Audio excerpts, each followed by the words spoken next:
Unseen, and I'm sure many of you will have watched that, so I don't really want to be repeating myself, but I also know that a lot of you are gonna have not seen that and maybe are joining us for the first time, so it would be a little bit remiss to not start this thing with a bit of a preview of the show, which is what we normally tend to do for Raw and SmackDown. So let's just jump over. Let's have a look and see what the card looks like. Just as we said, kind of briefly walk our way down it. If we go over to Clash in Paris, there is no preview that's up on WWE.com, so we're having to use Wikipedia. But it's fine because it's accurate. And actually, we learnt about the Wyatt 6 match before they'd even announced it on TV, so that was pretty wild. So Wikipedia, I think, is a good source when it comes to WWE. But again, anyone can change it, but this looks good to me. So match order as well has been rumored. We don't know 100%, but the streets are saying that Roman is going to open the show and it is the Fatal 4-Way that's going to close the show. So apparently it's going to be John and Logan in that kind of co-main event spot. The streets are also saying that there is going to be a pretty big ending tonight to try and hype up the whole Wrestle Palooza show. Now, that did get me wondering about Brock, because you lot have mentioned Brock. I wasn't convinced that Brock would fly over to Paris, but it is true that Wrestle Palooza is a big deal, so I certainly don't think that it is out of the question, right? I think it comes down to, is it likely or unlikely, and I'm just leaning unlikely, but not by much. So, 55-45, something like that. I think it's close that Brock could be making an appearance. I don't know if people want to see Brock, but I think it's close that he could be making an appearance. But I don't know. I mean, if John and Logan are not main eventing, are you really going to bring Brock out and then do a match after? That seems unlikely. So then that means somehow you've got to get John coming back out for the main event and then have Brock appear. Because if Brock's on the show, surely that's one of the final things you see. So, I don't know. I'm finding it really difficult as to whether Brock's going to be on this thing or not. Hence why I've put the poll up asking, do you think Brock's going to be on the show? So, we've got the poll up and running at the moment. So, word on the street is we start with the Roman match. We end with the Fatal 4-Way. John Cena, Logan Paul in the co-main event spot. The second from last spot.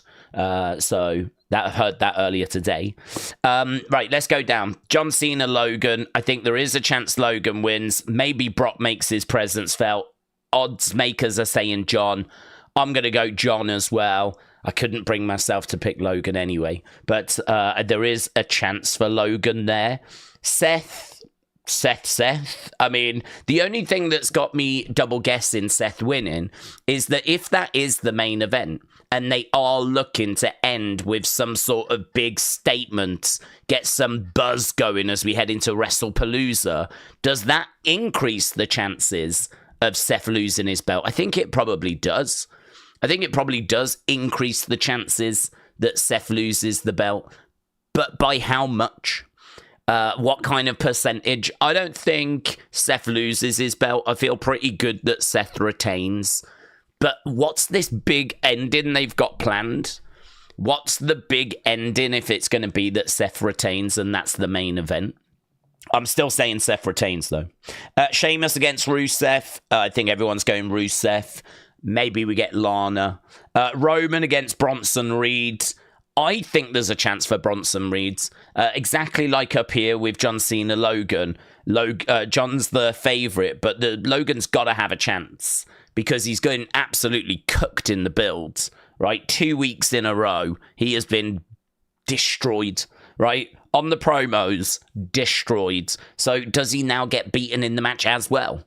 I mean, I'm fine with it if he is, but I'm just saying I wouldn't be shocked if he gets the win here, thanks to outside interference, considering how buried he was in the builds.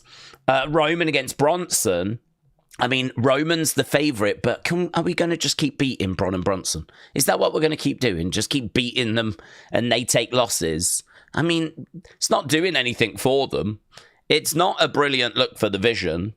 And I know Roman is like the big guy, the big dog, right? The tribal chief, head honcho. So losing to Roman, there's no shame. But I don't know, where's Bronson getting wins from? Do you know what I mean? Like, I saw him at SummerSlam lose to Roman and Jey as well. So, I mean, when it comes round to the pay-per-views, the PLEs, they just keep taking L's. It's not a good look. So, yeah, maybe Roman just wins and then goes off and does his film, but I don't know what that means for Bronson. That's why Bron Breakker getting involved, or a new member of the Vision arriving, and actually Bronson getting the win. That's got to be a possibility. Becky against Nikki. I think Becky wins. Some people are wondering if we're going to get Brie getting involved. I think it's unlikely, but worth a mention. Then we got the Wyatt Six against the Street Profits. They've put a video out today, which I thought was okay. I wasn't blown away by it. It was 3 minutes long, and I think the end was the best part, where they sort of teased that the time for sowing had come to an end. Now it was like the time for harvesting. So kind of, I think they know that they've been quite quiet since they returned. Obviously, they won the tag titles, but I don't really think that's what people are looking for when it comes to this group. You know, people aren't queuing up and going to the Wyatt Six haunted house because they've got the tag belts. They're going there because of the universe that they exist in. And it's a universe that has been a little bit ignored since they returned. We've done a couple of bits. Not going to make out that we haven't, but we've done a couple of bits, but I don't think anywhere near what people are hoping for. So for them to kind of come out and go, look, the time for sowing has come to an end. Now it's like a time for harvesting. You kind of go, okay. So if you're telling me that what you've been doing is just planting a few things, getting some stuff sorted, might not be spectacular, but you know, the results of that is going to be shown now. And now it's the time to reap the reward, if you will. Okay, yeah, well, I'm here. I'm seated. So that was the big thing that I kind of took away from their kind of 3-minute promo. But yeah, so we've got them on the show. I do wonder if it'll be the Wyatt Six or if it'll be the Street Profits that get the victory. I think, again, there's an argument that could go either way. But that only just recently got added yesterday, so not really had time to kind of really explore the comings and goings of that one. But I think there's a chance either way. I think either of those teams could emerge victorious. We know the Wyatt Six have got MFTs in their horizon, in their eye line. So it's there's every chance they drop the tag titles so that they're free to just concentrate on the MFTs. Right, Alex said, I'm excited for Clash. Thank you for streaming, King. Alex, thank you, my friends. Yeah, I'm quite excited for Clash as well. I think the card has been sort of dragged through the coals a bit by people, understandably, because, well, I mean, it's not the strongest card of the year, is it? I mean, we've got to remember this is a B show. Right, we've got to remember this is not SummerSlam, this is not WrestleMania, and I think if you look at the card, it's pretty solid. I do wish we had a better main event. I don't really personally believe that we are going to see Seth lose the title. It doesn't feel like his belt's in much danger, but like, I don't know what match they could have booked where it would have felt in danger, because he hasn't long since won it. So it's one of those where he only got it at SummerSlam.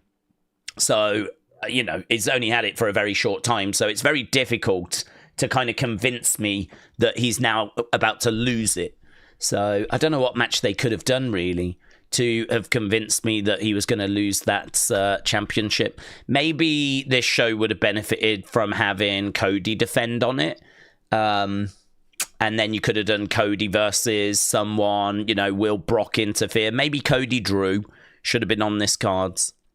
Maybe we should have done Cody Drew, but I don't know. It's one of those where yeah, the card could be a little stronger, but I don't think it's bad. I think that there's still more than enough here for a Sunday for us to kind of wake up and be excited about. And there's a lot of matches that I think are a bit closer than the odds suggest. I mean, it really could be a night where everything just goes the way the odds suggest. But I think that I can make an argument, quite a compelling argument, for a few of these matches going the other way. And so, as a result, that's kind of, keeping my attention held. Scott said Brock should have been at Raw. Connor said, here are my predictions. I've got Seth retaining. I've got Becky retaining. I've got the Wyatts retaining. Cena winning. Rusev winning. And Roman winning. I think that's pretty much all the favourites you've got there. I think that's pretty much what the bookies are saying at the moment. That's how tonight's going to go. So, I don't know. Is it going to go that way? Are we going to get any little twists and turns, any shocks, any surprises? There is a rumour, as I said, doing the rounds, that there is a rumour that there is something pretty big planned, so that we can kind of grab attention and then go into WrestlePalooza. For those of you that haven't heard, WrestlePalooza is going to be the first show, PLE show, that's going to be on ESPN. And this is a big deal because for the past few years, the PLEs have been on Peacock in America. Now they're moving to ESPN. And really, for this first one, you've got to make noise. You've got to make noise in order to kind of, grab attention so that people know about, WrestlePalooza, where to find it. People, you don't want people going to Peacock by mistake. You want people kind of signing up to ESPN in advance. So I get it. I mean, maybe it's The Rock. We know that he's in Europe. So maybe it's The Rock. If they do have something big planned, maybe it's not Brock. Maybe it's The Rock. Maybe The Rock comes walking out at the end. I don't know. I really don't know. I think there's a few different things that they could do. I'm excited to find out. Cody Boy Venable said, I really want Jey to get back his title and have a better run, and explored that a lot more. Yeah, I mean, I don't mind Jey with the World Heavyweight Championship. I think the issue with Jey is, I think for a lot of hardcore fans, we have to watch his entrance again and again and again every week, and it gets very tiresome. So that kind of puts a few people's backs up, right? But I get it. You want that on TV. It looks good. The kids like it. But there's a few, I think, that, watch wrestling on a regular basis that are like, oh, I don't need to sit through this again. But, whatever. I think it would be okay if, when it was time for his promo, he wasn't blown up. I mean, we have seen him quite on a regular basis, and they even spoke about it in Unreal. It was so funny because we've been talking about that during our watch-alongs, about how he'll do the entrance and he just hasn't got his breath. He just can't then deliver the promo. So his promos actually have been suffering as a result of that entrance, right? So, promos can be a little bit hit and miss because of that. And then add in the fact that probably the biggest black mark against his name is match quality. I think as a tag team wrestler, he is brilliant. I mean, the Usos might just be the best tag team in WWE history. But as a singles competitor, he seems to really struggle. And I don't know why. I don't know if it's just a case that he's got to carry the whole weight of his side of the bargain and he can't just tag out. I think, getting in, doing some work, getting back out, great tag team work. That is kind of where he shines. Taking away the ability to tag out, taking away all of those kind of two-man spots, tag team spots, and just him on his own just seems to have been such a big, dramatic change that, I think this has maybe been a bit of a mountain that's been a bit bigger than I thought even he thought it would be. I mean, it's just hard to sit here and name great Jey Uso singles matches. And actually him against Jimmy, WrestleMania 40, was That was not it, man. That was not it. That was not it at all. I would even argue him against Gunther was not it. I mean, it was a bit better, but I'll never understand why they had him choke out Gunther. I will never understand that. Have him beat Gunther, but I'll never understand why flipping Gunther had to tap. But whatever. So, yeah, I mean, I think the thing with Jey is that he's over and he's popular and he's shifting merch and people really like him and there's all this goodwill and you got the whole Yeet thing and he's fun and kids love him and it's tick, tick, tick, tick, tick, tick, tick. So in that regard, yeah, give him another shot. Give him another run. Let's see how another Jey run does. But on the flip side of that coin, I can't really sit here and say that I've seen anything change if we were to do that, you know? I think what I would like for Jey is I would like a feud of him against someone. Show me that you get in there and really deliver a promo that's got some sick lines in it. Some stuff that grabs my ear, like what John's just done with Logan, right? So give me a promo where you're not blown up. Give me a promo where you do deliver something that really grabs my attention. But more importantly, give me some matches that make me go, oh, that's nice. I like that. That's good. You know, give me something around the 4-star mark. 4-star, 4.25. So I'm not even asking for 5, but just give me something up in the 4-star range. I think I would like to see that out of Jey first. And once I see that, then I'll be a lot more like, yeah, let's go. Let's move with Jey and let's get that belt back on him because now maybe the glove fits a bit better. You know, earlier this year, WrestleMania, maybe the glove just wasn't quite fitting. Perhaps it just, you know, things hadn't quite fallen in place. But if they do, and I think they can, if they do, pull that trigger. Let's go. Because he's over. People love him. He's shifting much. He's got his catchphrase. He's got his entrance. I mean, there's a lot of ticks there. But there's just a couple of big things that feel like they're still missing as well. Camden, shout out to you, my friends. Appreciate the support. I think I do follow you, don't I? I do, yeah. I'm subscribed. Camden, shout out to you. So Camden said, Daze, I like what WWE is doing with Bayley's character. Do we think that each week she will switch from hugger to heel? Kind of like Green Goblin in the Spider-Man movies. Okay, well, you've lost me with Green Goblin.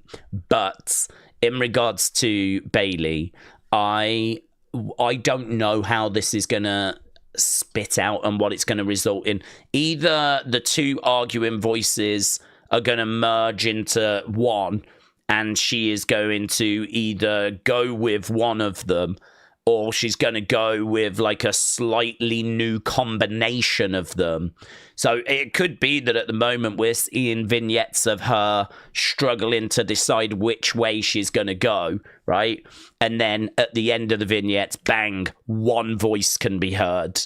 And that's the one that's kind of won the war. And that's who she's going to be listening to going forward now. So it could settle down into that. Or, as you said, this sort of confusion could continue as she returns. The only thing I would say about that is I don't think that's a great idea. Just because I don't really need Bayley to come out as a hugger one week and then come out as a different version the next week. And I don't need her wrestling and then during the match being like pausing as like she's hearing the voices in her head. Like, I don't know, man. That to me might take me out of her matches. Like if during the match, because I've got to think if she's going to carry on with, you know, an angel and a demon, I've got to think that's going to show itself in her promos. It's going to show itself in her matches. It's going to show itself. Do you know what I mean? It's going to show itself all throughout her presentation. At sit-down interview, she might give like a sharp answer and then just sort of, you know, kind of think. And I don't know that I need that. I sort of feel like that might actually get in the way a little bit because you never quite know what you're dealing with Bayley. You never quite know what you're going to get, which means you never quite know how you get meant to react. I mean, if Hugger Bailey comes out, then that's a babyface. But if the heel Bailey comes out, she's going to act more like a heel, which means your relationship with her is always going to be uncertain. Which, to be honest with you, I'm in two minds. First of all, I don't like it because I don't think your relationship with a wrestler should be uncertain. But the other thing is, there's not loads of examples of that happening in the history of wrestling. And I do think that wrestling is like an art form where we have different characters telling different stories, bringing out different emotions. So if Bayley's going to come into the ring and do something like that, a performance like that where you never quite know what you're going to get, it's going to show itself in promos, show itself in the matches, she's heel, she's face, she's happy, she's sad, she might win a match and burst into tears, like, you just don't know. Part of me is like, well, I'd be interested in seeing it, but oh my God, that is such a weight to have to carry. I have no confidence WWE could do that well. Zero confidence. I mean, look at what they've done with the Wyatt Six. I mean, the Wyatt Six is a weight of a gimmick, and they botched it. There's no two ways about it. They've absolutely botched it, right?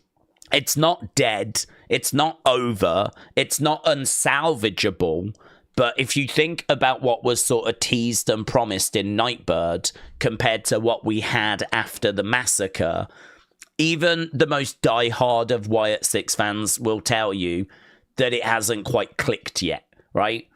At best, there is hope and optimism that this thing can be saved. At best. And at worst, people are saying it's dead. It was never going to work. I told you it sucked. I told you it would suck. And so WWE keeps showing themselves as not being able to really deliver things that are that weighty when it comes to gimmick, right? And people can say Undertaker or this, that's a whole different company. We're talking Triple H. We're talking TKO, right? I'm not talking Vince. I'm not talking Undertaker. I'm not talking Kane. I'm not talking 20, 30, 40 years ago. I'm talking now. I'm talking today, right? And I'm using the Wyatt Six as an example of not being able to deliver something that's that weighty from a gimmick point of view, right? So for Bayley to come out with this sort of split personality, both voices are still prominent. Is she a face? Is she a heel? Is she happy? Is she sad? If we're going to try and deliver that, that's going to be hard. I think that's going to be really hard. And to be honest with you, I think... perhaps I shouldn't give up before we've even looked at it, right?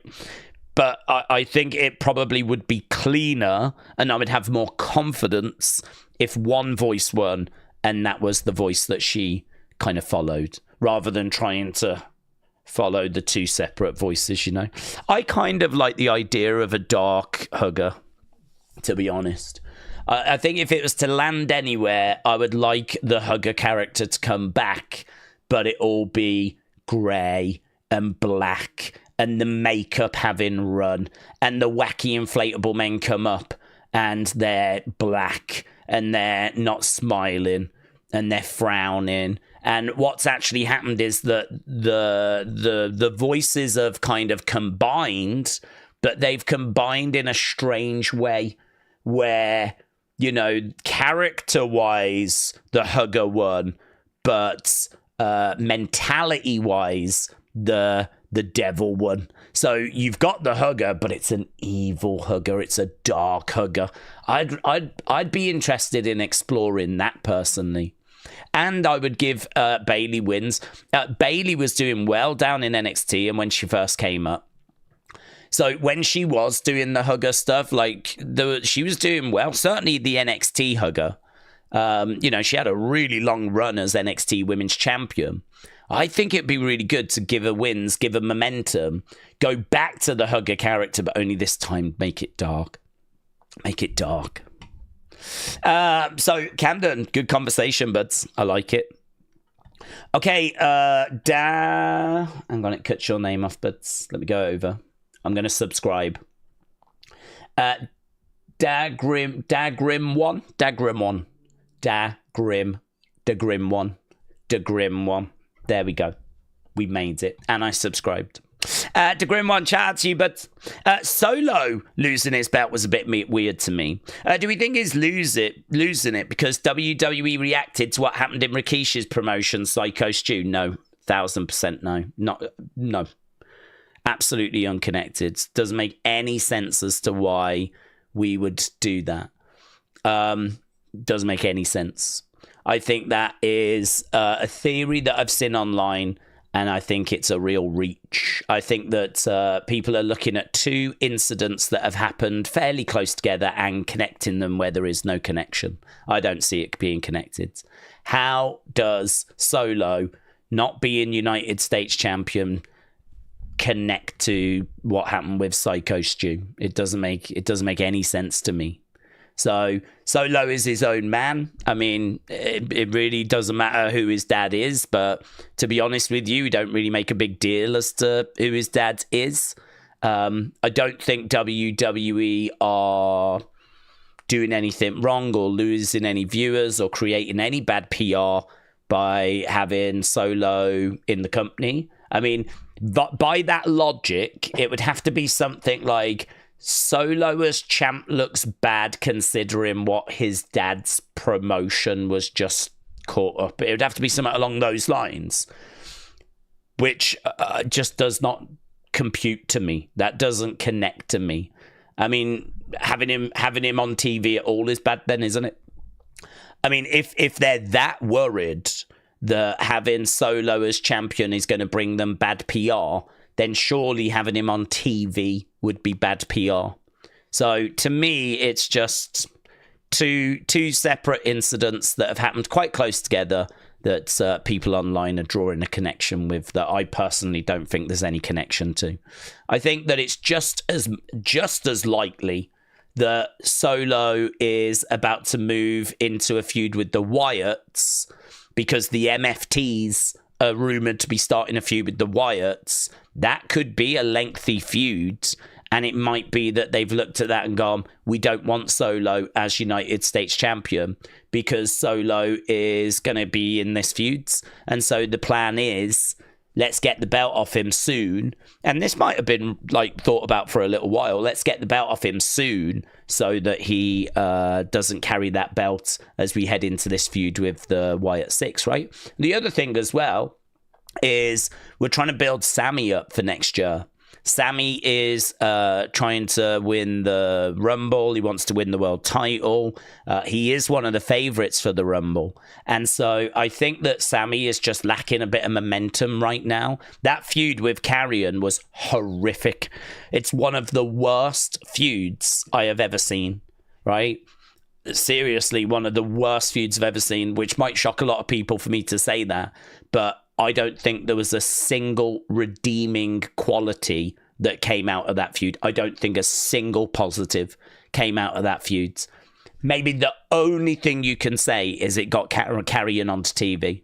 But I would argue that was worse because that got people's hopes up that Karrion was going to stick around, and he still ended up getting released, right? So I think that I struggled to find a redeeming quality from that feud. The matches were god-awful. A lot of people will tell you that Sami Karrion was either the worst or the second worst match from SummerSlam weekends. Sami was getting booed when he was the babyface, right? Because people wanted Karrion and supported Karrion more because he was getting an opportunity. And people wanted Karrion to have an opportunity. And so the fans sided. So you tried to build up a babyface by putting him in there with a heel, and the fans turned on the babyface. And this isn't even a babyface that people don't like. It's just wrong place, wrong time, wrong opponent. It was wrong on every front, right? It was wrong on every front. And, it didn't seemingly help Karrion either. I mean, Karrion does that feuds, ends up losing it. People are crying about the fact Karrion lost at SummerSlam. I had so many people going, I can't believe they had Karrion lose and all this kind of stuff, right? So people were, upset about the fact he lost. And then he ends up getting released as well. And honestly, you sit here going, I can't find a single flipping redeeming quality about that feud. Outside of the fact that it got them both on SummerSlam. But my argument would be it might have been better if they weren't, because it was such a bad match and it was such a bad look that it certainly didn't help Sami. So Sami needed something to bounce back with, like he really did.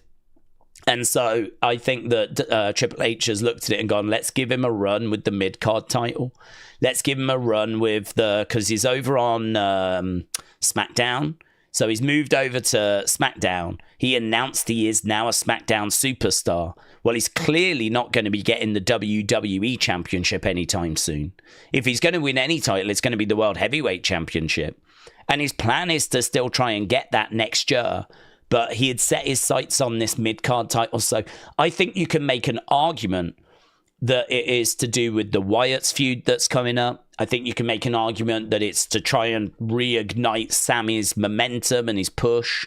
I think that there are reasons as to why we did it. And I think by the time we get to a conversation about is it connected to Rikishi's promotion, that for me would be so far down the list, I'm not sure when I would get to it, honestly.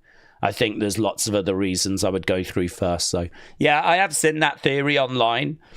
I don't put any stock in it, personally.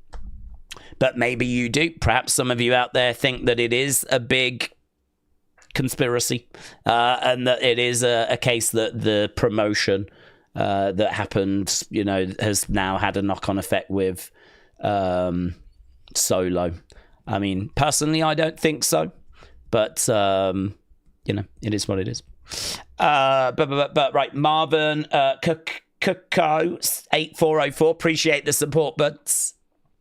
And Helen24, shout out to you as well, my friends. Right, Mark said, did you watch the tribute to Hogan streaming on Fox Nation? I didn't, no. I don't believe it's a tribute unless they did show a tribute. There's, I don't have Fox Nation in the UK. I'm sure the video probably has done the rounds, but to be honest, this is quite early, isn't it? So for me, it was a case of getting up, have a quick look at social media. Is there anything major I need to know? And then boom, we started streaming. I believe today is the day that they're doing the Real American Freestyle Wrestling. So I have seen a clip of Hogan announcing the wrestlers as they come out. So they must have pre-recorded Hogan speaking and doing intros, unless they've used his voice and AI, which, technology is so good now, you absolutely could. You've only got to give it like a sample of 20 odd seconds and there's flipping, how many hours? Tens of thousands of hours of footage of Hogan speaking. So there's enough out there for an AI system to be able to replicate his voice. So I don't know. I don't know if he recorded the intros or if they've AI replicated his voice. But there is footage of him kind of announcing the wrestlers as they come out. So I've seen that, but no, I have not seen the start of that show, which may have featured a tribute. I'm locked into Clash in Paris today.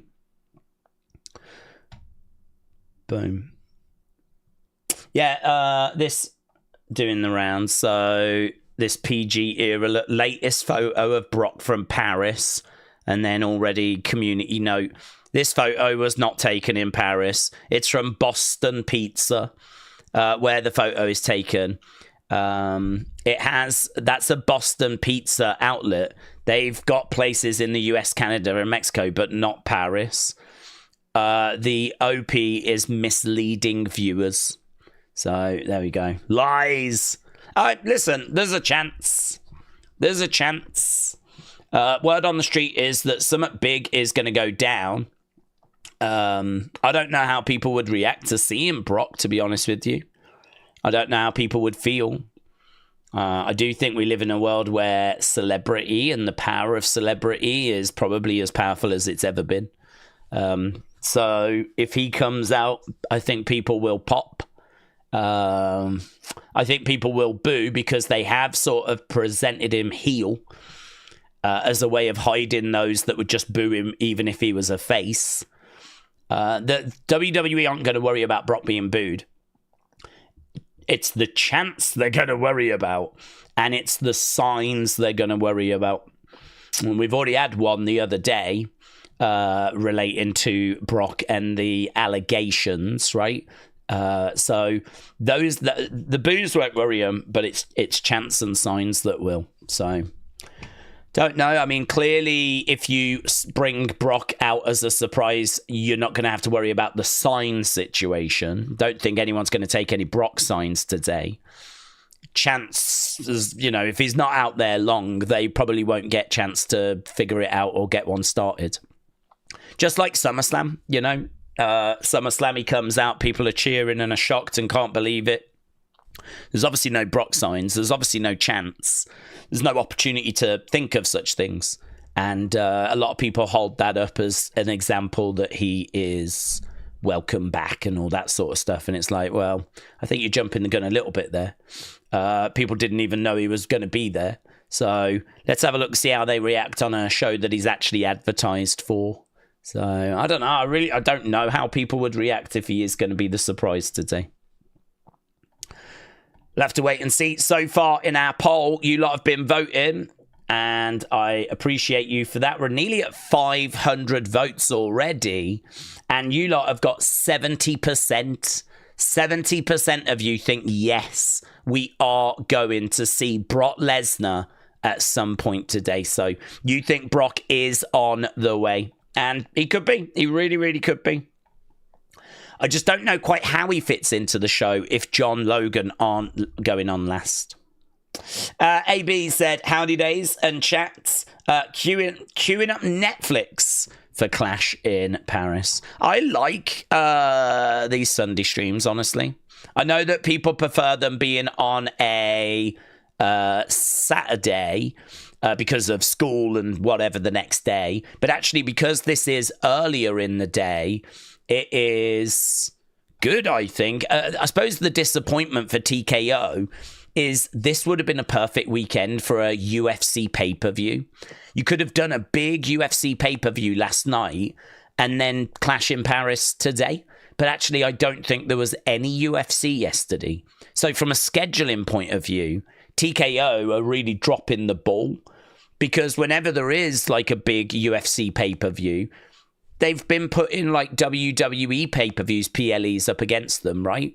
Not by choice, just the way the chips fall, really. So it's been really hard for me to be able to do UFC PLEs this year. They could have done one. I would have done it. If they'd have done a big PLE UFC, I'd have done it last night. But they didn't. I don't even think there was a show on at all. And actually, this is the time where they're doing a WWE PLE on a Sunday. And it's like, oh my God, get it. Someone needs to get this together. Can't someone just get the scheduling like worked out a bit better here? So I like it being on a Sunday. I'm not crazy about it being as early as it is, but it probably works really well for our European friends. But yeah, I like it being on a Sunday. And it also means we ain't got to wait long for our next stream or for the follow-up on whatever goes down. The other great thing about Sunday PLEs are tomorrow is Raw. So, and tomorrow's Raw, I think, is in France. So that means that it's going to be a great crowd. But it also means the fallout is like less than 24 hours away. And that's great. That means we just don't have to, like, you know, wait at all. It's like whatever's going to go down, we, you know, do it tomorrow.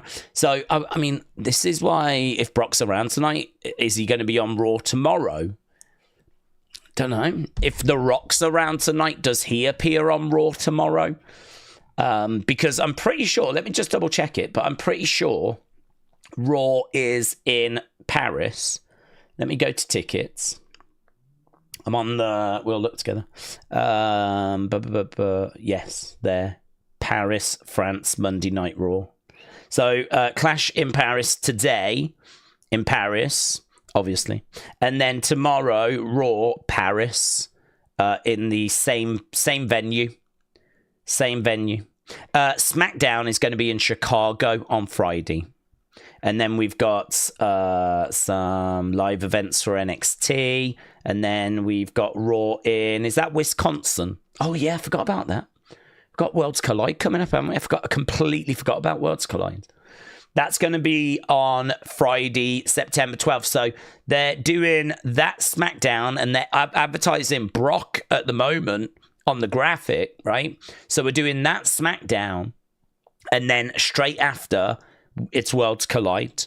So on that Friday, we're going to do the SmackDown watch along, and then we go into Worlds Collide, probably all in the same stream, to be honest. I don't know. Haven't decided yet. I think probably all in the same stream. Seems a bit silly to end the stream and start a new one, but it is quite hard to change over the thumbnail mid-stream, so I don't know. We'll have to see. But WrestlePalooza coming up. September's pretty rammed, isn't it? We've got WrestlePalooza, we got Worlds Collide, we got Brock on SmackDown, Cena's going to be on Raw. So, yeah. Oh, and that as well, Canelo Crawford's. That's on Saturday. I think that is my plan for the Saturday, actually. That's the next day after Worlds Collides. So we've got them on the 12th, Friday, and then on the Saturday, Canelo against Crawford. Oh, Jesus. I might as well get some sleep in now, because it doesn't look like there's going to be much sleep in September. Right, Ultimate Damo said, how to introduce Brock after the bell has rung on the last match. Camera cuts backstage, and we see John and Brock brawling, where John is laid out. Would that be... it's good, really good. I'm just wondering, is that a bit disappointing to not do it in front of the fans? You're kind of bringing Brock in just to do a backstage segment. I would say, normally, nah, you can't really do that. That's what I would normally say. The reason why I would say that is because you've got this rabid French fan base that, you know, if you're going to do something as big as bring Brock Lesnar in, I mean, we've only seen him at SummerSlam since, well, 2 years. And you saw, like, the reaction he got at SummerSlam. Huge reaction, right? Love him or hate him, right? Or feel indifferent to him. No denying that he got a big reaction. So anyone else, I would be like, nah, you can't do that. You can't fly him all the way over there just to do a backstage thing. But this is quite special, isn't it, in regards to the situation?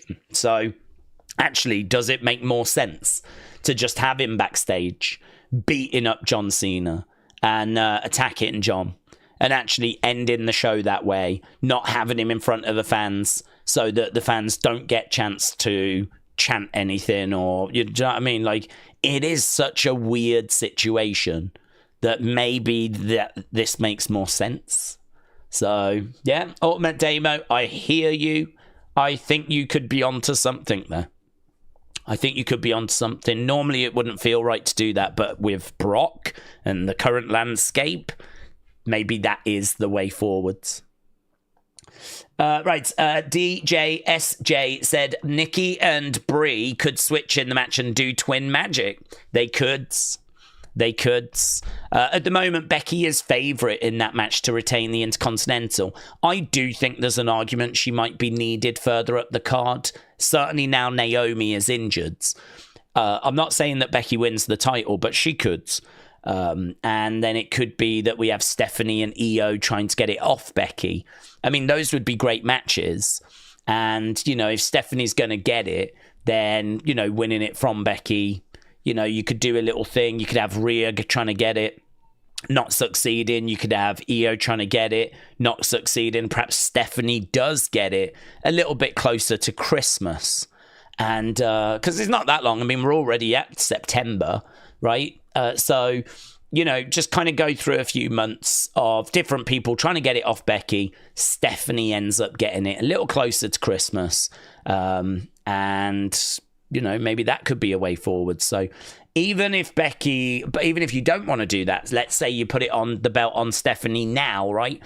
She's going to need opponents. She's going to need good names to defend against. And one of those names surely would be Becky. So having Becky tied up in the Intercontinental title picture, I don't know that that's quite right now. I don't know that that's perfect or preferable right now. So, yeah, actually getting that belt off her might make a lot of sense.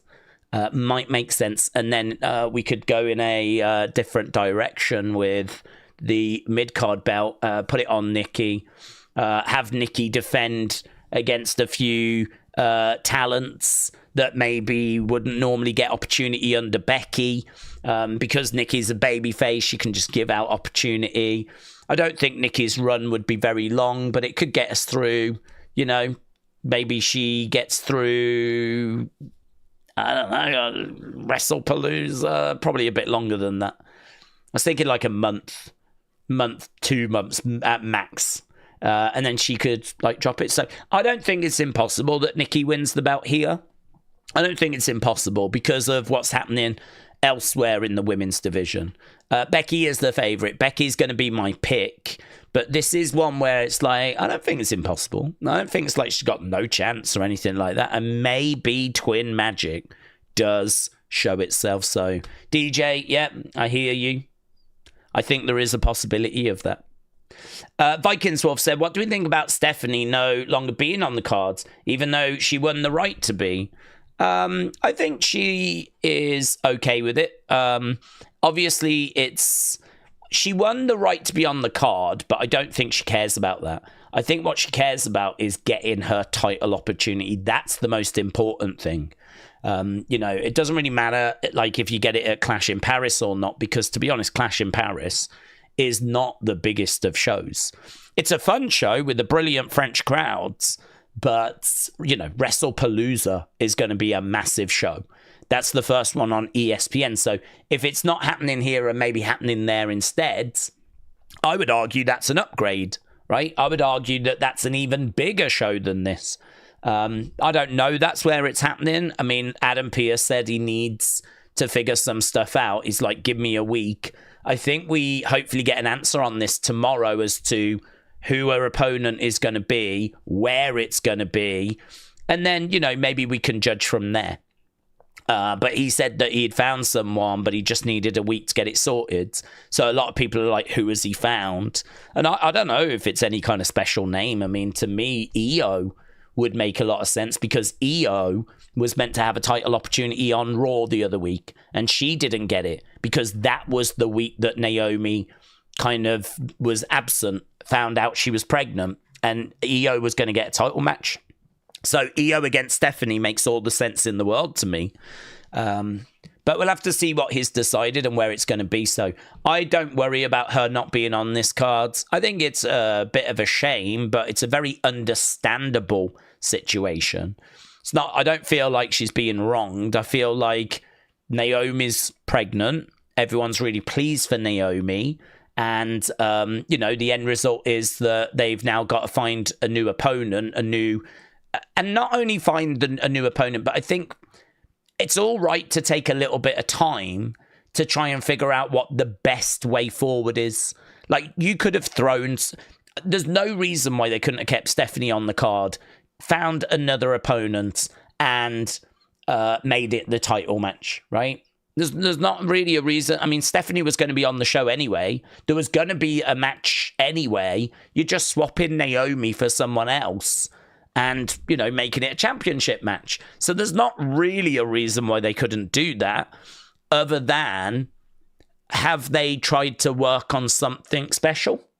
I mean, maybe it'll make a bit more sense when we find out who Adam Pearce has gone and got, because he said that he was, you know, working on something. People have got a bit excited because it seems like it's something interesting. So until we know who he's gone and got and when the match is going to take place, it's kind of a difficult one to comment on, really. For me, I don't think wrestling at Clash in Paris means anything whatsoever. I think this is a B show, PLE. This is the same as like a Backlash. You know, this is the same as like an Elimination Chamber. Probably not even as big as an Elimination Chamber, to be honest with you. But this ain't WrestleMania. This ain't SummerSlam. This ain't the Rumble. This ain't Money in the Bank. This ain't Survivor Series. This ain't Wrestle Palooza. So we'll have to see who she gets, where she gets it. But the big thing she'll be focused on is I do still get my title opportunity here. And she is going to get that, and we'll find out more about that tomorrow. Right, lovely. Rhino said of all the former female talent they could bring back, they pictured Nikki. She sucked back then, and she sucks now, says Rhino. I think Nikki is really interesting because from in-ring perspective, she's never been the strongest. I don't think she's the worst. I can easily find other women that have been in the Divas era that were worse than Nikki, right? And actually, I think Nikki, when she was with John, and she had a run with the Divas Championship, I'm thinking sort of 2015-ish. I think she kind of started to see herself as a bit of a, not a locker room leader, but I think she started to see herself as really, I reckon there was conversations of like she was going to have to step up a bit and actually run the risk of getting left behind if she didn't, right? Because I think if you go back to like Total Divas, really at that time, it was about looking good and it was about going out there and having fun and making the fans have fun. The matches were short.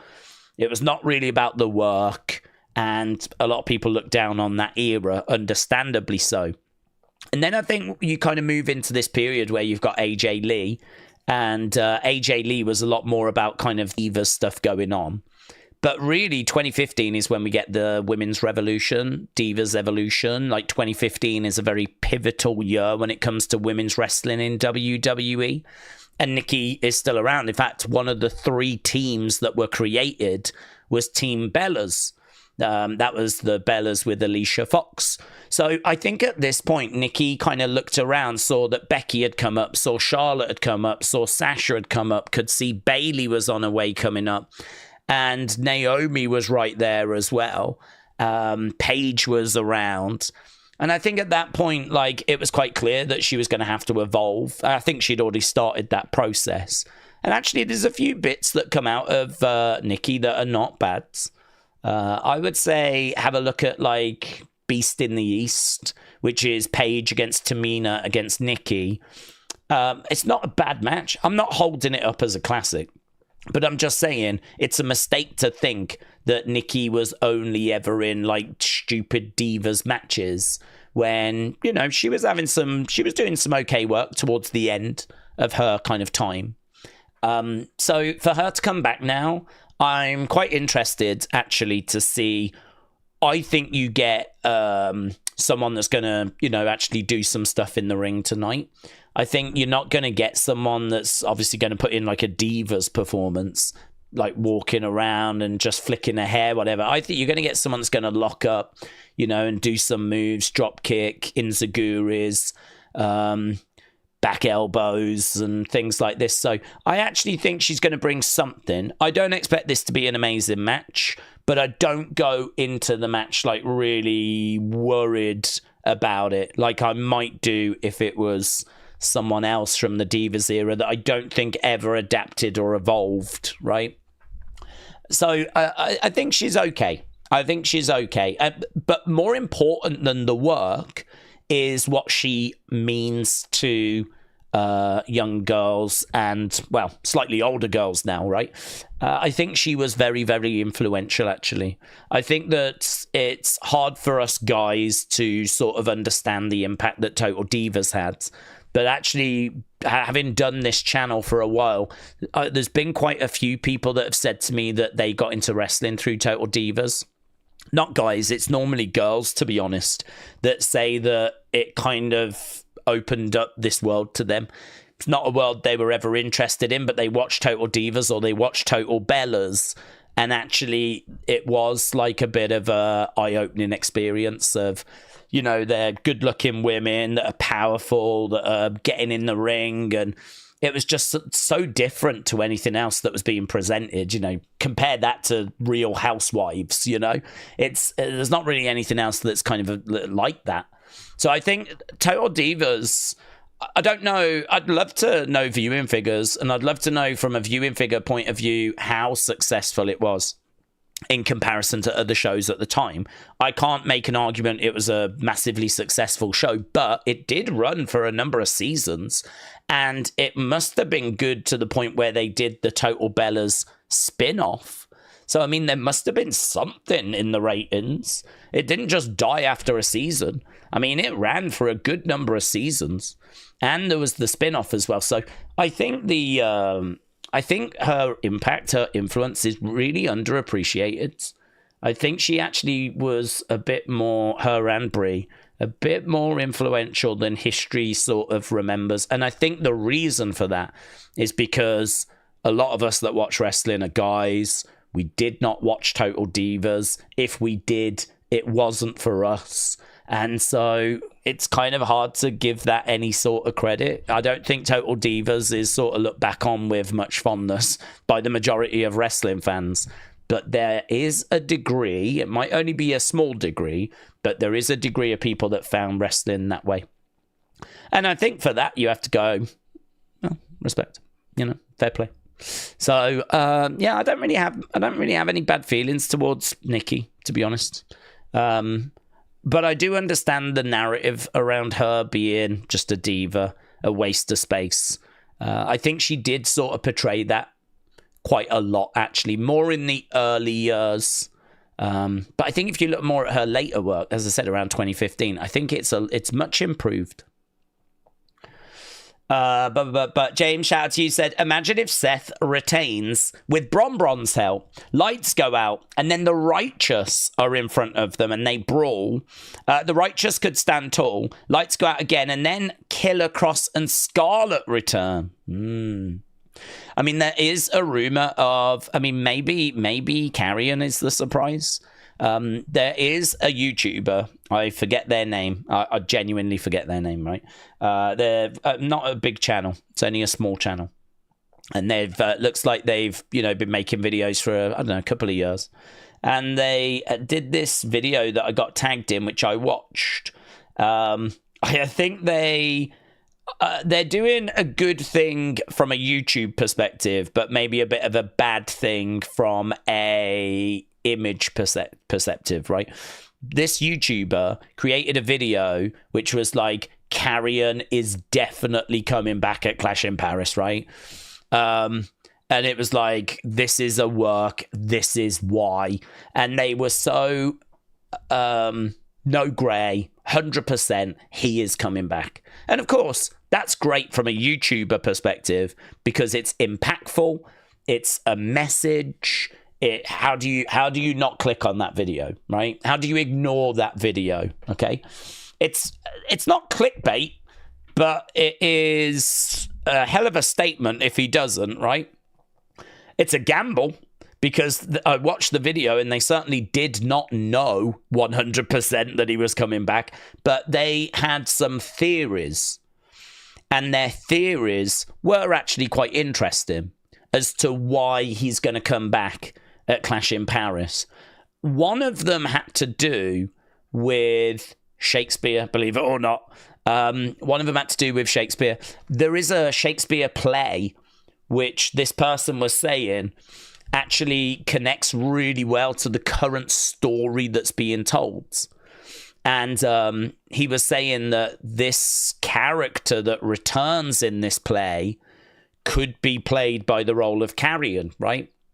And he's like, you might think it's a bit of a loose sort of connection, but Karrion actually mentions Shakespeare quite a lot throughout his promos. And if you go back and look at Karrion on more the indies or in interviews, he does speak about Shakespeare. So this person is like, the current story that's being told feels very like this from Shakespeare. Karrion references Shakespeare all the time. And in this story, someone that was banished returns and is like, if Karrion is helping to write whatever we're getting right now, or just give an idea, not actually scripting it out, but just the premise, there is something here in regards to him returning, right? The other thing as well is the artwork that's being used. It doesn't fit. It doesn't work. Like the artwork that's being used was, it's not done by a French artist. I think it was painted in Paris or about Paris, but it's not the strongest connection. The artwork that's used, isn't it Starry Night? And apparently that has a connection to Karrion as well. They found a way of connecting to Karrion. So there's all these little bits that they have managed to kind of, You know, that meme, that gif of someone going, you know, putting all the red lines together. I certainly looked at it and went, that's interesting. I don't know that any of it means anything, because I think you can find connections where you want to find connections. Again, having done this for so long, thousands and thousands of theories have been shared on these streams throughout the years. And I would say the vast majority don't bear fruit, right?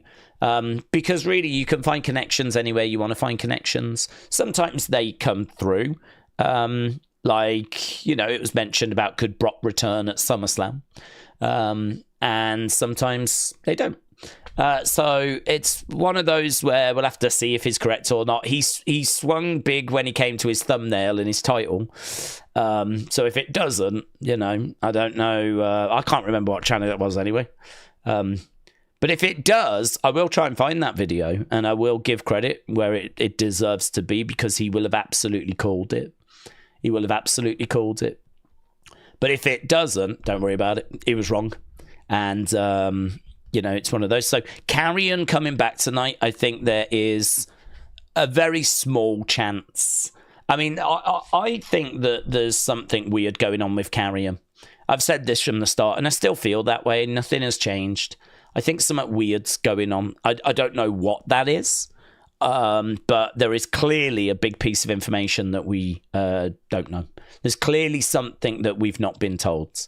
Now, I don't know if that is that he's going to resign, or they've got plans to resign him soon, or he's signed a contract and that's going to kick in, you know, in a few months' time, and he comes back tonight, Wrestle Palooza, Survivor Series. He's just, you know, they're doing a bit of a story where he goes to try and get the fans to want him back. You know, I think ideally if that was the plan, they would have wanted "We Want Cross" chants, "We Want Cross" signs. That movement just never showed itself, did it really? I mean, there was like a little small chant, which honestly I missed. People told me it had happened. I had headphones on, never heard it. And I got sent clips of people showing me like the "We Want Cross" chants, and they were even listening out for them. It just was not anything sizable. It wasn't the crowd like "We want Cross, we want," and I think that has been a big surprise to people. It's been a big surprise. It's been a big surprise to me that this movement has not shown itself in the arenas. We know that there was a guy the day after Cross got released that had a sign that said "We Want Cross." And he did an interview or a little video after saying, "I'm so sorry, guys. I tried to get the crowd started with 'We Want Cross.' They just weren't having it." And we were like, well, maybe that was Quebec. You know, maybe like when we get to an English-speaking place, it'll be a bit more, you know, passionate. And it just never showed itself, really. Apart from the odd little "We Want Cross" thing, which you could easily have missed. And I did miss. So, I don't know. I mean, I think WWE, if this is a plan, would have liked that movement to have made its voice heard louder. I think those people that are involved in that movement tried. I've seen a lot of effort from people online, so I'm certainly not having a knock at them. But for some reason, it just never found its way in the arenas. It just never found its way into those spaces, you know? So, I don't know. I don't know what's going on there. I can only say what I've said all throughout, which is something is weird about it. Something is strange about it. I think that has had a big effect, actually. I don't think I'm alone in saying something is weird, something is off, something is strange, something is wrong. I think it feels that way to the majority of people. And I think as a result, the majority of people are like, let's wait and see. Let's see what happens. You know, is this a work? I mean, it comes to something when even Karrion goes on Ariel Helwani and says, I'm not getting bookings because, and I've been told this, that people don't want to reach out because promotions are worried it's a work. Actual promotions are not getting in touch with Karrion because even they think it's a work. So, do you know what I mean? Something really does feel off, and we're not alone in saying that. So, maybe, James, maybe. It's a hard one to say yes on, isn't it? Because, I mean, It's just a difficult one to say yes. I mean, it would be a hell of a swerve if that's what they were doing. Listen, they tried this with Seth's injury. They went big on that. You know, they basically threw away his match with LA Knight. They had LA Knight win, but it didn't mean anything because he beat an injured Seth, or at least we thought injured Seth. And then, you know, he hobbles to the back and then he's seen on crutches. It was only when Dave Meltzer and The Observer came out and went, oh, we've been told that this is a work, that all of a sudden people are like, oh, is it really? I mean, a lot of people were like guessing and weren't sure, but it took Meltzer and The Observer to come out and basically tell us. And they were correct on that. They were the only ones I saw saying, yeah, it's a work. So, gotta give respect where it's due. I know people don't like giving The Observer respect, but respect on that one, okay? Respect on that one. There's been no words about Karrion, though. Haven't heard anything on Karrion, so we're still in the dark in regards to Karrion, so don't know. Hard, we're gonna have to wait and see. Benny said, Daze, I'm pumped for this event. I have got escargots. I have no idea what that is. Fries, gummy worms, tenderloin with A1 sauce. It's a hell of a combination. Maybe we see someone, maybe Karrion tonight. Oh, Benny's saying the same as well. What's an escargot? Do I want to search it? I'm doing it. Escargot. What the hell's that? Snails. That's what an escargot is. Snails. Snails refer to edible land. Escargot refers to edible land snails. It is a delicacy in French cuisine. I've never had them, you know. I've never had them. I do find myself wondering how popular they actually are. It's one of those kind of facts you find out when you're young. The French eat snails. I'll show you what they look like. It's one of those facts you learn about when you're... I've never heard of it called of escargot. But it's one of those facts you hear about that the French eat snails, right? But I don't know how popular that actually is. It's a little bit like how we eat eels in the UK. If you go to London, you can get jellied eels, but I've never had one. Do you know what I mean? I've never had one. That's not a thing round by where I am. It's just a bit of a certain part of London type thing. The East End, they love their jellied eels. So maybe there's just a part of France that eats snails. Don't know. It's never appealed. I'm not someone that gets squeamish about food, to be honest. I think if I was given one, I would try it. I would try it, but I can't imagine I would enjoy it. Can't imagine I would enjoy it. But I don't mind seafoods. Like, this is kind of like seafood, isn't it? I mean, you can get like mussels and cockles and all that kind of stuff, you know? So this is like a slug on land. If you enjoy your seafood, I'd imagine this isn't too much of a leap. But yeah, I've never tried it. It's never appealed. I certainly wouldn't want one like that on the plate. Kind of still crawling around. So yeah, not for me. But I'd give it a go. Right. Daze, do we think the main event tonight, the four-way match, we could see someone join Seth's group? Well, we could do. We could do. I mean, Karrion, there is potential. The only thing that I maybe struggle with is you've got two people that can help Seth. You've got Bron and you've got Bronson. Now, obviously, you can bring someone down like Roman to help. And, of course, there's three other people in that main event. So let's say Bron goes after LA Knight. Let's say Bronson goes after Jey. That still leaves CM Punk as Seth's problem, right?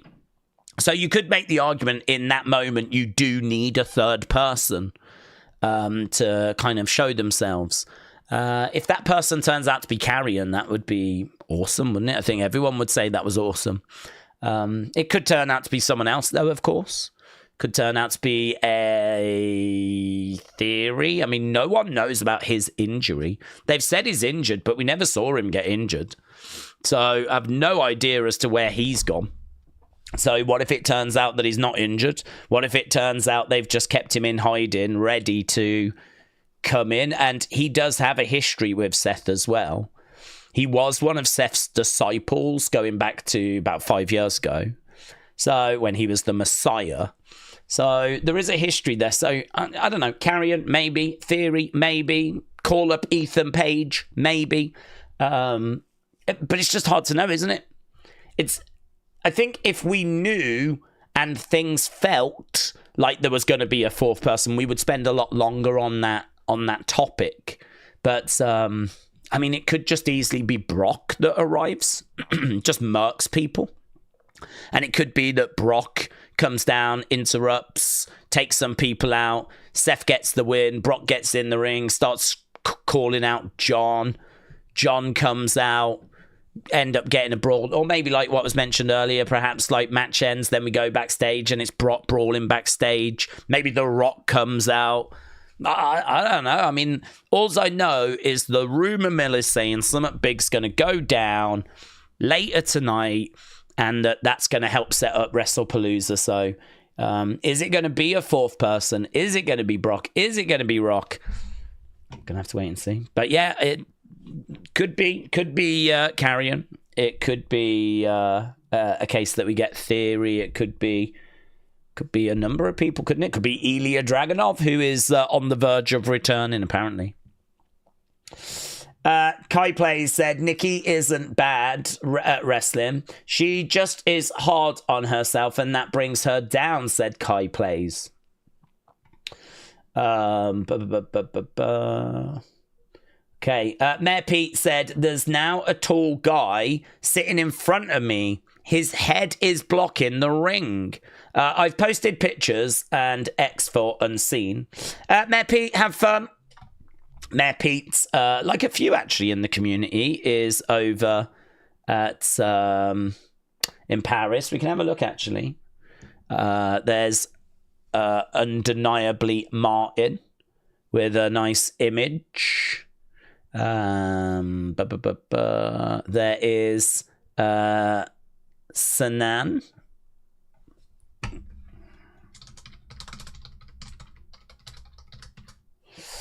Sanan sent me a picture earlier, actually. Let me put that in community. Did I put Martin in community? Martin, are you actually there? I don't even know if Martin's there, actually. I'll put it in. It's a nice picture.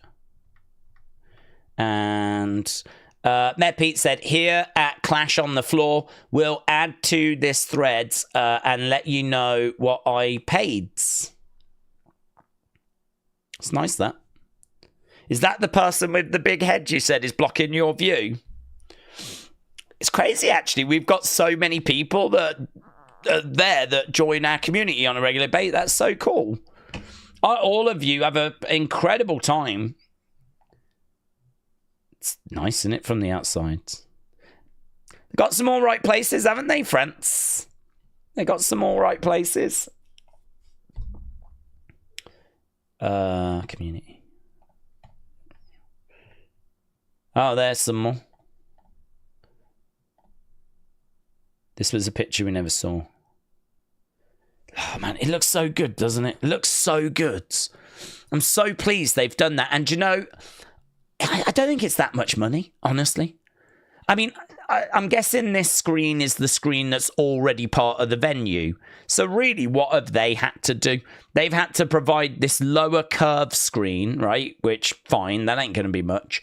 So really, the only thing they've had to do is make that, which is flat. It's flat. It's not like a three-dimensional little Eiffel Tower. It's just like I don't know, on plywood or something, you know, whatever it is. Like, it's just a flat thing. So I don't even think this is that expensive. I think that whoever has designed this has hopefully delivered it at a good, decent budget, right? I think it looks great. I think it gives us just a flavor, a taste that we are somewhere other than America. Obviously, France with the Eiffel Tower. But it does make me think, okay, so, you know, if you was in London, could you not do something like this for London? Like, you know, have a grey, moody sort of background, right? Because London can be pretty grey. Have Big Ben and, you know, like, you know, a few of the London landmarks. And I think you should be able to deliver this and replicate this at a fairly decent, affordable price. Sometimes sets just don't need to be like WrestleMania 39, which was the cinema stuff. You know, that massive sort of outside of a cinema sort of... because we were in Hollywood, of course. So they made it look like the outside of a cinema. Or WrestleMania 37, which was a whole flipping pirate ship. For, you know, when we were in Tampa and Tampa Bay. It was a whole pirate ship. I mean, obviously that's WrestleMania. Obviously those sets going to have a big budget. But the point is, I think you can still deliver something very impactful with a much reduced budget, but something that still makes you go, yeah, man, that's really cool. Like, well done. We don't, do you know, we're not great at giving WWE praise sometimes. You know, we'll have a moan about our 2025 not as good as the previous years. John's heel run was not that great. It's been a bit flat. Match quality down. You know, ratings struggling a little bit. Ticket prices going up. Sponsorships going insane. Logan Paul being a douche. I feel like we speak about these things a lot. And quite often, and we don't obviously spend as much time praising, right? And, you know, it'd be nice if I could restore the balance a little bit. And so, yes, here, have praise. Enjoy. If you're watching from WWE, have praise, because this is a brilliant job. This is a brilliant thing that you have done. You have delivered a very engaging, interesting set on what I think is going to be an okay budget. I don't think there's anything too wacky here, apart from the Eiffel Tower, which is only 2D. So, yeah, more of this when you do certain shows. You know, if you're going to do a Raw, even a Raw or a SmackDown, if you're going to go somewhere interesting like Japan or Australia or Mexico or Belgium, you know, like, just try a bit more. Doesn't have to only be PLEs where you do this. Just, you know, try a bit more. I get you can't do this for every single show. I know that not every Raw or every SmackDown is going to be... I get that. But special occasions, you know, that would be nice. Things like Ireland, for example. You know, first time being in Ireland, doing a TV show. Could have done something special there. But... at the bare minimum, PLEs. At the bare minimum. So, yeah, it looks really good. Have praise. It's a good picture, that as well, but Mayor Pete, it's good. Right, let's flip back over. DJ SJ said, what if Naomi sends Cameron for the championship? She was not the strongest of wrestlers, to be honest. I don't know why necessarily she would do that. I think their relationship is okay. I think it's been a long time since the Funkadactyls were together. She's not someone that we've really seen around. I don't even know if she's even that active. I don't know if she... Let's have a look. Cage match. Cameron. Oof. Do you know on Cage match? On Cage Match, she's got a score rating, a career score rating of 1.9. That might seriously be the lowest I've ever seen. It's only got 175 votes, but she's got out of 10 a 1.9. So, I mean, yeah. So she was very active up until 2016, and then she ends up going from WWE. She competed in 2020 in an AEW. Was that house show? What was that? What's that logo? What is that logo? Oh, AEW Women's Tag Team Cup logo. I was like, that's not the logo for AEW. But it's, she was in it was a partner then. She was teaming with Nyla Rose. She lost to Anna Jay and Tay Conti. So she appeared in a tag match in AEW, a Royal Rumble, and then she's done one match a year for the past couple of years. So, I mean, inactivity is just going to be, yeah. And she was not the strongest wrestler anyway. So, I think of all the options on the table, I don't think that one is the right one. But she was very active up until like 20. Look at all that. Look at all the matches she had in 2015. Jesus Christ. She must have been one of the most active wrestlers we had in 2015. Look at all these matches she has in 2015. I mean, granted, a lot of them house shows. All of these are 2015. Dude, all of that was 2015. That's crazy, isn't it? 2016, not as much, but when does she... I mean, in all fairness, look, she still has a decent amount of 2016, and that only takes us up to early March. So she was on track again to do another workload, you know? Blimey now. And flipping Logan Paul. Logan Paul wants to tell me he's doing the work. He's not even done the same amount of matches as Cameron did in 2015.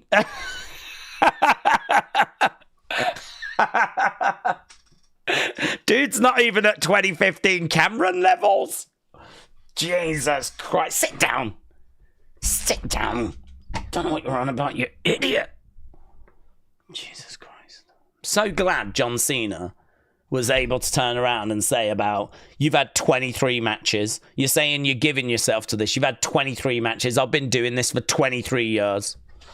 So I'm so glad that someone was in there that had a brain and a microphone that was able to fire back. I don't know how we've got onto this. It just irritates me at the moment. TJF said, thank you all for the birthday messages yesterday. TJF, yes, hope you had a good one, buds. Hope you had a good one. I feel like we just went through a period of a lot of birthdays in the community, to be honest. So I know that quite a lot of you were celebrating birthdays. So, yeah, have a good one. Let me just check something.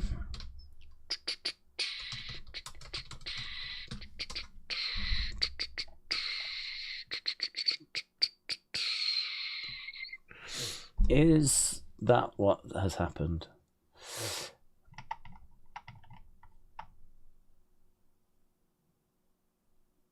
No.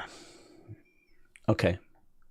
I just got tagged in this, right? So, Black Ice just showing that on Wikipedia it was listing Brock as being in that Fatal 4-Way and it had been changed to a Fatal 5-Way. Don't know where that's come from. It wasn't there when we just looked at the... because we literally just went on Wikipedia, didn't we? And we just went down. It wasn't there then. It's not there now. It's not there now. What? So, I don't know. I don't know if that is... Don't know. Could that be what happens, though? Could it be that Brock inserts himself into this and maybe that's, you know, what we get? I don't know. Honestly, the word is doing the round at the moment. Something big's going to happen. And WWE want to use this as a way of setting up Wrestle Palooza. So, yeah, we'll have to see. Is it going to be Brock? And how would people even react? I don't know. I don't know. Everyone's talking right now about could it be Brock? No one seems to have got to the conversation of what's going to happen if it is Brock. What is the reaction going to be? Daze, do you think Nikki Bella asks her sister to do the same Survivor Series 2014, but just in Clash in Paris?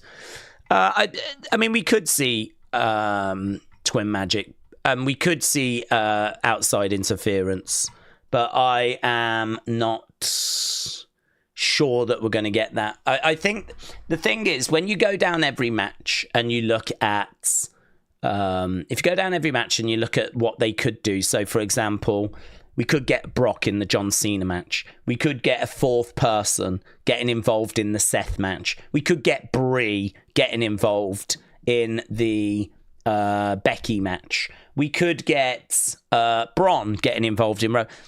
They're not going to do all of that, are they?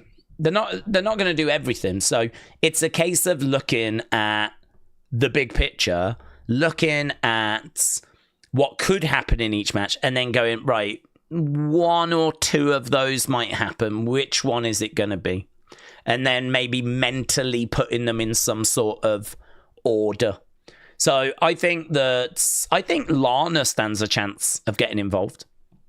The reason for that is because I know that she is there, and I'm pretty sure she signed like some sort of deal as well, which meant that she can have merch made and all that sort of stuff. So I don't know that she's signed like a performance deal, but I think she signed some sort of like Legends type deal, right? Which means they can do merch and bits and bobs. I also think it means she can absolutely get involved. Just like how they have the Legends come out on the Raw episodes, the anniversary Raw episodes and all of that. So, look, could Brie get involved? Yes, she could. Is she going to get involved? No one knows, do they? No one knows. It's a case of kind of going, we could get Lana, we could get Brie, we could get Brock, we could get Karrion, we could get Austin Theory, we could get The Rock, we could get Ilya Dragunov. There's lots of potential for things we could end up getting. I reckon you're probably only going to get one or two of those, though. By and large, I think most of these will kind of look like will just be normal type matches. But you will get a couple of things, yeah. Daze, do we think Nikki... Oh, we read that one. Looks like my chat has frozen momentarily. Let's pop it out and pop it back in again. See if that refreshes it. Boom.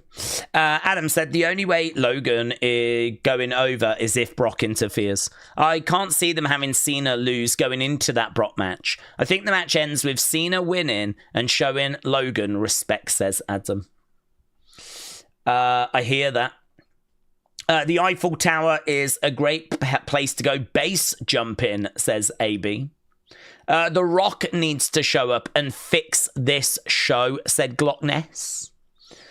But when are Liverpool going to lose a blooming game, says Connor. Well, I don't know if they will, to be honest. If they won again today, they were facing Arsenal today, so if they've won, that'll be a big result. It could be that Liverpool just run away with it. I don't know if the other teams strengthened enough. Oh, it was just 1-0 as well. Last year's champs do what champs do. They found a way. The new players have not settled, but they will get better. There we go. That's a big win for Liverpool. Really big. I mean, that puts them on 9 points, and it gives them, even after 3 games, a lead. Still a long way to go, but... I don't know, maybe you could give them the trophy now. Just call the season off. In fact, where's United? Because I think they're quite high in the table, and I might take that if we do end the season now. If we all agree to just end now, that might be all right, actually. I wouldn't love Liverpool winning the title, but more focused on United. 8th. Oh, would I take 8th? Oh, I don't know. I don't know, actually. Is that good enough for Europe? Do you get Europe 8th? I probably should take it, shouldn't I, in all fairness? Yeah, 8th. Jim said, why would Lana be there? The last I heard that Rusev would divorce him. Oh, the last I heard, they were back together, and there was a picture of them together in France. They posed together. They're both in Paris. So, yes, I heard they had split up, but then I heard they had got back together again. So, I don't know what the latest is, but what I do know is that they yesterday posed together in France at the Louvre, just outside the Louvre. Miss Trini said the way they botched the heel turn with Cena, they can't afford to give Logan a win here because they botched enough of his retirement, in my humble opinion, says Trini. Daze, is there any dream championship you would like to own a replica of? The first one, honestly. I do have the replica, don't I? But it's unfortunately WWE have never made an official replica of Buddy Rogers. The very, very first WWE Championship from '63, you can buy fake replicas of, and I have one, which I've shown a number of times on streams.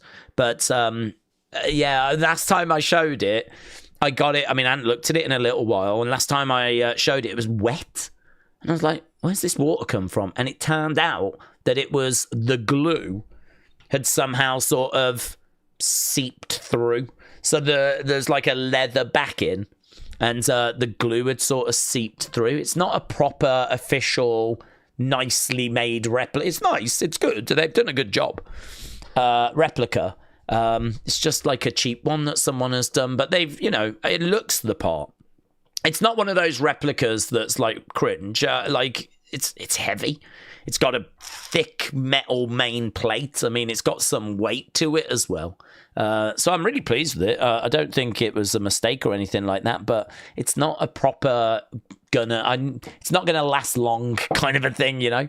But the good thing about that belt is because it is meant to be a replica of the very first WWE Championship from 1963, which I don't even know if I have it.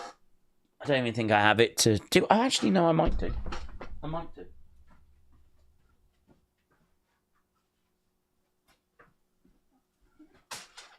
I thought I'd put it back. I hadn't. It was only on the floor. It's quite a heavy belt, this one, but because that you can see how thick that is, and it is metal. So that's not plastic or anything. That is metal, and I mean that is it. And it really does look the part as well. Like, that is exactly what the very first WWE Championship looked like.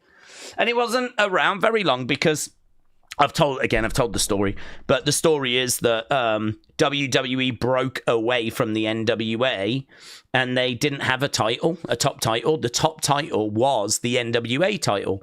So when they said, oh, we don't want to be part of the NWA anymore, which was a collection of promotions. When they said, we're not going to do that now, we want to be our own thing, they all of a sudden needed a belt.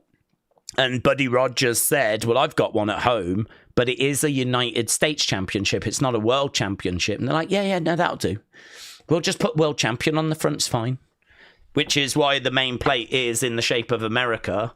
And it's why that says World Champion and it looks like it's just been bolted on. That's because guess what? It had...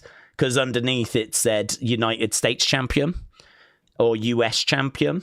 So, like, the first WWE Championship is actually a United States Championship that had been sort of redone. There's only two people that held this, Buddy Rogers and Bruno Sammartino. And you can find a picture of Bruno. You asked the question, I'm giving you the answer. You can find a picture of Bruno with this belt. He doesn't have it too long. They change it. And they change it over to the belt that he would be more remembered for. But you can find 1963 Bruno Sammartino pictures of him with this belt. I'm trying to save, and it's not saving. And now it's not responding. It's there anyway. So, there we go. Now it's going to save. I wondered if I could save it and make it bigger. You get the gist. So, yeah, I'd love this. This, to me, is...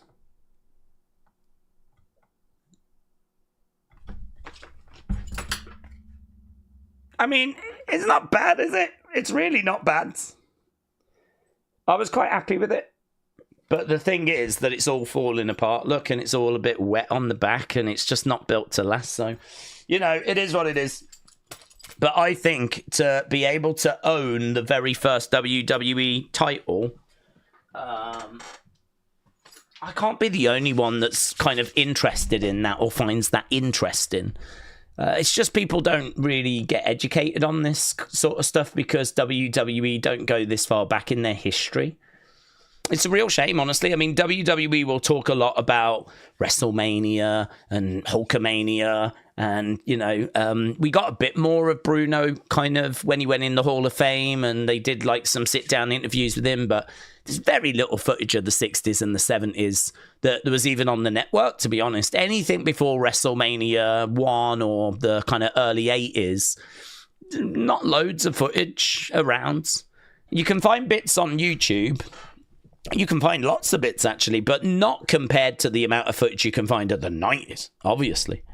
So, yeah, a lot of this stuff is just sort of lost to history a little bit. But I would love for WWE to bring like a DVD set out or a playlist out of like 60s, Tell me about the 60s. Show me the stars of the 60s. Give me profiles on people that were around. Tell me some of the stories, because I don't know them. I'll be the first to admit, you asked me about mid-card feuds from the 1960s. I don't know. I mean, I know the opponents or some of the opponents that Bruno was facing throughout the 60s, but I don't know what was happening below him in the card. Even to me, there's a lot of mystery there. So I suppose what I could do is I could buy 1960s wrestling magazines, and that would give me an insight into what was going on, and I'd be able to flick through and read the articles and start putting some pieces together. So, I don't know. That's a hell of a project, though, isn't it? And it's not going to bear much fruit, I don't think. It's one of those where I'm not blessed with time at the best of times. So, I don't know. But yeah, 60s, 70s, I find that fascinating because if I want to find anything out about the 90s, the 2000s, the 2010s, I can easily do that. There's normally footage of it, or there's, the wrestlers that were there at the time doing interviews about it. Like, I feel like all of that is covered. But there's just nothing if you go back to 60s, 70s. So, yeah, for me, I'm kind of really... I love that period. I find that very interesting. I think the way that I would describe it, for me, is it's a bit like the deep ocean. So, like the sea, there's still big parts of the oceans and the depths of the oceans we've never even explored. Like, we just don't know what's down there. We don't know. And so I think they said something like we've put more people on the moon than actually sent to the lowest point of the ocean. It's just it's that level of unexplored. And I sort of feel like the 60s and the 70s WWE is a bit like that.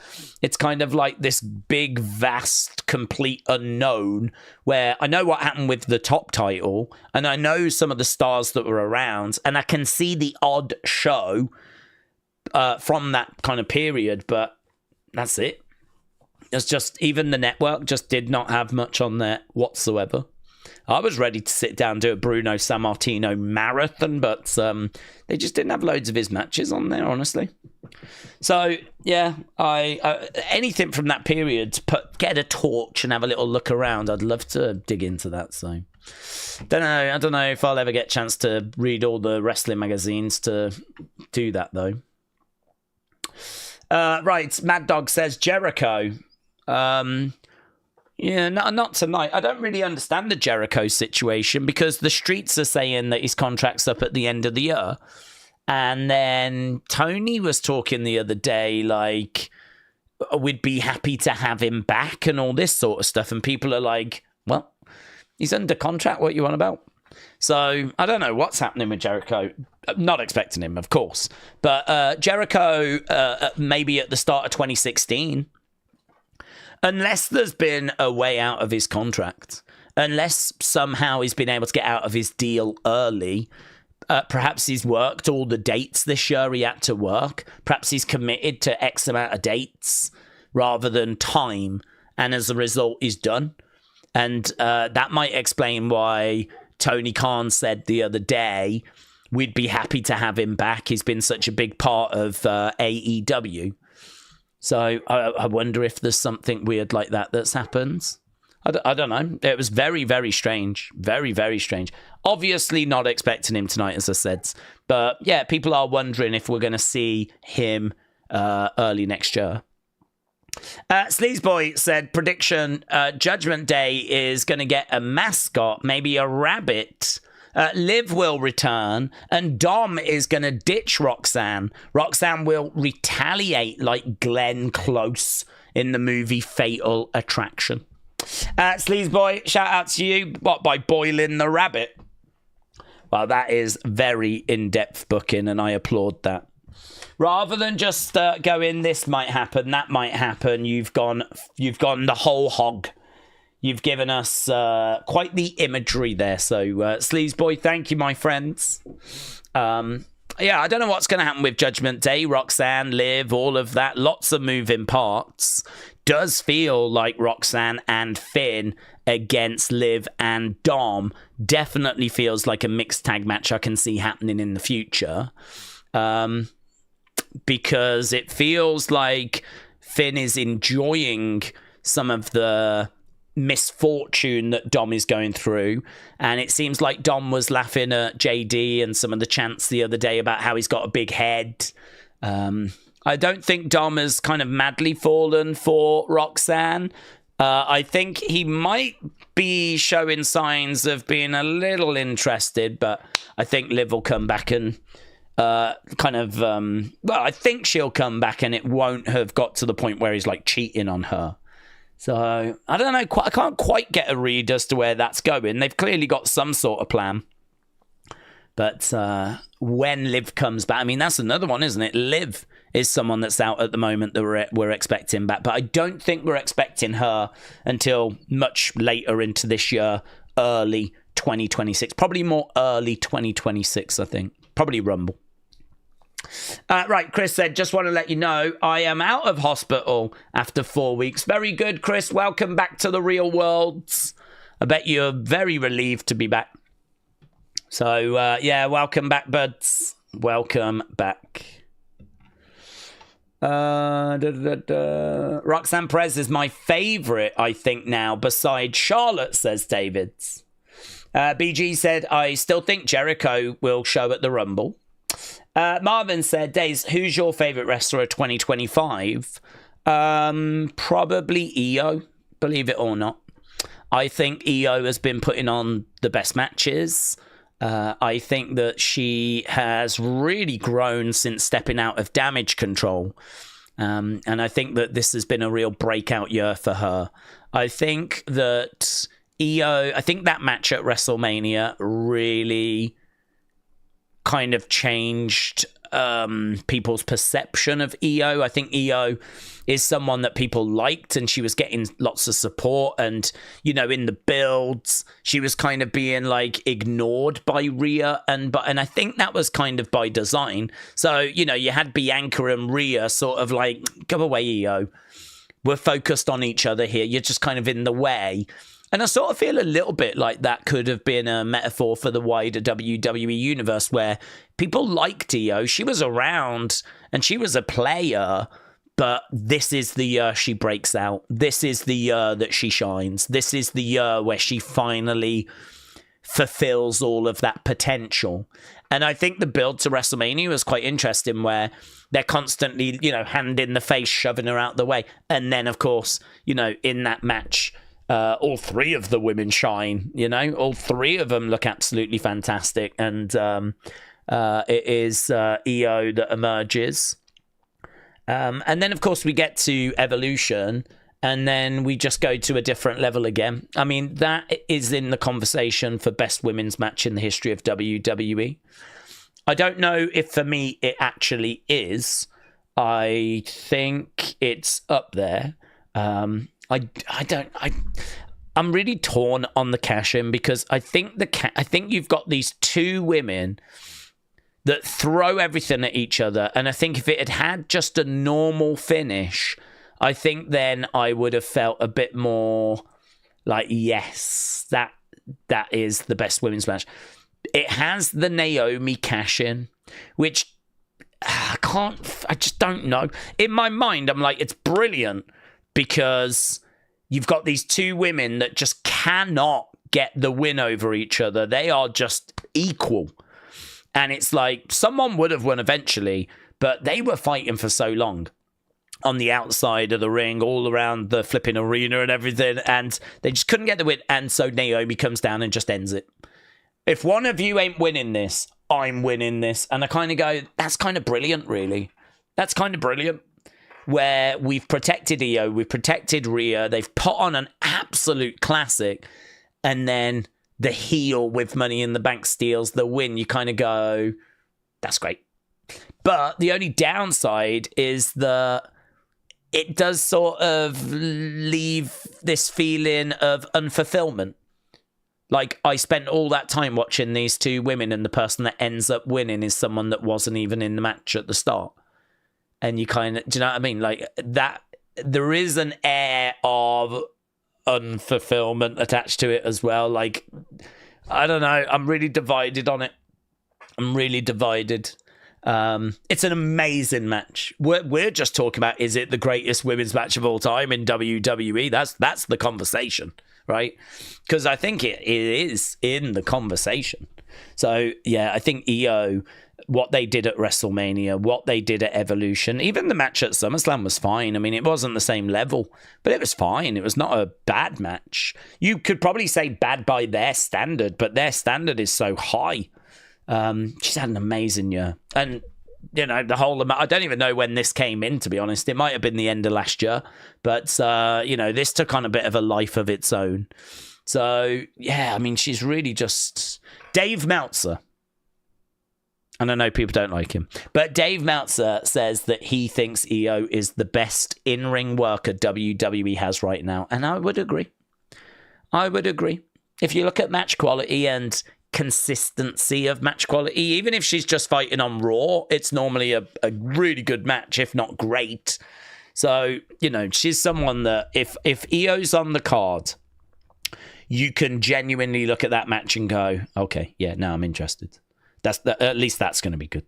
That'll deliver.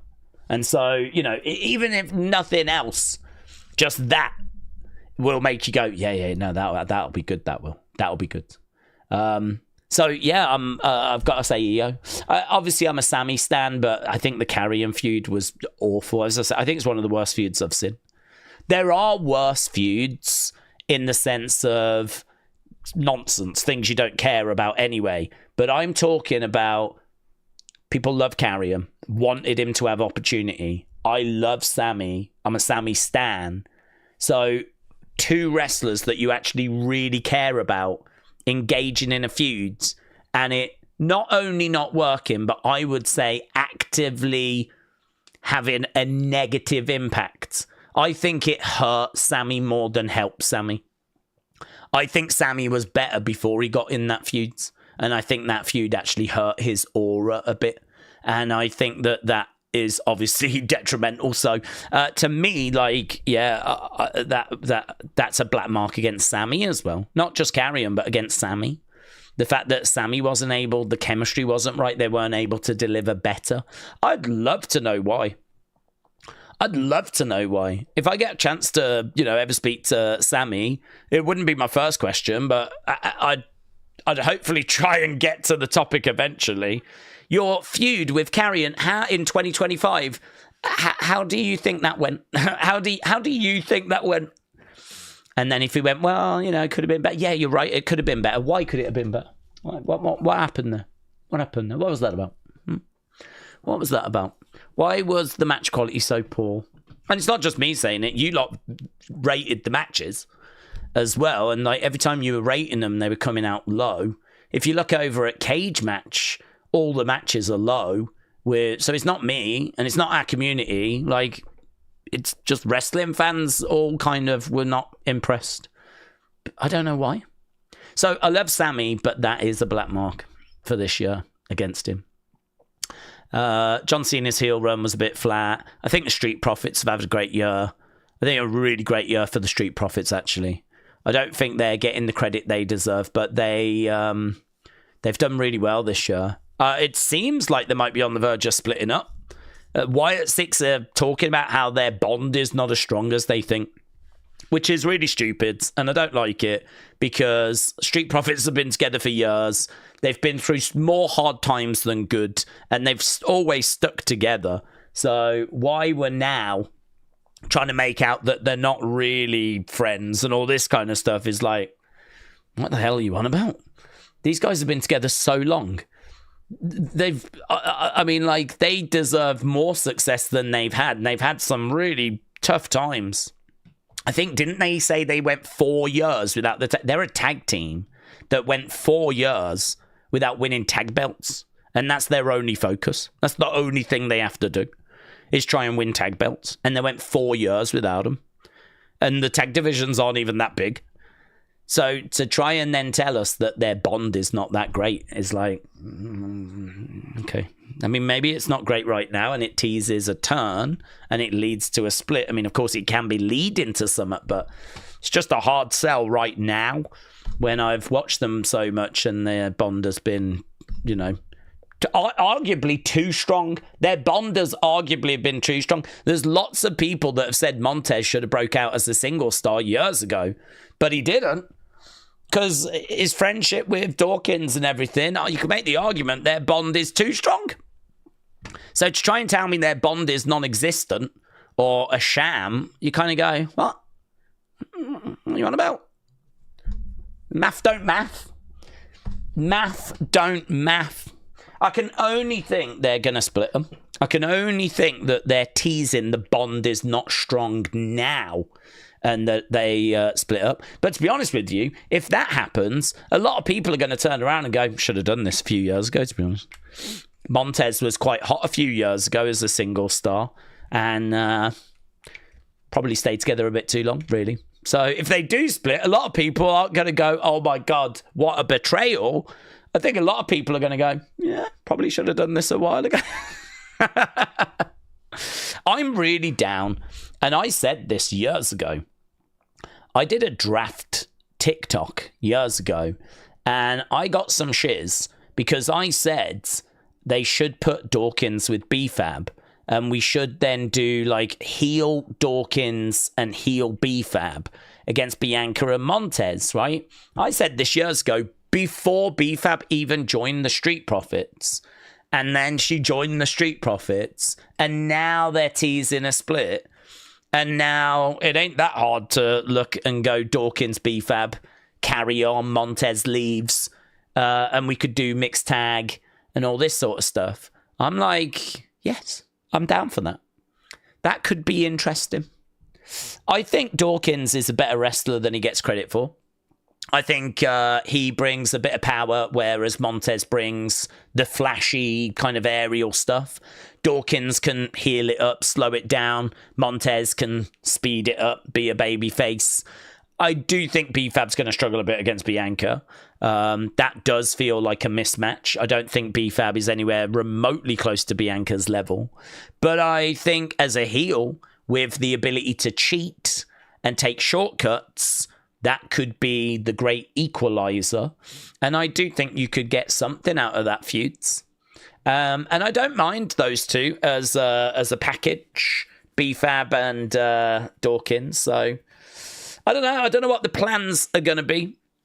If they do split, I would imagine that Montez will be the babyface. I would imagine. I think Dawkins is the one that you would want to make the heel. He's the one I would make the heel. I'd be interested to see what they do. But it's a hard sell for the Wyatt Six to tell me that these two don't like each other when I've seen them go through so much. Let me just grab some water. I don't have any.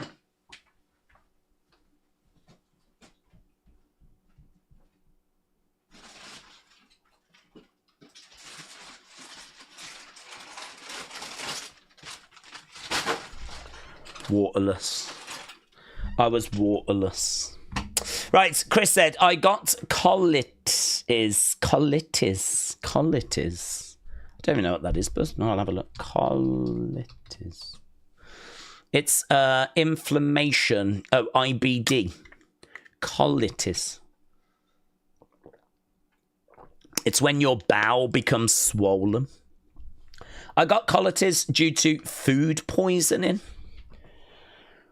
That must have been some really serious food poisoning, bud. So, that's what kept you in for 4 weeks? 4 weeks in hospital? Honestly, some of the stuff that people have to go through in life, it's hard, isn't it? Chris, I'm pleased that you're out and on the road to recovery. Try and focus on the positives, my friends. Distract yourself with wrestling. Wrestling's a great distraction because it's always so much of it, where it is a good way of just taking your mind off things. Jared said, evening days and dazers. Jared, shout out to you, buds. I hope you're well. Right. Corey said, what if The Rock shows up and takes Logan's side? Then we get him and Logan, Brock. So we get Rock, Brock, Logan. They could have a faction. That would be Daze's dream, said Corey. TJF said 36 minutes until the wrestling starts. We can skip Roman. I think we've got a bit longer than that, haven't we? I don't even know how long this countdown show is, to be honest. Right, Kian said, evening, Daze. Hope you are well, having a great day. I'm trying to catch up with Unseen. I've been busy. I've been watching Wednesday on Netflix. 4 episodes of season 2 this week. I'm excited, says Kian. Well, Kian, shout out to you, buds. Yeah, Unseen is, I think, doing well. I'm still enjoying it. I think it's interesting we've pulled the show stuff out as its own thing. It means I can get that out quicker. So as soon as Clash in Paris is done, we'll end the stream, and my first thing I'll do is a talking points video. I think now what I'm trying to do is, I think it makes a lot more sense for us to, if we see things that grab our attention, things that look nice or we've not really seen before, or something that's been well executed, or maybe it's a move we've not seen from a wrestler, or things like that, putting that into the video rather than just going, okay, this happened, that happened, this happened, that happened. That, I think, is too dry. I think I need a bit of flavour, and I think the flavour comes from, this was a nice sequence, that was an interesting look, and things along those lines. So I'm still playing around with the talking points video, to be honest, but I am very aware of it not just being this happened, that happened, this happened, that happened, because if you watched the show, you know that's what's happened. So I need to add a bit of flavour. So I am aware of that. Obviously, it depends what happens on the show. So it's not as simple as just like doing that. So I don't know. We'll have to see what goes down. But that is definitely something I'm trying to do. I'm trying to make that video work. If you saw the show, if you didn't see the show, you get something from it, So as soon as the show ends tonight, I will do the talking points video. I don't know if I'll do the review video. I never got to yesterday's review video. I was doing Unseen after Unseen. I was getting bits set up for the stream and whatnot. So, I was getting some stuff sorted. So I didn't get a chance to do it. First time in a long time, actually. But I will do it tonight. It's early tonight, isn't it? So we'll get time to do it tonight. So yeah, there's a few videos coming up, and we'll get Unseen sorted as well. So things certainly do not end when the stream ends. That's the point I'm making. So okay, but yes, Kian, enjoy Wednesday. Wild thought. How about Dawkins becomes the 4th member? Says Tyler. I suppose he could. That would have to be a lot of stuff that would happen tonight, though. I suppose it wouldn't have to be tonight, would it? I mean, he could be the 4th member, but not tonight. At the moment, he's still in the Street Profits, isn't he? So, boom, boom, boom. Going over to YouTube because the countdown shows should be beginning soon. So yeah, I suppose like that'd be a lot of stuff that would have to happen and go down. Right, the video is beginning. The thing is beginning, but it's not really beginning. We know these countdown shows are a bit rubbish. I mean, if you watch wrestling anyway, they just basically tell you how we got to these matches. There's the odd little extra interview. Or did I miss that? Have I just completely missed the flipping countdown show? It's on. It has started. What's on? Have I just missed the countdown show? Did I start when the countdown show started, did I? Where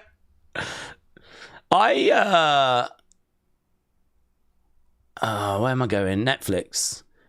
I thought that the countdown show was starting now. If the actual show's starting, then that's really throwing me off. I would have started even earlier if I'd have known that.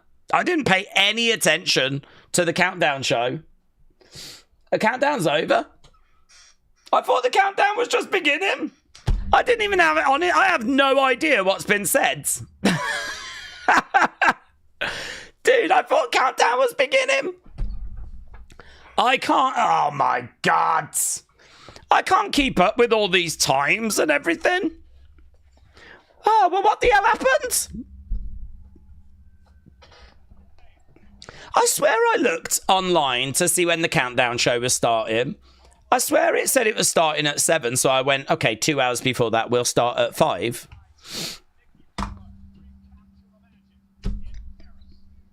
Dude, I was ready for a countdown show, legitimately. I didn't even have anything on my screen. Oh my God. Well, I've completely botched this stream then. Completely botched it.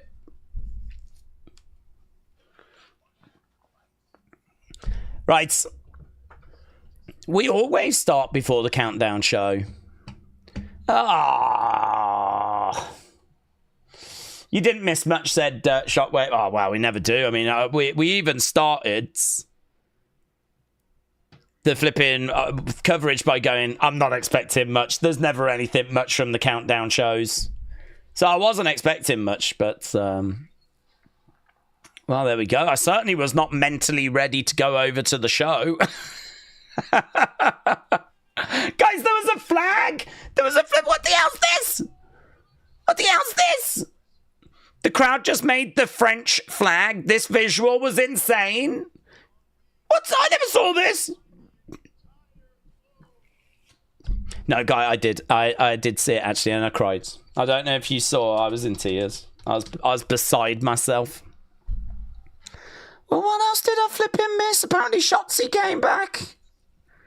Paris. It starts now.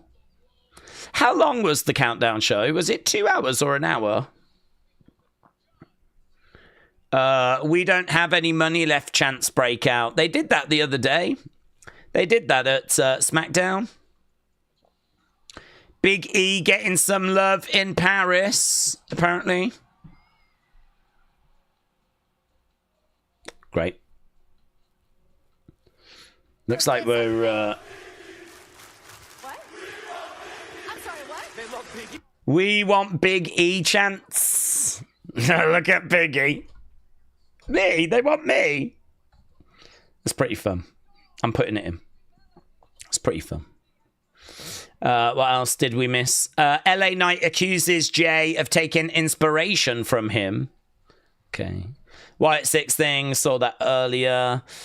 LA Knight believes he's the hungriest challenger today. Replicating a city like Paris isn't easy. It's an incredible job by our set designers to bring an idea to life. They did brilliant. Thanks, guys. Well, there we go. Thanks, guys. Thanks, guys. Good job, everyone. Thanks, guys. Yeah, that was so emotional.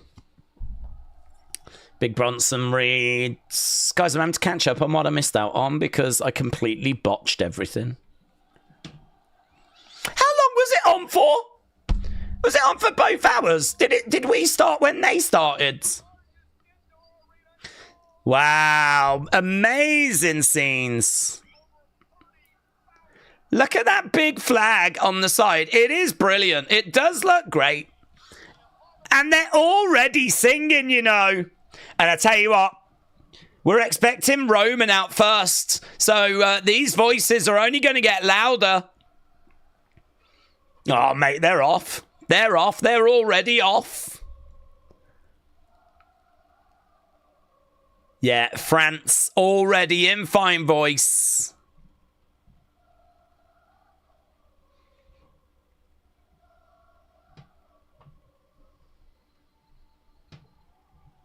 Loud boos. Loud boos. So we are going to go to the opening match that we thought. It's time for the Tribal Thief. He's going to be in action against the Tribal Chief. Oh my God, Big Bronson Reed's turned into Ric Flair. Woo! Big Bronson Reed coming out in like a robe. What the flip? When's Big Bronson Reed been wearing a robe? What's this? Sexy time. Is this sexy time with Bronson Reed? Heyman with a big smile on his face as Bronson makes his way down to the ring. Guys, I can't believe no one told me. Completely missed the countdown show. I don't think I've ever done that. I think this is the first time I have ever done that. What they're going to see probably is this crowd blow the roof off the building, says Triple H. Pyro coming off the Eiffel Tower was so cold. There we go. Bronson Reed looking out at the crowd. We're waiting for the Tribal Chief. Okay, Joe said, didn't miss much. 2-hour pre-show. Punk and Jey saying there's no friends in the match tonight. Joe, thank you, buds. Roman Reigns. Big Miz said the pre-show was as long as Edward painted his room. Oh, not that long then. Edward only put a little bit of paint on his walls. Okay, Roman Reigns. Now we're going over to the French commentary team, and doesn't appear to be any... I couldn't hear the French at all there. I couldn't hear the French at all. It's brilliant. Okay, Roman versus Bronson.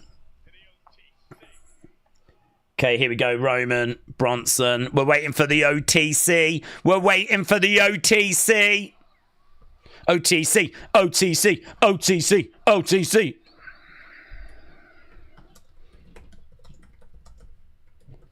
There it is. There we go. It's so crazy, isn't it? Like, they're chanting for him. They know he's going to come out. And as soon as the music hits, they go bananas. It's so crazy, isn't it? The pop that you get from someone that you know is about to come out. OTC, OTC, OTC. And then it settles. Then the yeah! It is Theo. He's here. He's actually here. It was advertised. But that's just the aura of the man, isn't it? Here he is, looking around. I think we're dealing with like a 4K, 8K camera there. I mean, it was sharp, mate. It was sharp. Roman making his way down, looking like some sort of flipping Greek god. As he always does. Roman Reigns is just the best of us. If aliens invade, we send Roman. And he murks them. 2 Ulafalers. Okay, 2 Ulafalas. One for his dad, one for his uncle.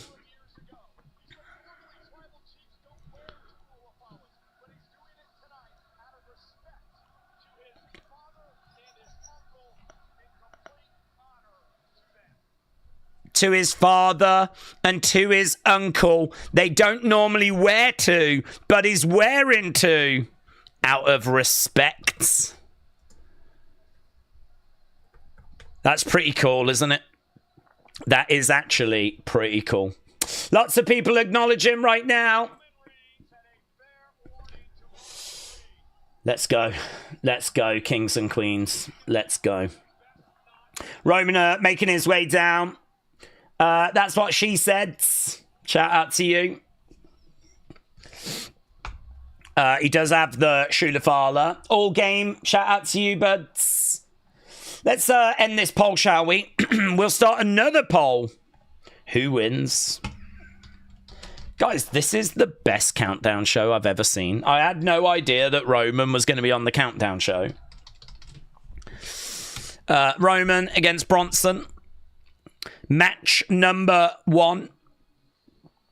Dun, dun, dun, dun, dun, dun, dun, dun, dun, dun, dun, dun. Dun, na, na, na, na, na. Bam, bam, bam.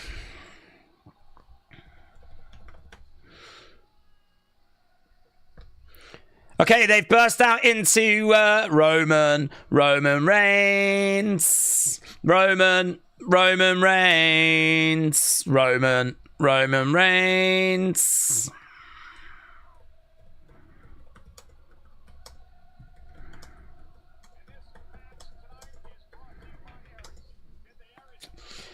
Loud. Hello to Sai Yang Gogu. And hello to Tanmoy. Shout out to you as well. Shout out to Bangladesh. Shout out to Pakistan. Shout out to the world of wrestling fans that are joining us as Roman Reigns makes his way into the ring. Match number 1. Taking on the tribal thief, Bronson Reed. Roman with 2 Ulafalas, 1 red, 1 black. Apparently paying tribute to his father, to his uncle. I just hope this bangs, mate. I just hope this bangs. I just want a great match. Paris, that's a nice sign, actually. Paris acknowledges you. Loud OTC chants. OTC, OTC, OTC, OTC. Roman Reigns, Roman Reigns, Roman Reigns, Roman Reigns. Paris in fine voice. Smile on the face of Roman. Let's go. Let's go.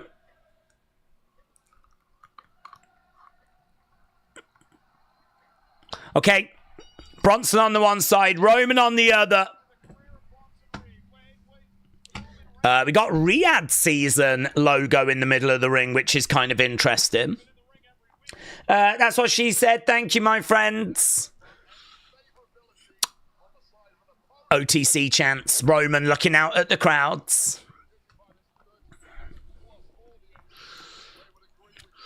Okay, Heyman on the outside with the Shulafala. Bronson puts the finger in the air. Roman stares over. This is such a massive match for Bronson, isn't it? Absolutely huge. I mean, look at this opportunity for Bronson.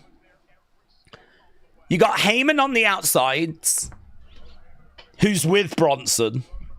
You got Roman Reigns, the biggest star in this industry, in the ring. Green shirt guy in the front row, by the way. And we haven't even got going yet because these fans are still singing. It's a smile on the face of Roman. I tell you what, the international fans cannot be ignored. This is a genie that is not going back in the bottle anymore.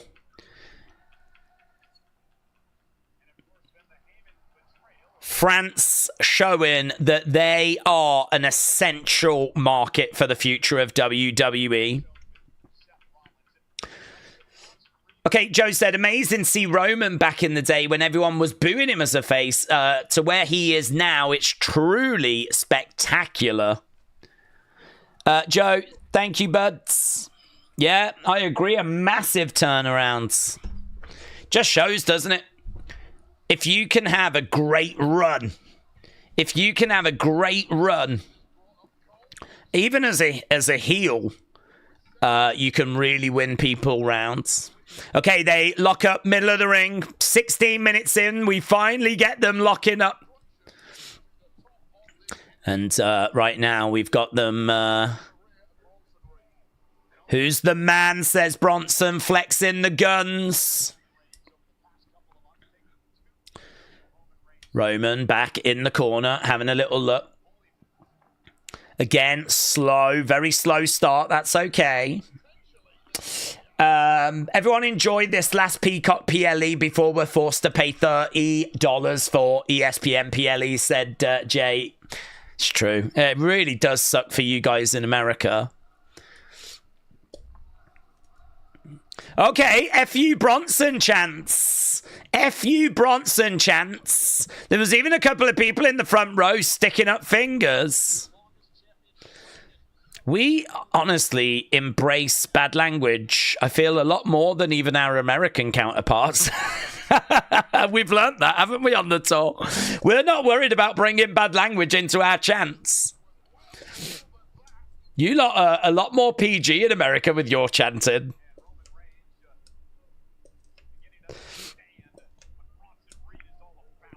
Okay, Bronson with a shoulder barge. Roman's like... Yeah, stepping up.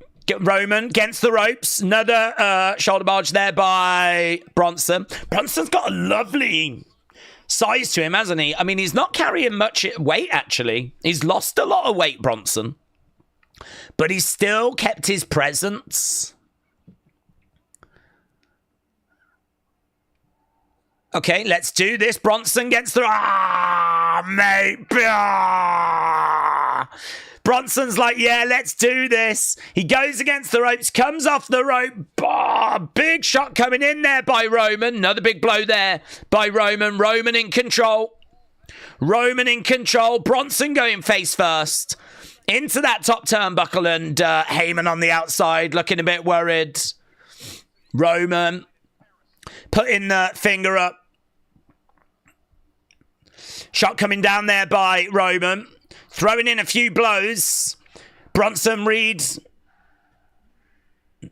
I never know what they're saying. You know, I don't know French. So when they're counting, if I was a wrestler and on the outside and I was listening to the... I'd have no idea what number we were up to. Do you know what I mean? In America, when there are 8, 9, you know you got to get in the ring. But in France, when they're saying 8-9 and it's not 8-9, it's French 8-9. I'd be like, I don't know where we are. I don't know what number it is. I might end up getting in on 3 or something. I don't know. Roman trying to pick up Bronson. No joy. His back buckles. And now it's Bronson that's throwing up the ones. It's Bronson now that's acknowledging.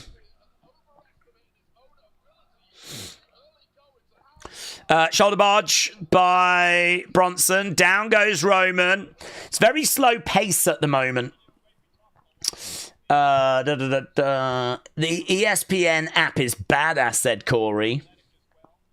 Sonny said Triple T was in the Discord and he went to a party and the police showed up. Oh, really? Oh, look at Roman going onto the commentary table. Hannah said, Daze Bonjour, loving this stage.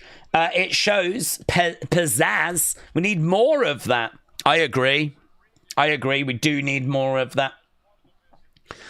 Right now, we've got the commentary table being stripped.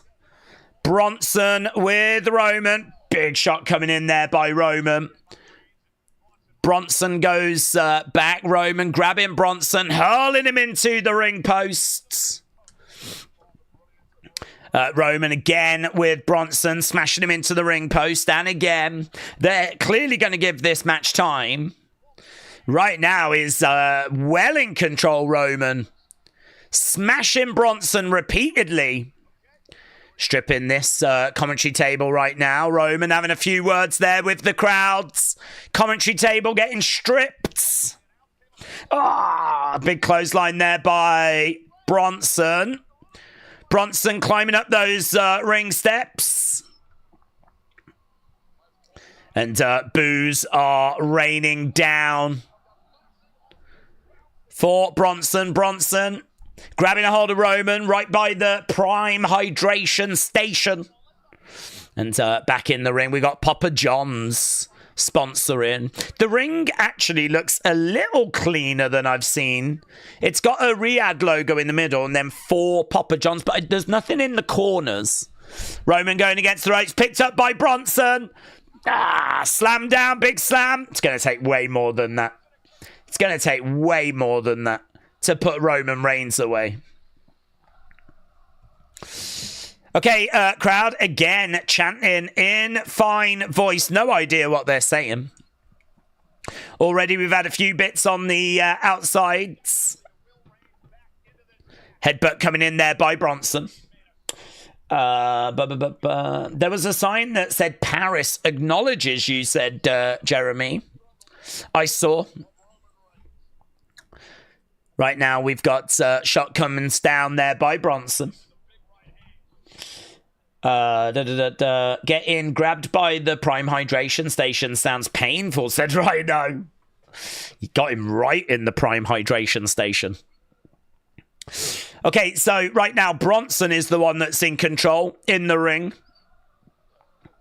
Shot coming in there by Bronson. Roman back in the corner. Heyman on the outsides. Chop coming in there by Bronson.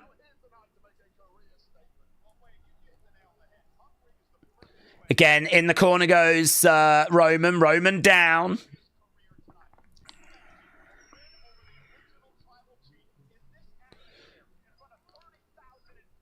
Is this your tribal chief now?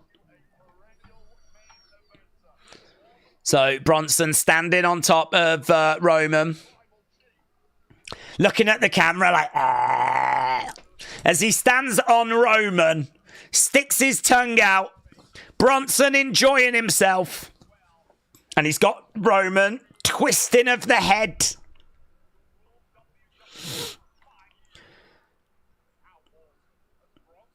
Yeah, Bronson doing well in the match so far. I think Roman knew this was going to be a challenge.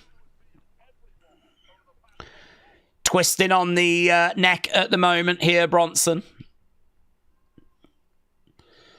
Okay, crowd just settling down as we're getting into this.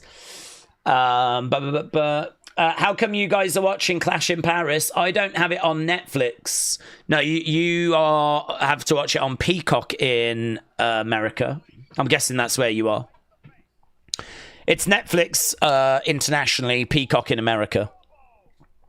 Elbow there by Bronson, and Roman goes down. Bronson looking out at the crowd.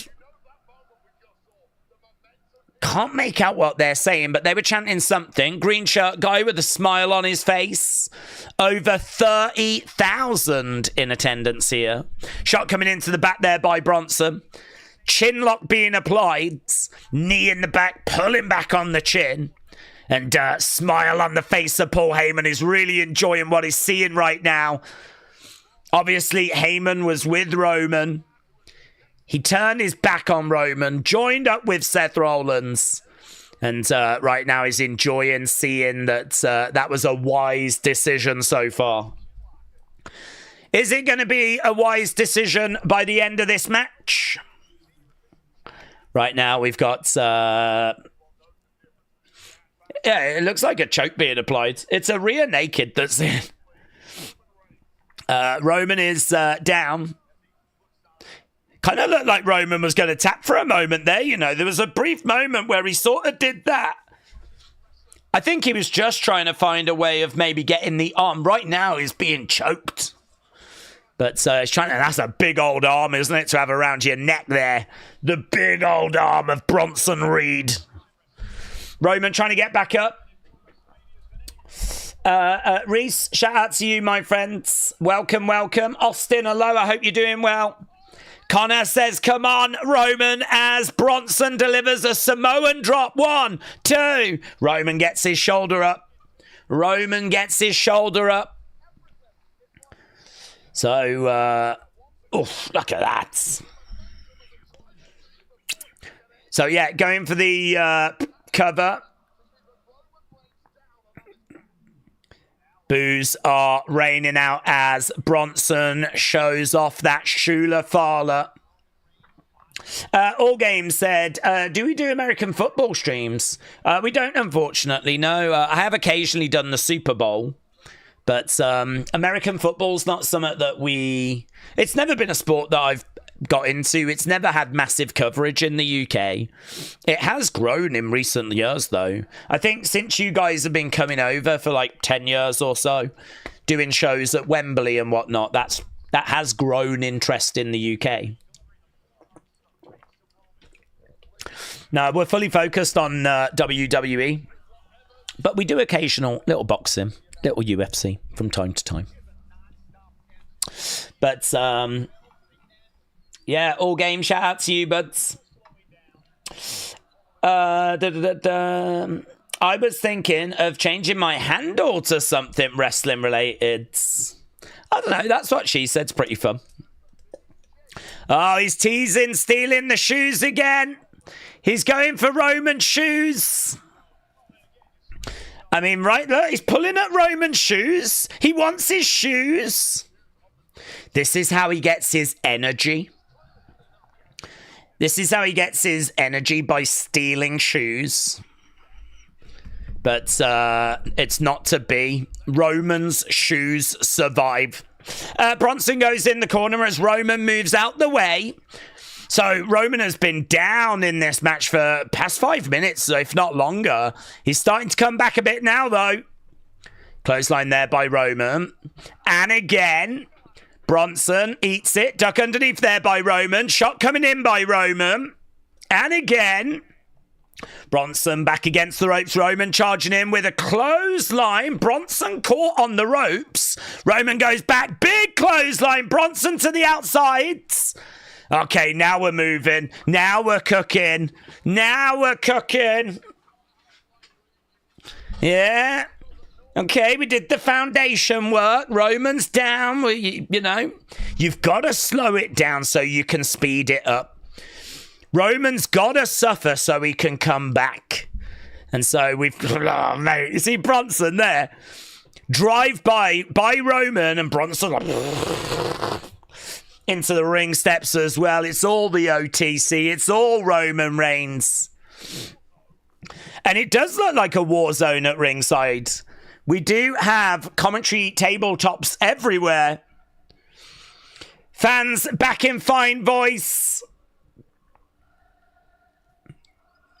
Roman Reigns. Roman Reigns. Right, Roman is looking for this Superman. Charging in. Oh, didn't get it.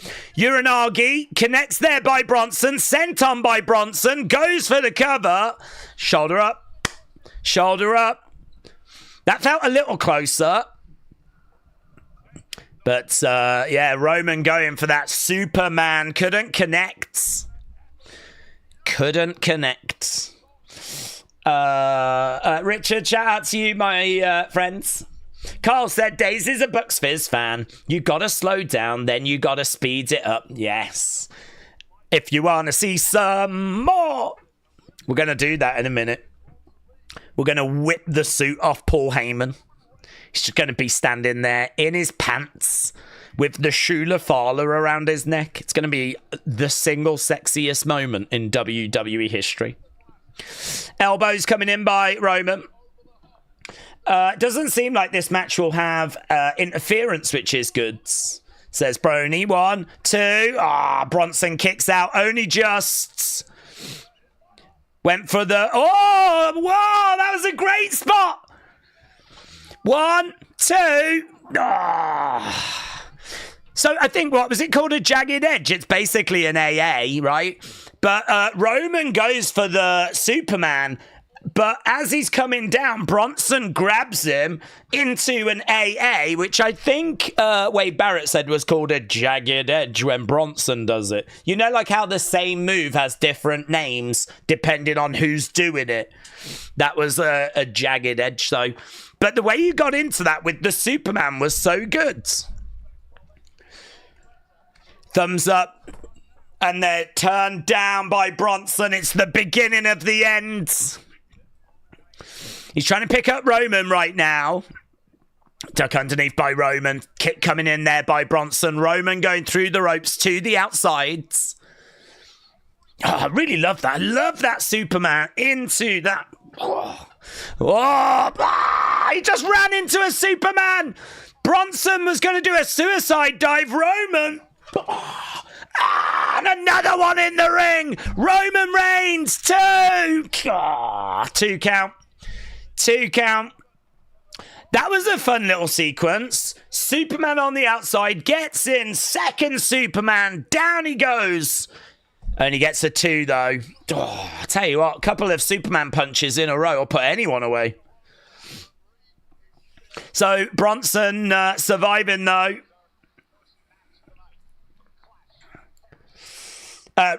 Wrestle Talk enjoyed that Superman into the jagged edge. They said it's a Superman into a Death Valley driver. But I've added it to the Talking Points video. We're going to show it later. It's a really good spot. Okay. This match has been decent. The crowd is lit, said Leanne. Alex said, I like Bronson's other finisher more than the Tsunami. Okay, well, we might not see it because Roman is ready. He is back up. We're already half an hour into this. We've got to be getting near the end. Here we go. Roman looking to deliver. Oh, the spear, but a drop kick there by Bronson. Bronson with a clothesline. Roman to the outsides. Bronson going against the ropes. Suicide dive connects. Suicide dive by Bronson. He's like a baby rhino. And he just did a suicide dive. He is like this generation's Bam Bam Bigelow. But not as good. He's not Bam Bam levels, is he? He could get there, though. Crowd are chanting, this is awesome already. Roman down. This is your chance. This is your opportunity. Here we go. Roman trying to get in position. We might be seeing a tsunami. Roman moves. Roman moves. Big splash there by Bronson. Roman gets out the way. Over in the corner. Bronson down. It's all happening, kids. We'll get into the conclusion of the action. Roman back in the corner. Bronson there for the taking. Oh, grabbed him. Picks him up. Powerbomb. Oh, sit down, powerbomb. 1, 2. Roman kicks out. Ran in for the spear. Got caught by Bron. Flipped into a powerbomb. Sit down powerbomb, which is the best kind of powerbomb. But could only get a 2. I think it's been good, honestly. I think it's been good. Right now, Bronson dragging Roman back to the corner. Oh, look at Heyman on the outsides. Heyman signaling the end here, but Roman gets up. Big shot there as Bronson's up top. Heyman shocked. Heyman can't believe it. Roman coming back into the match. Roman grabbing Bronson. He's got him. He's got the big man. Another big blow coming in there by Roman. Roman climbing up. He's going to look for maybe a superplex. I think we're going to go for a superplex. This is like, whenever I see a big guy about to be superplex, I always think like ring breaking type thing, you know? You're clearly not going to do that because it's the first match and we've got other matches and we're not going to rebuild the ring. But look at this. He's going Samoan drop and he gets it from the corner. What? Roman with a monster Samoan drop. Oh, he's fired up. Listen, he's tried for this so many times and he's not been able to get it. He gets it this time. Spear, 1, 2, 3. Roman wins. Roman Reigns defeats Bronson Reeds. And there's no sign of Bron Breakker, which is a real surprise. I thought he would come like running down mid-match. Look at Heyman. He's gutted. He's gutted. He's got the Shula Fala. But, yeah, once again, it's a loss for Bronson. I mean, we saw Bron and Bronson lose at SummerSlam. Just lost again. Just lost again. How are they going to bounce back from this? I mean, look, losing to Roman, there's no shame in that. And actually, Bronson looked good for times in the match. But the end result is an L. There's Roman, look, getting on the commentary table, looking out at the crowds. Still no sign of Bron Breakker. Oh, I think we got Jelly Roll. Is that Jelly Roll? It looks like Jelly Roll is in the front row there. What's he saying? What's Heyman saying? How could this happen?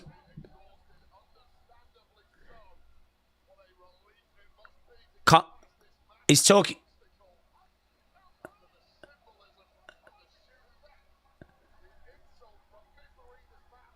It wasn't a 3. Is that what Heyman's saying? Oh, Roman's getting in! Roman's getting in! Roman's got Heyman in his sights! Oh my God, things are going to get good! Things are going to get good! I mean, not for Heyman. Heyman getting up with Roman right behind him. Roman has just won the match. Heyman! Oh my God! Get your shoes back! Get your shoes back. I love you, my tribal chief. I acknowledge you, my tribal chief. Oh, my God. Superman punch him all the way back to America. I acknowledge you, my tribal chief. Oh, yeah, I bet you do. I bet you do. I bet you do. Acknowledge this. Yes, let's go. Oh, give me back my shoes. There we go. Look, the Shula Fala is being handed over to Roman. Roman gets his shoes back. Oh my God, this is so emotional. Seeing a man get reunited with his shoes. So emotional. This is like when Macho Man got back together with Elizabeth. Oh, he's choking out Heyman. Heyman's tapping. That's not going to help you. He's choking him. Look at him. Yes, the wise man is fading. Chucks him down. A guillotine choke. I think I would have preferred a Superman punch, to be honest.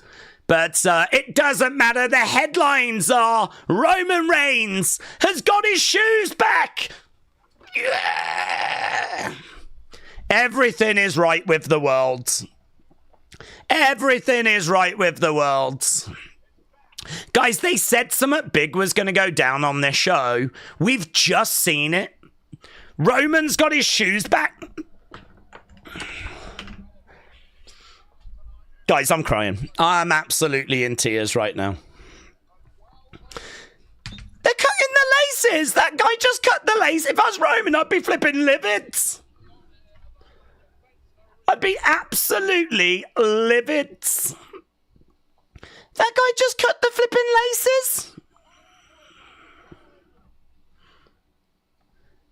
Roman's having trouble putting his shoes on. Oh, this isn't a good look, is it? This isn't a good look. He's signing the shoes. Is he going to throw the shoes in the grave? He's throwing them away. Oh my God, he doesn't even want them. He's throwing the shoes out. He doesn't even want the shoes. Oh God, the whole thing was a waste of time. The whole thing was a waste of time. He doesn't even want the shoes. Oh, Bron Breakker attacks. Bron Breakker attacks. Bron Breakker attacks. Bron Breakker has attacked. Well, he deserves that. He should have just left with his shoes. Instead, he's pandering to the crowds. Here, have a shoe. Everyone have a shoe. Everyone gets a shoe. But Bron Breakker, I mean, I don't know what he was doing. Perhaps he was having a croissant. Perhaps he was enjoying a lovely croissant. And he couldn't make it in time, but he's there now. So there we go. These are the consequences. So the shoes thrown out to the fans. Liv Morgan said, why did Berkeley just cut the man's laces like that? Even Liv Morgan wants answers. Even Liv Morgan wants to know why the shoes got disrespected like that. I mean, it made sense a little bit after when he started throwing them out to the fans, but... There we go, Bron Breakker, Spears Roman. Surely that's next. Bron Roman in a singles match. Ultimately leading to Roman Seth. Oh, Heyman's down. They're trying to help him up. Imagine if someone from our community got one of those shoes. That would be so great. Hopefully, Mayor Pete or someone caught one of those shoes.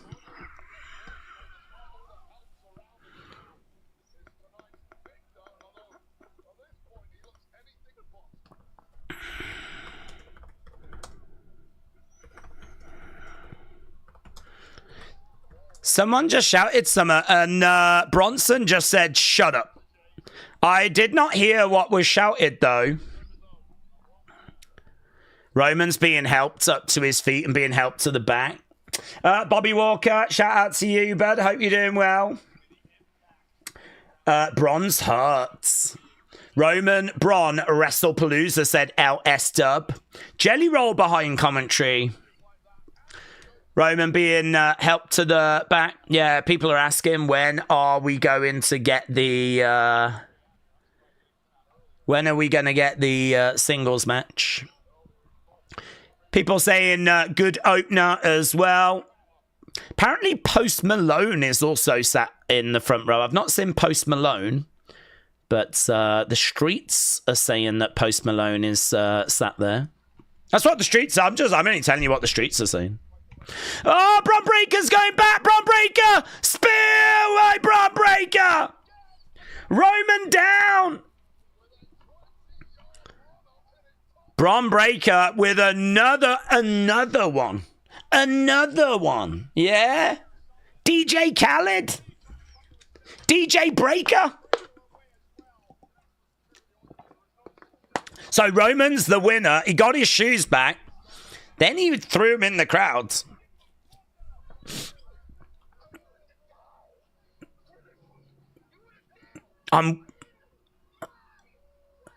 You're in my way. I'm willing to die for this one. Bron Breakker says I'm willing to die for this one. Roman's back in the ring, you know. Jesus. Are we actually doing any other match or... Oh my God.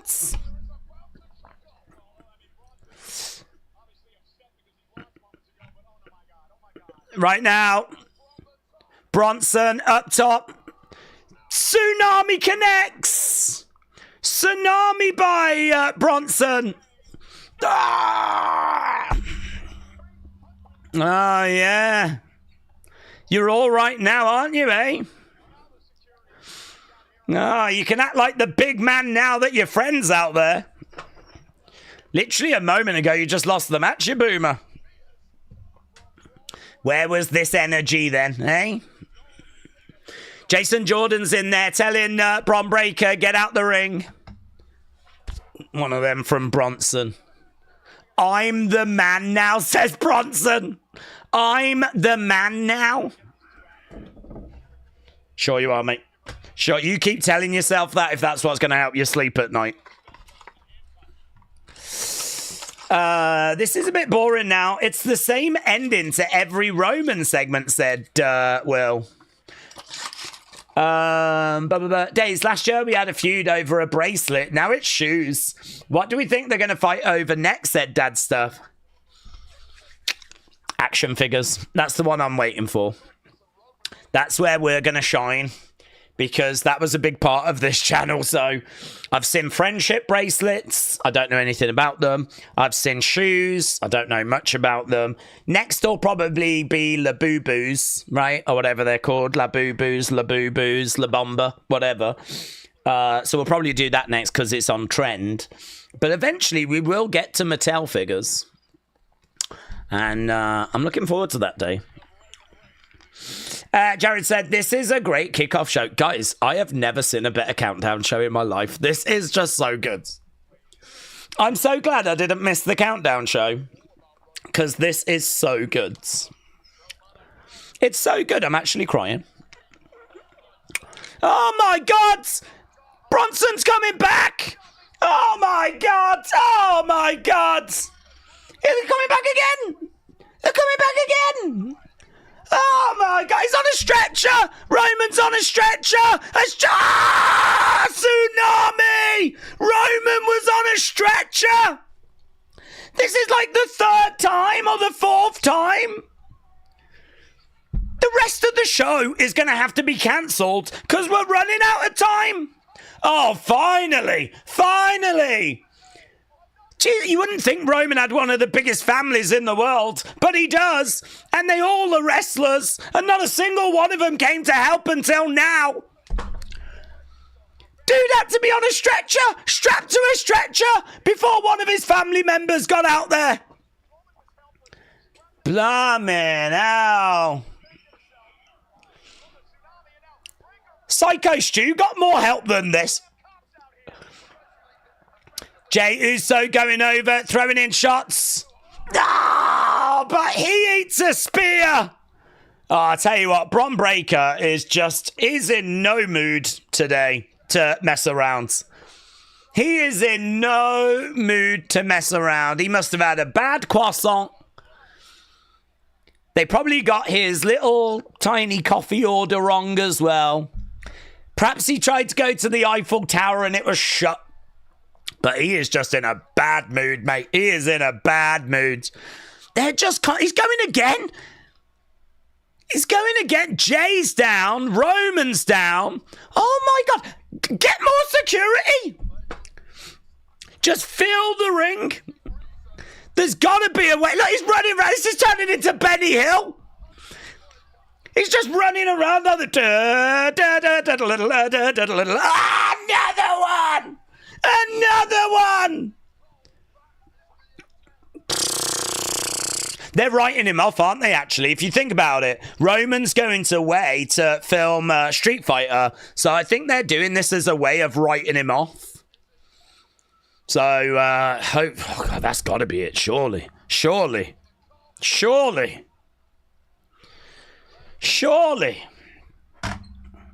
Oh my God, I've just seen Roman Reigns get absolutely murked, mate. Absolutely murked. That was a non-stop sustained beatdown.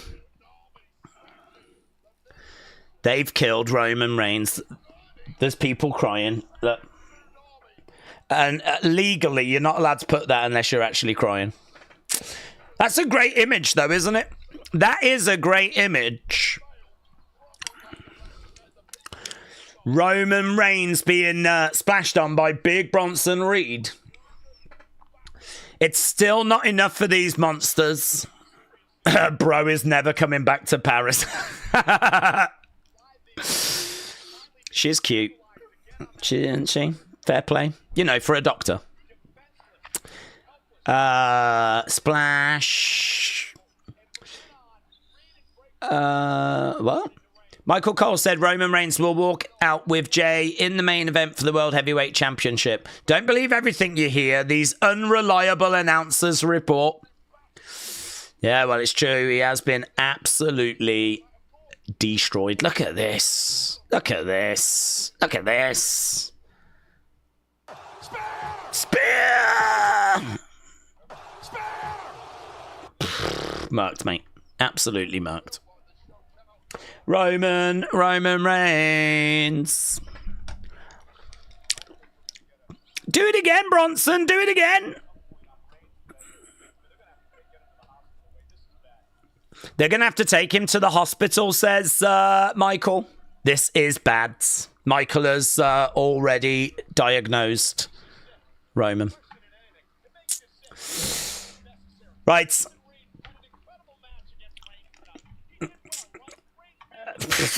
That's maybe a bit dramatic. Roman Reigns just took another tsunami. His career might be over. I don't think we're that level. I'm not sure we're career-ending level. We're he's going off to do Street Fighter level. That's where we are.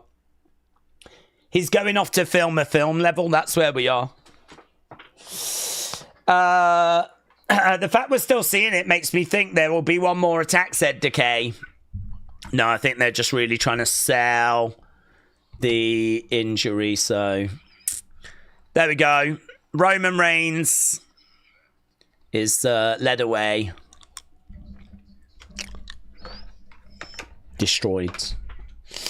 Okay, get your scores in. So far, we are 50 minutes into this show, and we have had one match.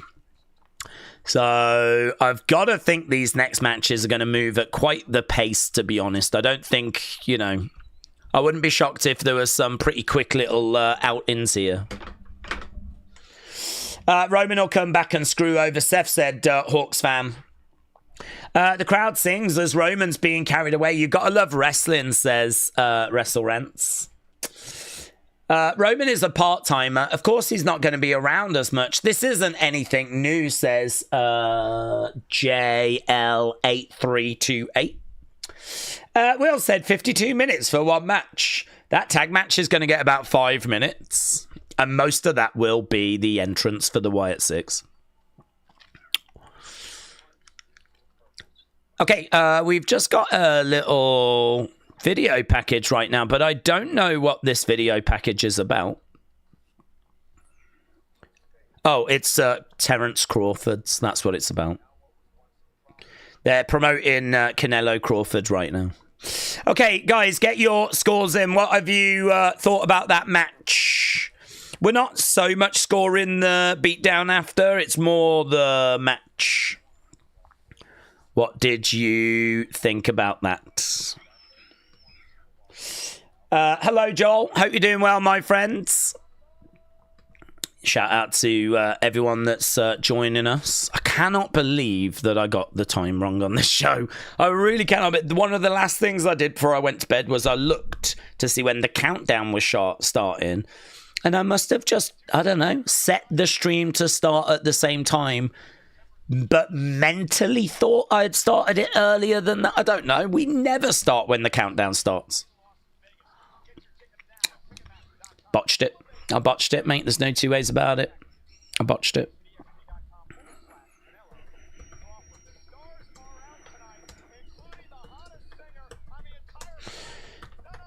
Jelly Roll. Apparently the hottest singer in the whole planet. What, hotter than Taylor Swift? Hotter than Sabrina Carpenter, who just dropped her new album. Yeah, we've got Jelly Roll. We got posts. F1 the album. Ah, OMG by Tiesto and Sexy Red is the official theme song.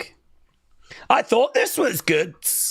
And now I know it's Sexy Red. It just makes sense, doesn't it? Right, backstage, Adam Pearce having a word. Roman on his way to a hospital.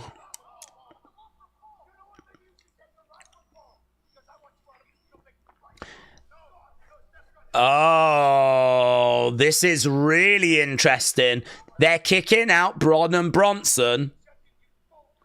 So that means they can't be around later for Seth.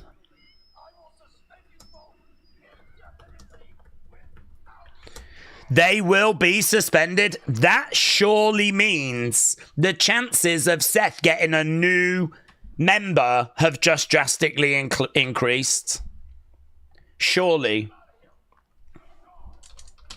If Braun Breaker and Bronson Reed... If Braun Breaker and Bronson Reed are getting kicked out, the chances of a new Vision member just drastically increased. That's what the streets are saying, and by streets I mean me. I'm the streets. I'm the streets now. Okay, oh, what the flip's going on? What's this? Borderlands? Is that Borderlands? Is it Borderlands? Is this Borderlands? Why isn't BFAB dressed as Claptrap? Why have they got spikes over their penises? Guys, what's happening? What the hell is going on? Why have they got spiky penises? Why have they got spikes on their penises? I don't know what's going on. I mean, this is clearly a partnership with Borderlands, which is an amazing game. But it doesn't actually say Borderlands anywhere. It's got to be in partnership with them, otherwise they have completely encroached on the Borderlands IP. Do you know what I mean? This isn't a homage. This is like a straight rip-off. But I don't remember in Borderlands people having spiky penises. To be honest, I didn't pay attention. Maybe they do. I have absolutely no idea. I don't know. Is that meant to be subliminal? Well, it's clearly not subliminal. Okay, Michael's mentioning in it. Yeah, he said Borderlands video game.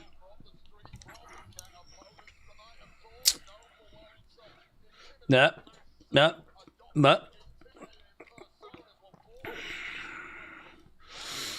Guys, if there is going to be a fourth person, is it going to be Karrion Cross? Are we going to see Karrion Cross? Are we going to see Austin Theory? Guys, I am so excited. I'm going to throw it. Oh my God, now Michael Cole is saying these two might not be as close as they're being made out to be.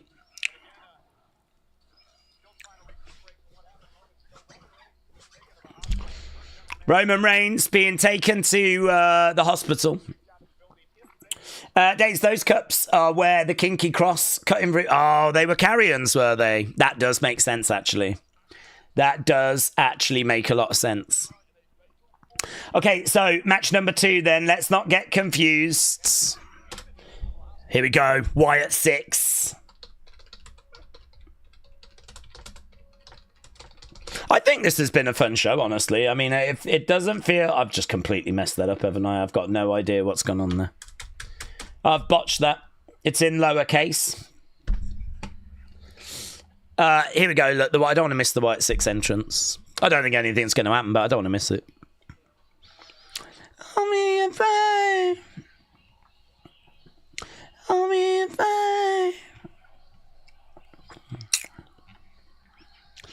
Okay, it's all of them as well. Oh, I like what Nikki's wearing. That's a different look for Nikki. Yeah, and the French fans are in fine voice. Fireflies are out. Fireflies are out. I tell you what, the Eiffel Tower's all lit up as well in the background. Looks great. Oh, it looks great. It looks magical. Can't help but look at this and wish it was Bray, though, to be honest. Or even if the match was just maybe a bit more meaningful. I don't want to be disrespectful. I'm just being honest. Yeah, I love what Nikki's wearing. Okay, we're about to get underway with this, and we've got no time to waste. French Fireflies are awesome, said Jennifer. They look great, don't they? Bray Wyatt chants. That's nice. Bray Wyatt chants.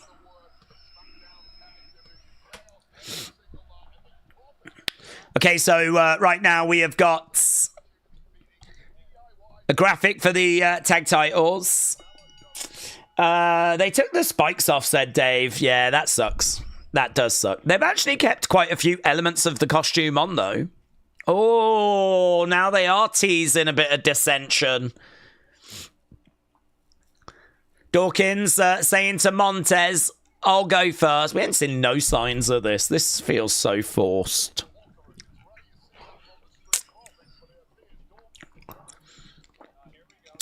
Right. Shot coming in there by Dawkins. Dawkins starting things off. Going back against the right back elbow coming in there by Gacy. Shoulder barge there by Dawkins. Connor said this match is going to be entertaining. Well, hopefully it gets time to be entertaining. I mean, I feel like they've massively overrun in that. I can't imagine that first match on the run sheet had an hour. Montez is saying to Dawkins, get out. PJ said, hello, everyone. I missed the first hour. Thank you for everything you do, Daze. Appreciate it. PJ, thank you, my friends.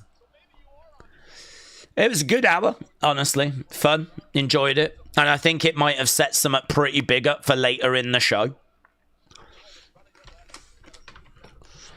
Okay, right now we've got... Loomis is in there with Montez. Drop kick there by Montez. Looks great. Looks great. Lots of that. That's getting over as well, you know.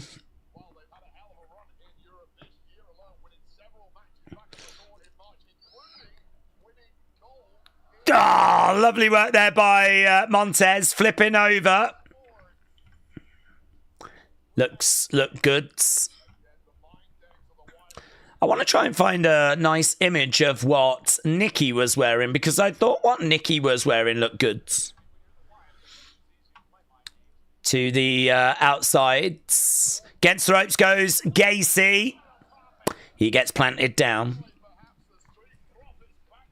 The fact AJ Dom isn't on is a travesty, said Mitchell. Montez going to the outside. Big kick. Down goes Dexter. Even like the trousers and everything have been designed to look just like the game. It's quite a lot of work that's gone into this presentation. I don't even know what they're promoting, though. I know there was a film that came out, but that's been out for a while. Is there a new game on the way or something? Why are Borderlands being promoted?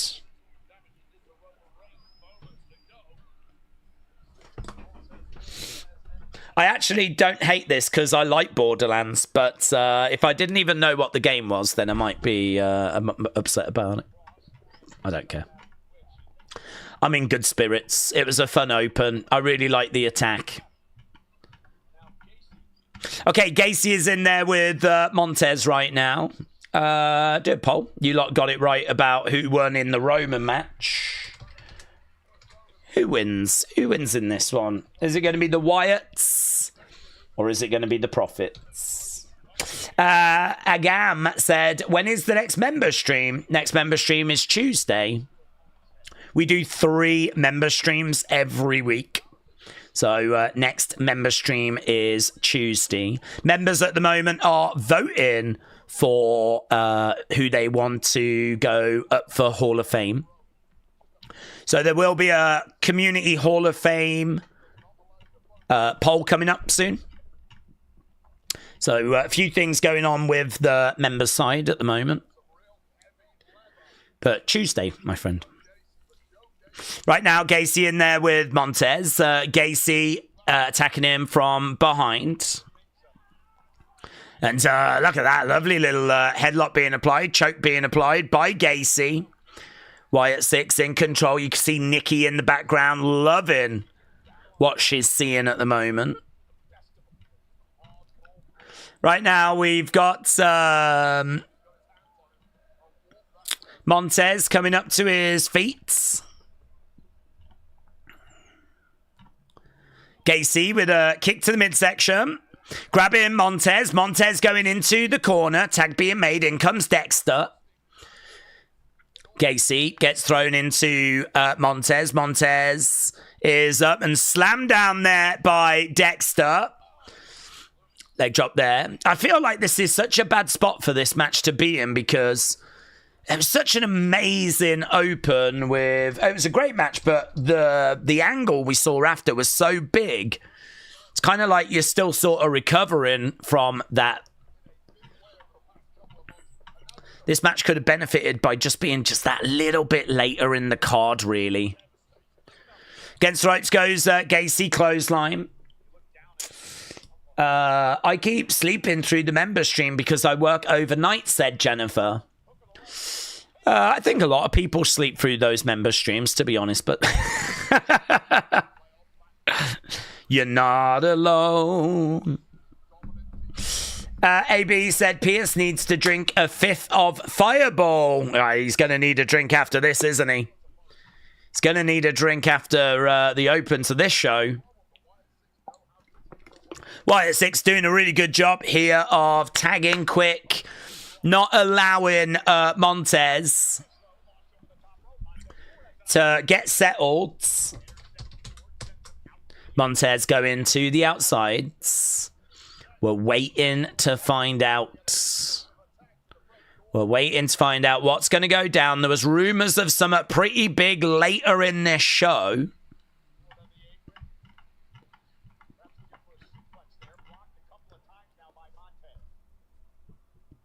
Looking for a suplex.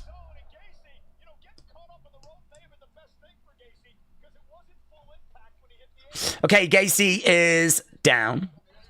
Montez is coming back. Dawkins on the outside trying to get Montez to come over and make that tag. Opportunity. Tag mates. In comes... straight over to the outsides. Big leap there by... clothesline. Big leap there by Dawkins. And again, another clothesline. Gacy. Over against the ropes goes Dawkins. Dawkins over the other side. Back elbow. Gacy goes down. Dawkins goes... full on. Collide in the corner. Enziguri kick. Dawkins very much in control here. Lovely twisting net breaker there. Down goes Gacy. Tell you what, the crowd, though, applauding Dawkins. Dawkins going up. Looking for a splash. Yeah, Dawkins up top's a bit strange, but down he comes. Swanton, 1, 2. It's not going to be enough. He's going to need to do more than that. Chris said, I missed this family over the past 4 weeks. Well, Chris, it's good that you're back now, but as I said, put it behind you. Move forward. Look to the future. There's plenty to get excited about in the wrestling world. Here's Gacy Oh, lovely work there. Gacy and Loomis. 1, 2. Trying to find a way back into this match. Crowd are chanting again. Crowd in fine voice. What if we see the Profits split now? Montez could join the Vision. Oh, that would be interesting, wouldn't it? They'd have to move real quick, though, wouldn't they? I mean, I don't get the feeling that Montez is part of the Vision right now. So, I don't know. Profits lose. And then maybe Seth, approaches him during this show, maybe. Montez in that group. The only thing I would say is I think the Vision needs someone that takes losses. I mean, the Vision are going to lose matches, as we've been seeing, so it sort of feels like they need someone that can take L's. I don't know that Montez is that person. Ethan Page is that person. Austin Theory is that person. I don't know if Montez is that person. Maybe he is. We've got Rowan and Howdy and Nikki watching on the outsides. Wrestle Features said, I've just realised Nikki Cross hasn't had a single match in 2025. Not a single match. That's crazy, isn't it? Right now, we've got Gacy jumping up, looking for a suplex. Tribal Chief 1 said, who will be the Jannetty of the Street Profits? I think most people would say Dawkins, wouldn't they? I think most people would say Dawkins. It's hard to not say Dawkins. Not that he's not good, but just Montez has got so much upside to him. Going over, massive blockbuster there by Montez. 1, 2, and Loomis makes the save. Loomis makes the save. A big blockbuster there by the Profits, but Loomis was able to make the save. This match continuing. Kick coming in there by Loomis. Shot coming in there by Dawkins. Gacy rolling up. Dawkins, kick out. Gacy, big shot. Going over against the ropes. And spinebuster. Tag being made. Here's Montez. Montez going up. Montez. Gacy already started moving when Montez did that splash. Oh, he goes down. I don't know what's happening. That was botchy. That was botchy. I don't know what the flip that move was. Montez just... The crowd are applauding politely. But some of that was off. Some of that was botched. Okay, doesn't matter. On we go. Big botch. Nah, not a big botch. It was just like Montez just sort of was in the wrong position and he seemed to just throw himself to the ground, really. And so it was just a bit off. And then they tried to make the save and it was really questionable if they made it in time. And it was not a big botch, but it's just one of those where the sequence didn't work. Dawkins collides into Gacy. Gacy goes into the barricades. Oh, here's the big man. Here's Rowan. Rowan on the outsides, stepping up to Dawkins. Loomis, though, capitalizes on the distraction. Go get him, boy. Montez. Oh, Air Montez. Air Montez. Takes down Rowan. Takes down Dexter. Montez getting all fired up. Here we go. Oh, Nikki under the ring. Now we've got Howdy getting involved. We're doing more cheating. Cheating. These little cheaters. These little cheaters. Boo! Boo! 1, 2.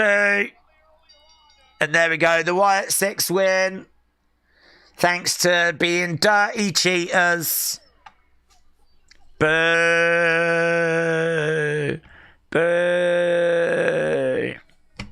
Cheaters. Guys, I don't like cheaters. Match scores. Guys, I'm all about dignity, honor, and respect.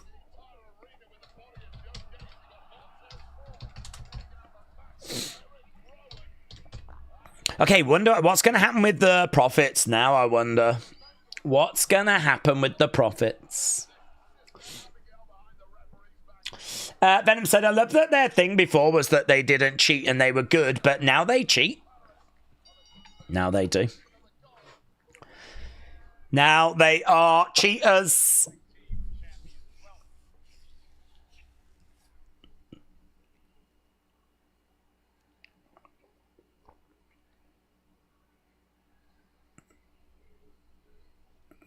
Okay, well, we just, look, I didn't know if anything was going to happen, but it didn't. Oh, here we go. So now we get a Borderlands thing. Is it a new game? September 12th. Oh, guys, I love Borderlands. I completed Borderlands 1. Yes, this September 12th. What is it?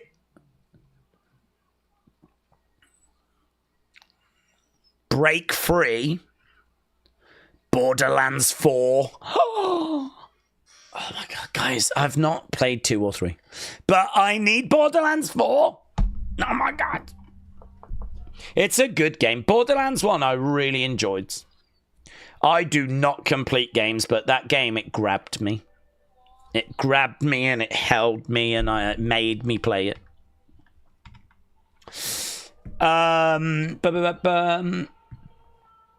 New game, says Metal Mama. New game. New game. September 12th. Yes, this September 12th.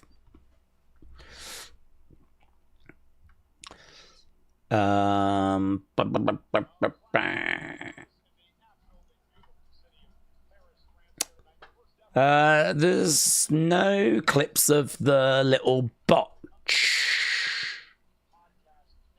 Not that it matters. But it is a talking point. And I do a video called Talking Points. Do, do, do, do, do.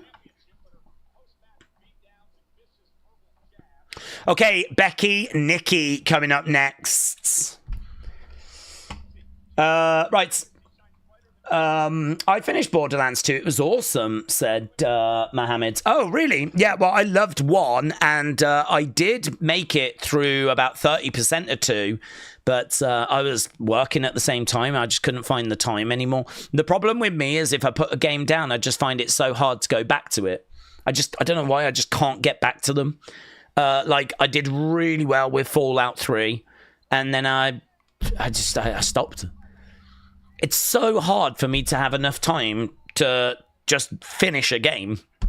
Maybe because I'm stupid and it takes me at least double the amount of time everyone else takes.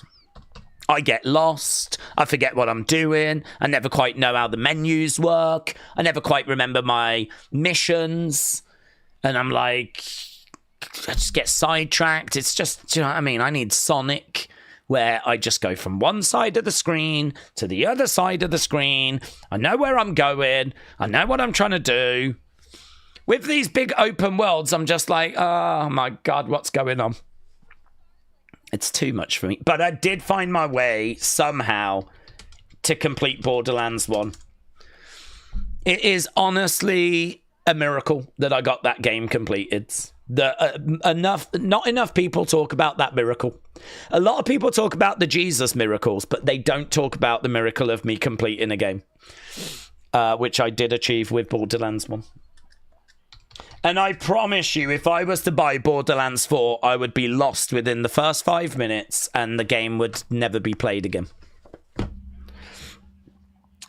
Right, Brony said the Wyatts are the least interesting faction we have right now. Reggie said Fallout is insane. Sonny says you're not stupid, Daze. Well, I feel stupid sometimes, Sonny, when I'm just getting completely lost in these games, and then I'm looking online and people are like, that was easy. Guys, couldn't you have made that game a bit harder? No one batted an eyelid when Ethan Page cheated to win in the blindfold match, but the Wyatts cheat and it's illegal. Well, it is illegal. I mean, it's illegal if you cheat, isn't it? But that's what heels do. So Ethan's a heel. He cheated. Wyatt Six are heels. They cheat. It's just heels doing what heels do. Bishop said, I've never played any of the Borderlands game, said Bishop. Suzanne said, do you remember when Hogan would get jumped back then? He was off TV for a while. That's because he was off to do a movie. NYX Sky Blue said the Wyatt family and Bray used to cheat as well in the early days. LS stating blow to a division which has been hitting on most stuff early this year. Right now we got Bailey, look, cheering on. Fearless Nikki, let's go. So, is she under the impression that's Nikki Bella? I don't know. Look, Roman Reigns SCN said, if they do introduce a fourth person into the vision, who we got? Who is it going to be? Let's have a look. What are people saying? Omos. Theory. Ethan Page, Theory, Tony D. Oh, Tony D's an interesting shout. Zilla, Ethan, Theory, Elia, not sure, Elia,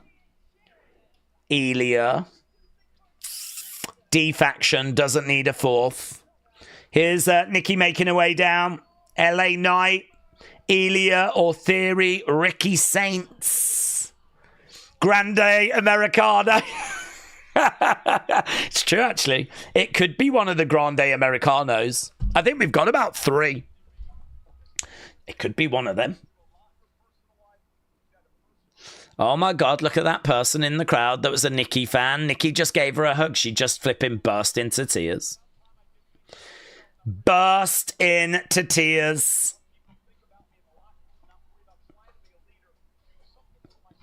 Okay, Nikki making her way down.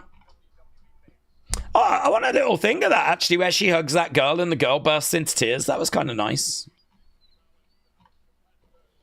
Dun, dun, dun, dun, dun. What if it's Sami? He went to SmackDown, which Seth told him to do. It would look like he could come back to save Jey.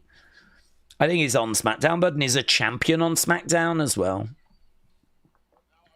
So I don't think it's going to be Sami, but, well, after Brock returned at SummerSlam, it could literally be anything. It could be Vince. Okay, grow up, kids. Oh, hello, we've got some backstage footage of Roman.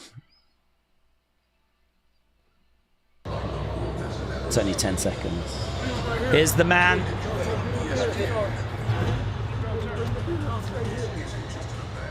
It's just him being wheeled to the back, innit? What do I need to see that for? Sometimes they just put footage up for the sake of it. Here's Becky. She's all in black. Looking like a morning Elmo.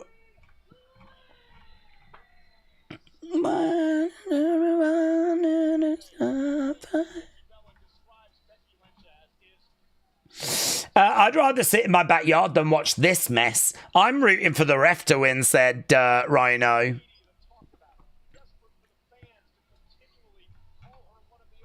The queen of strong style. Natalia said, you got this, Nikki. There's the man. I'm sure they're going to give this match some time, but we are an hour and a half into the show and still got 3 matches to go. It's quite a long show, this, actually. Triple H likes to sort of get out under 3 hours, so still got 4 matches, only an hour and a half to go.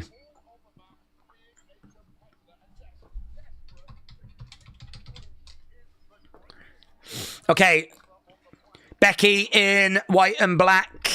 Nikki in red, of course. I hope this is good. I hope this is good.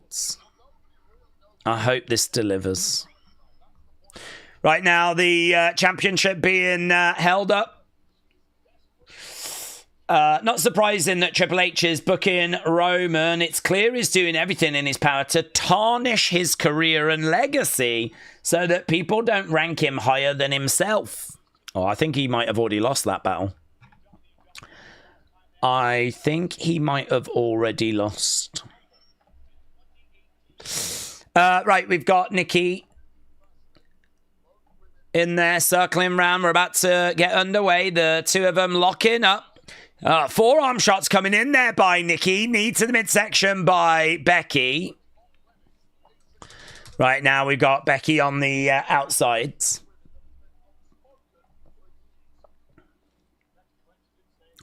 Referee is already starting the count as Becky is on the outside of the ring.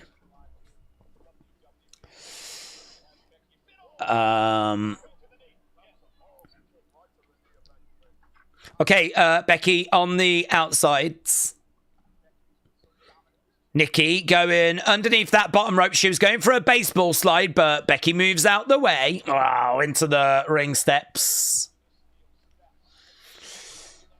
Wrestle features seem to be suggesting that there is going to be a fourth person.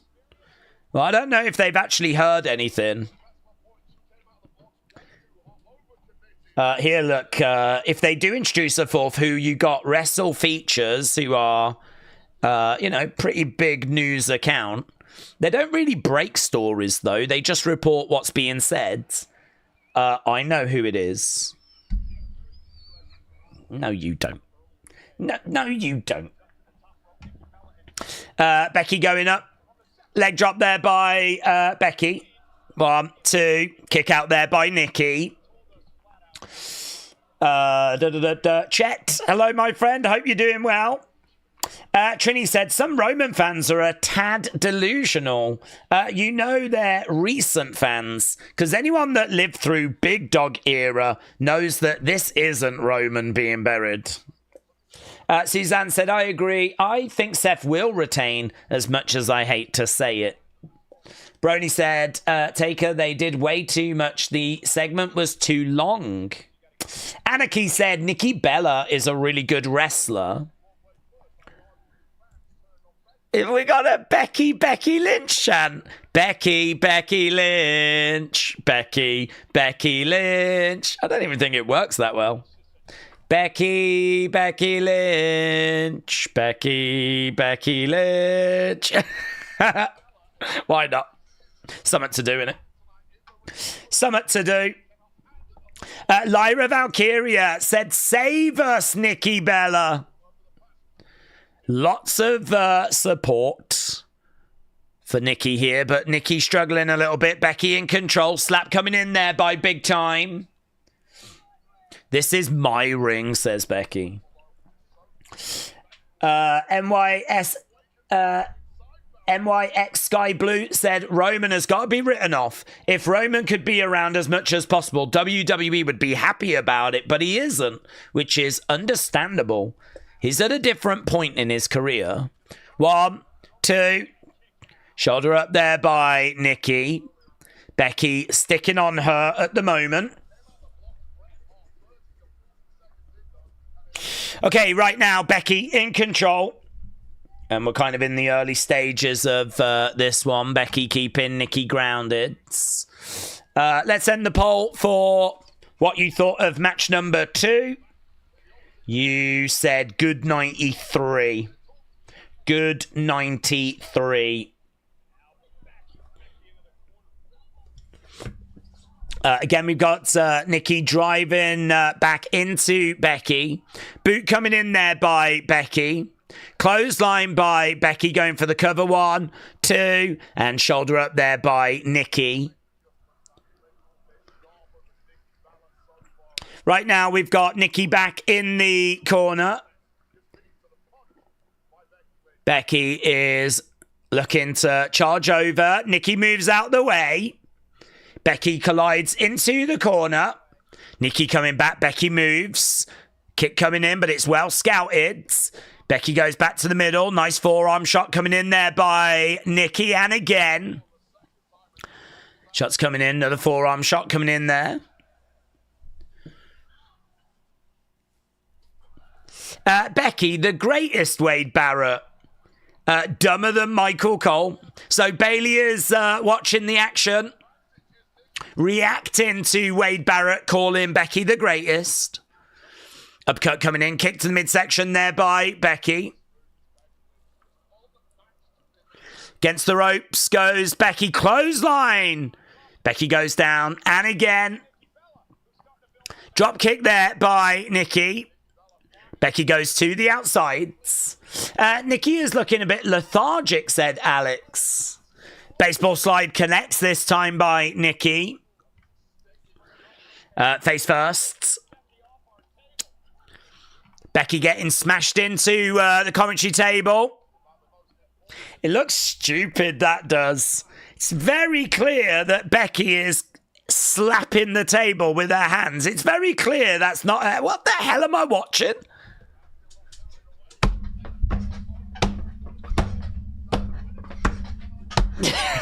What is that? That looked rubbish. That looked, honestly... What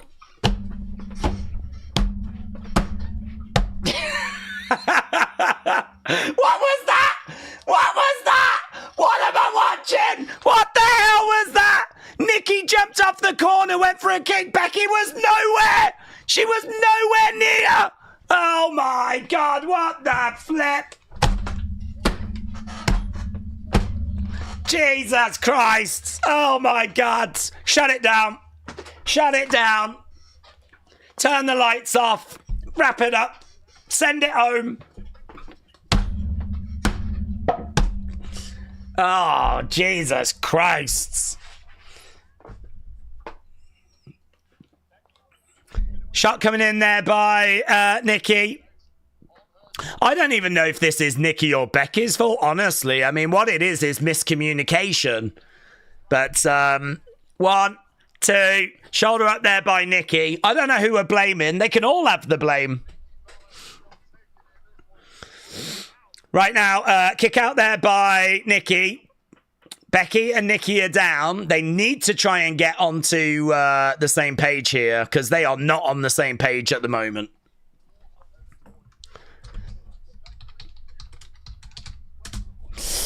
The crowd don't give two shiz about Nikki Bella, said Boney. They are chanting away for Becky. Right now, Becky grabbing Nikki. Uppercut coming in there by Becky. Working on the arm.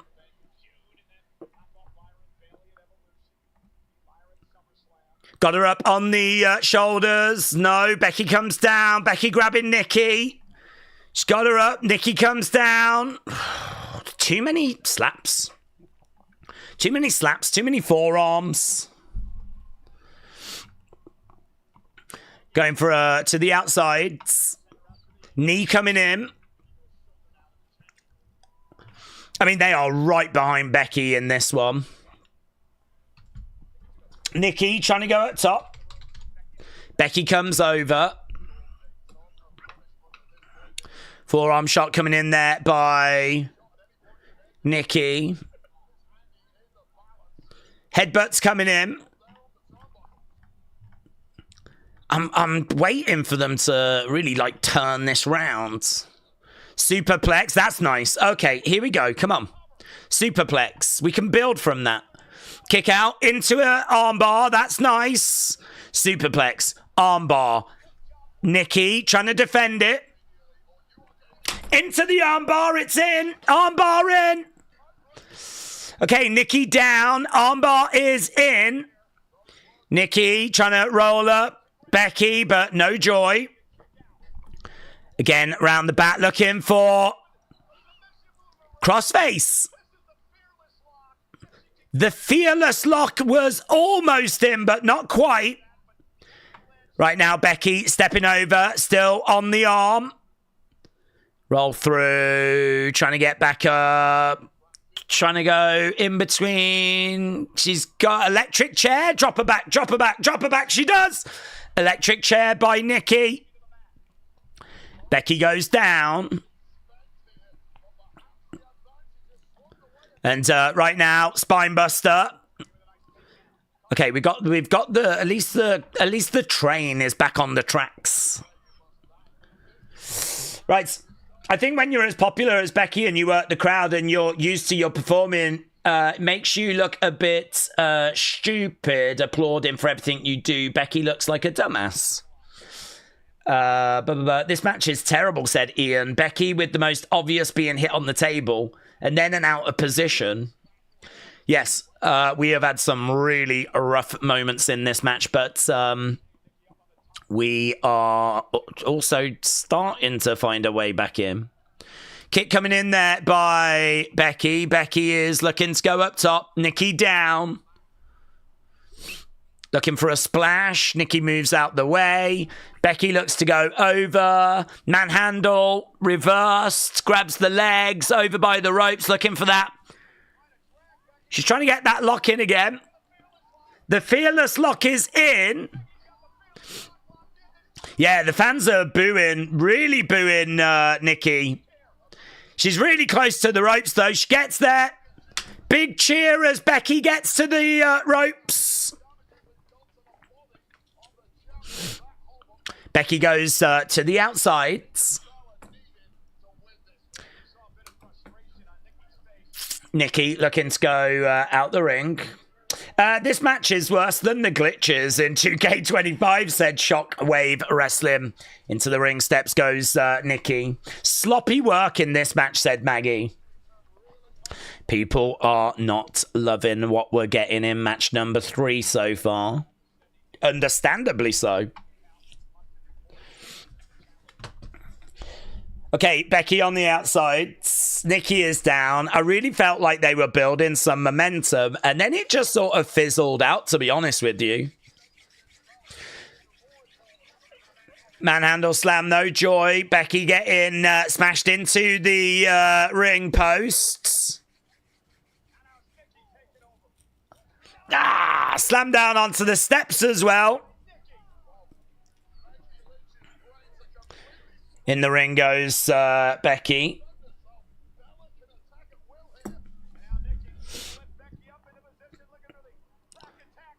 No, landed on the feet. Duck underneath, looking for the manhandle. Boom, gets it. 1, 2, kick out by Becky. So, manhandle there by Nikki, but she only got a 2 for it.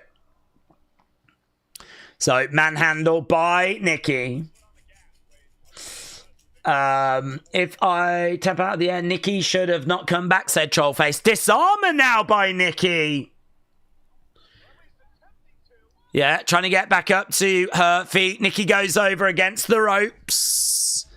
Yeah, I love that pin. She did that the other... Yeah, that's great. That is great. That pin is so good. Becky wins it.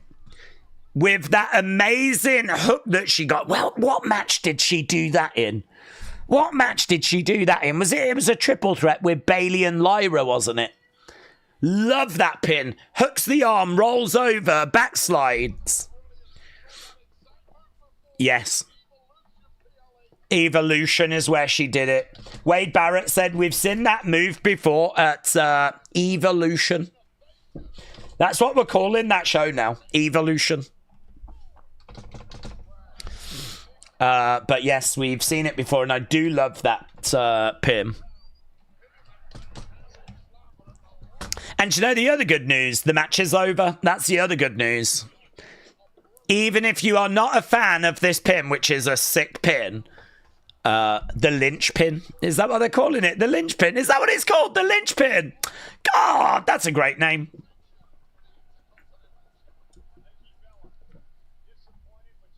The Lynch pin. Oh, that is a great name. The Lynch pin. There we go. Becky with the victory.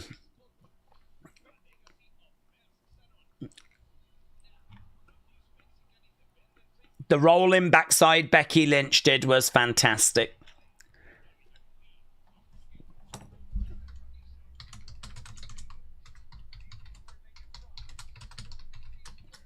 The Lynch pin is sick. It is sick.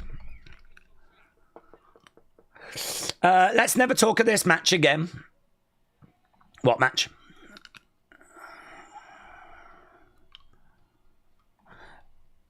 Is it the Donnybrook neck? I'm not sure. I can't remember the order. I believe so, actually, because I'm pretty sure that John Logan is co-main, and then the main event is the effect. So yeah, Donnybrook would be next. AB said, this was like every Nikki match. She looks great, but she is mid. LS Dub said, there were some okay stretches. The last 5 minutes were fine. I thought Nikki got more comfortable as it went on, but the wonky botches tanked the match. I think it's fair, honestly. I don't know if you can blame Nikki for that stuff, you know? I mean, that's Becky. I don't know that you can blame Nikki for that. It's Becky that's making that look as bad as it looked. I mean, Nikki jumped off the top when Becky was nowhere near. She should have made sure that Becky was closer in that moment. So a miscommunication there. Perhaps Becky was meant to be in the corner for that spot. Maybe they got the spot wrong or whatever, but she should have checked before just jumping off and kicking at someone that wasn't even there. So I don't think that was a great shining match for either participant, but a couple of bits in there were okay. It's not a complete dumpster fire. I do like the pin. But, yeah, not good enough. Daze, has this pay-per-view given you that je ne sais quoi feeling, said Benny? Well, I think this pay-per-view has delivered. The reason why I say that is because, well, I feel like we're setting something pretty big up. I think we've set a few things up, actually. I mean, we are definitely teasing a Street Profits split now. We are obviously writing off Roman Reigns. We're kicked out Braun and Bronson. We've made a big deal out of that, which definitely makes me think, and many of you think, and people online think, that we're going to get a fourth person now. So, and they did say something big was going to end this show. So that makes me think that the big thing is going to be something to do with a fourth person. So I feel like the first match was really enjoyable. Second match was okay. You lot said good 93. I'd probably agree.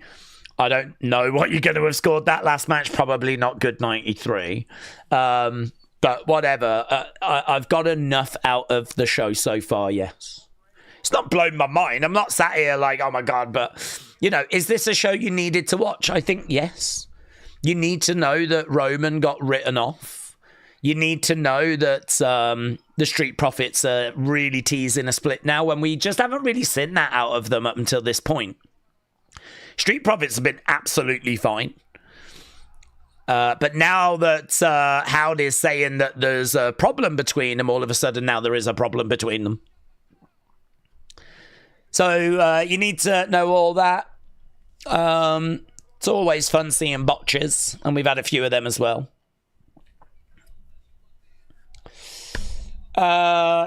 It sounds like it's blowing your mind, said Swifty. Oh no, it's not blowing my mind. But yeah, I'm engaged with it. It's not. I'm not sat here like, oh God, what's this? This is dull. I'm not sat here like being bored or just like, you know, having. Sometimes if shows are bad, like, a conversation can start and we can end up maybe straying a little bit away from the show. We actually haven't done that tonight. I've been pretty engaged. Here's Jay. Level with me. Are you good to go? Yeah. Jay says he can go. Hit.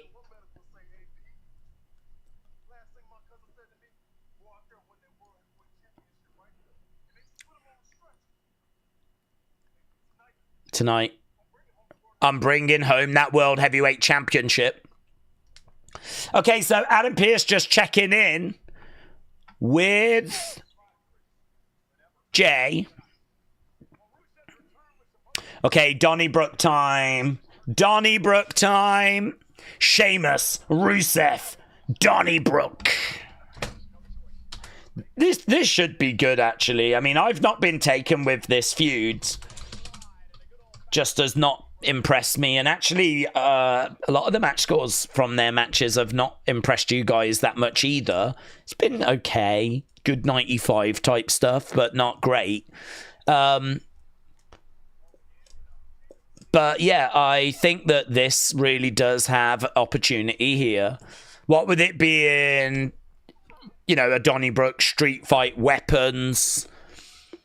Also, Rusev said that this feud with Sheamus has helped get rid of the ring rust. So I think even Rusev has sort of been admitting that he's had a bit of ring rust to get rid of.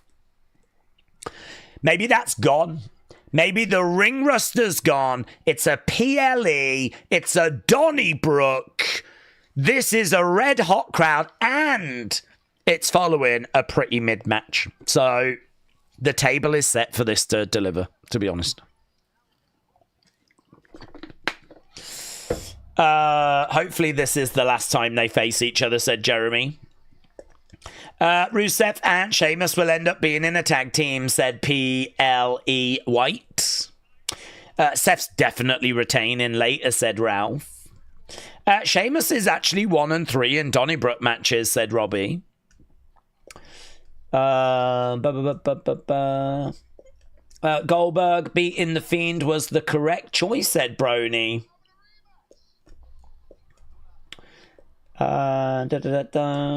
Does Lana return, said Joel. Does Lana return? I think there's a chance of it, yes. I think there's a chance of it. PLE without judgment day seems wrong, said Jose. AJ versus Dominic should have been on this cards. Richard said, I think Breaker and Reed will show up in Seth Rollins' title match. James said we're getting the Bar 2.0. I'm 100% sure Brock Lesnar is not just joining Seth's faction because Brock would have to show up each week. I just don't see that happening. No, I don't think Brock joins, yeah. Metal Mama said, dude, I need Lana to announce her hubby. Please, for the love of gods. Oh, what, you want Lana coming out to her, like, at the start to announce out Rusev? Okay. I don't know if she'll do that or if they'll have her kind of get involved as a surprise towards the end of the match. Or maybe they just don't involve her at all. But I do think there is a chance she gets involved. Do we think the match of the year and the best, in your opinion, match of the year? Sami, Kevin, Elimination Chamber match of the year. Meltzer gave it 5 stars and it's one of the most brutal matches. I mean, that might be, I know that Kevin doesn't say it was, but that might be the straw that broke the camel's back for Kevin.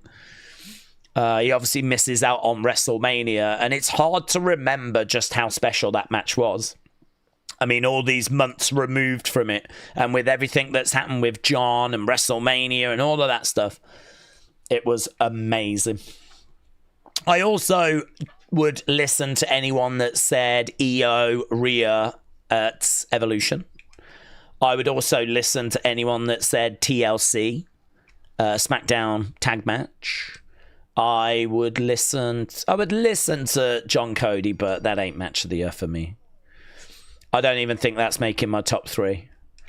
I would listen to Cody Kevin as well at the Rumble, which was amazing. So, but yeah, Cody Cena was still amazing as well. Deserves to be mentioned, but it's not under consideration for me. Right, here we go. Donnybrook time. Connor said, I'm gutted that Randy Drew match didn't get added to Clash in Paris. When do we think they'll do that? I'm not sure, honestly. Here he is, Rusev, no Lana. Rusev making his way down. I don't know. I did wonder if it'd be WrestlePalooza, but wondering if it's not going to be Cody against... Maybe Cody's not back for WrestlePalooza.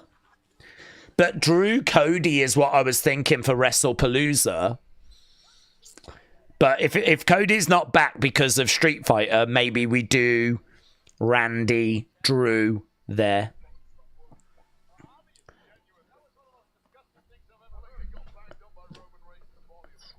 All right, well, I missed whatever that was. Michael Cole's like, are you okay? I need to hear that. I've just skipped back a second to see what that was. Did Wade Barrett make a noise?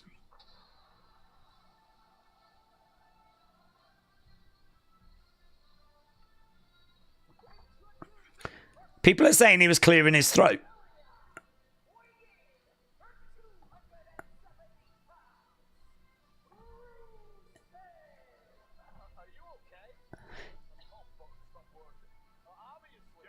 Oh, my cough. Yeah, you could only just hear, it was only a bit of a, like that momentarily. There's just a little moment where he goes, like that as Rusev is making his way down. Michael Cole's like, are you okay? And Wade Barrett's like, my cough button stopped working. I'm sure that footage will go online of him going, Right, I've skipped back to live and we got Sheamus coming out now. He said he thinks it stopped when Roman got put through the table.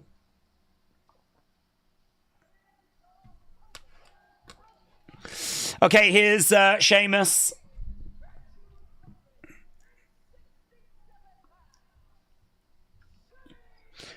Sheamus. Okay, Sheamus is making his way down to the ring. Let's go, Sheamus, said JJB Gaming. Let's get rid of the poll. Oh, my God, the score. Look at that. Jesus, that is low, mate. That is low. Good 70%. That honestly puts it amongst some of the worst matches we've ever seen on the channel. Good 70% is really bad. Really bad.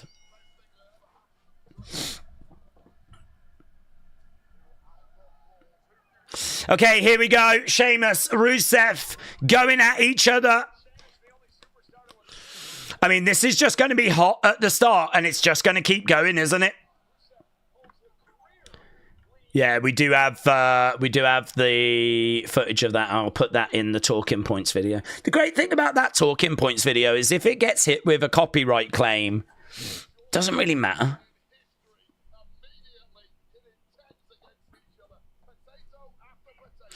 Okay, shots coming in there by Sheamus.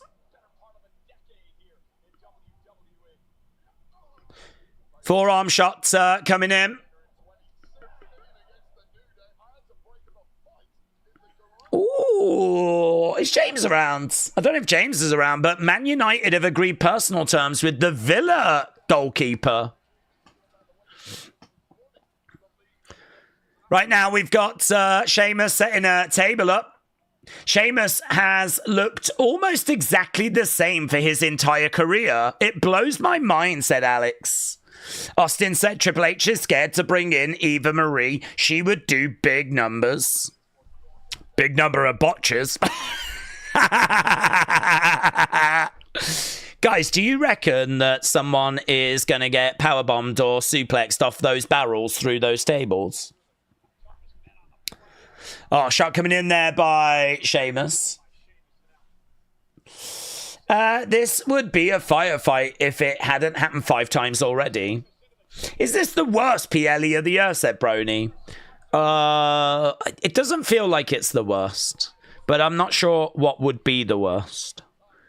Doesn't feel like the worst. I think that Roman segment at the start was really big and really impactful, and it was a really good opening match, and that is doing some heavy lifting at the moment, to be honest.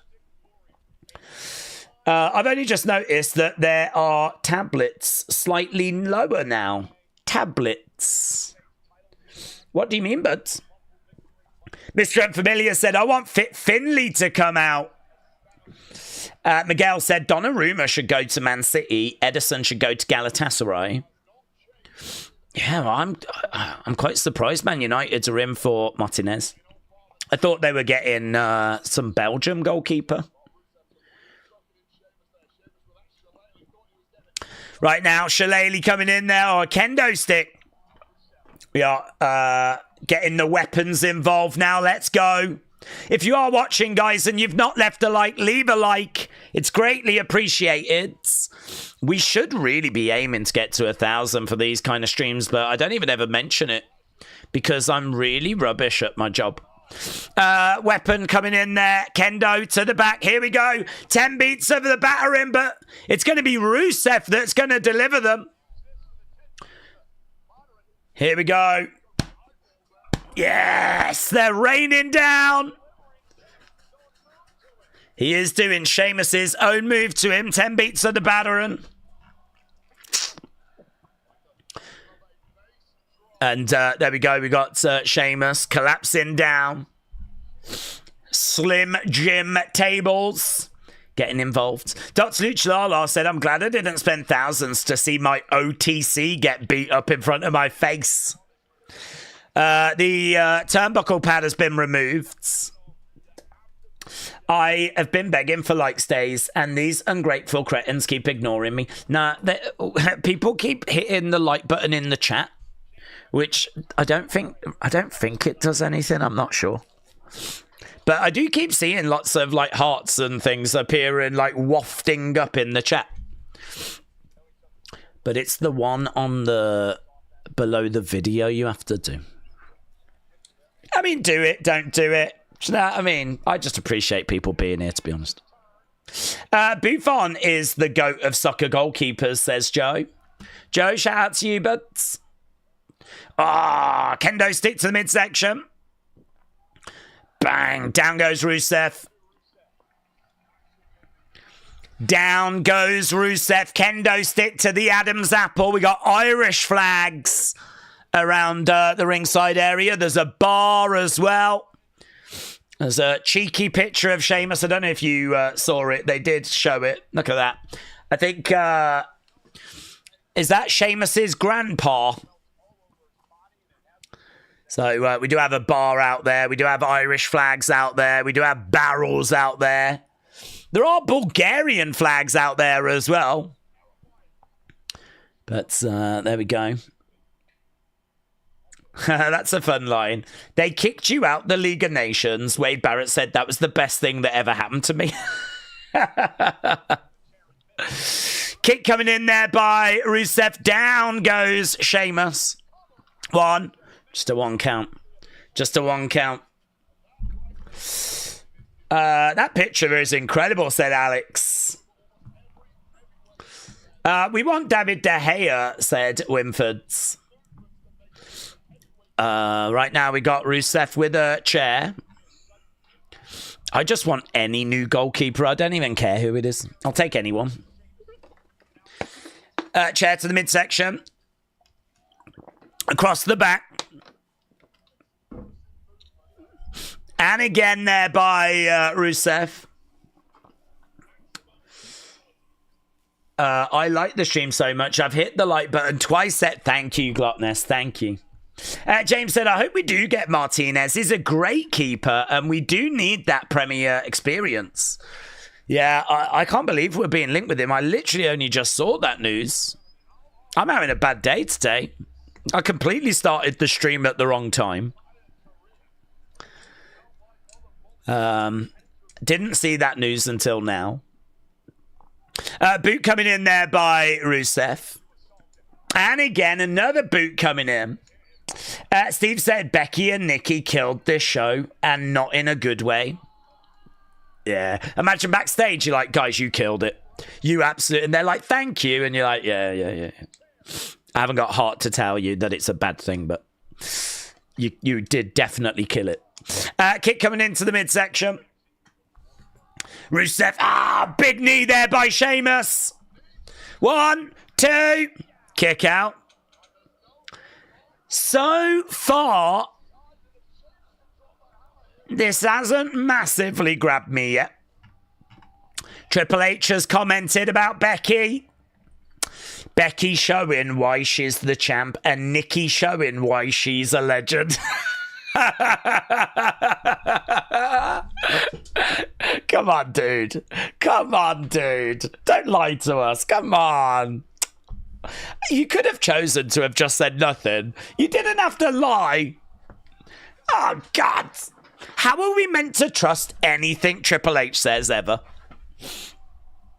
You can't show us a match like that where you lot, the community, said was good 70%. 30% of you said it was a bad match. And then Triple H is like, that's Becky showing why she's champ. That's Nikki showing why she's a legend. Dude, come on. Just tell us you're either drunk on French wine or you didn't watch the match. Right now, Rusev grabbing a stool. Someone just yelled, leave him alone. Leave him alone. Rusev, leave him alone. Now we're going to do 10 beats of the battering over the bar. Here we go. Shots raining down by Sheamus.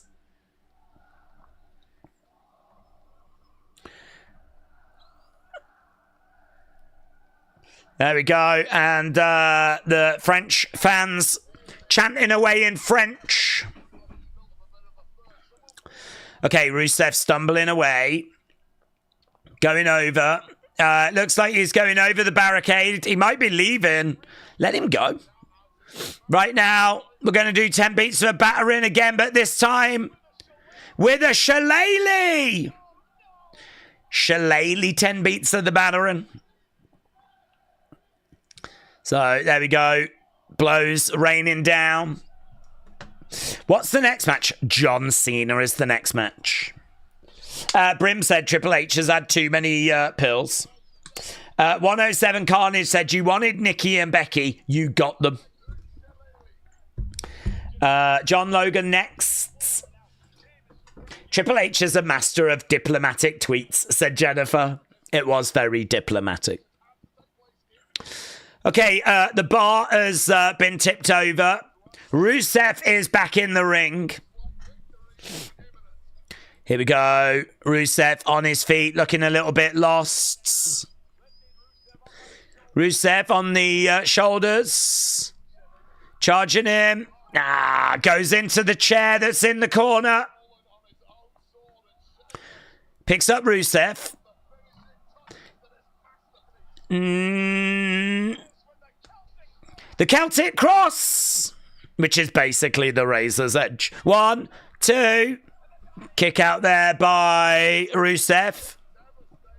I don't know what the crowd are chanting. Saplamonda is what they're saying. Saplamonda. Saplamonda. Saplamonda. Saplamonda. Let's go. Okay, here's Sheamus. He's getting ready to deliver a brogue. Rusev. Rusev's selling looks a bit rubbish, doesn't it? And he tries to deliver the brogue. Rusev gets out the ring. Do we think the Goat Beast will show up tonight? What, Brock? I am leaning towards no. But about 70% of our community said yes earlier. Kendo to the midsection of Sheamus.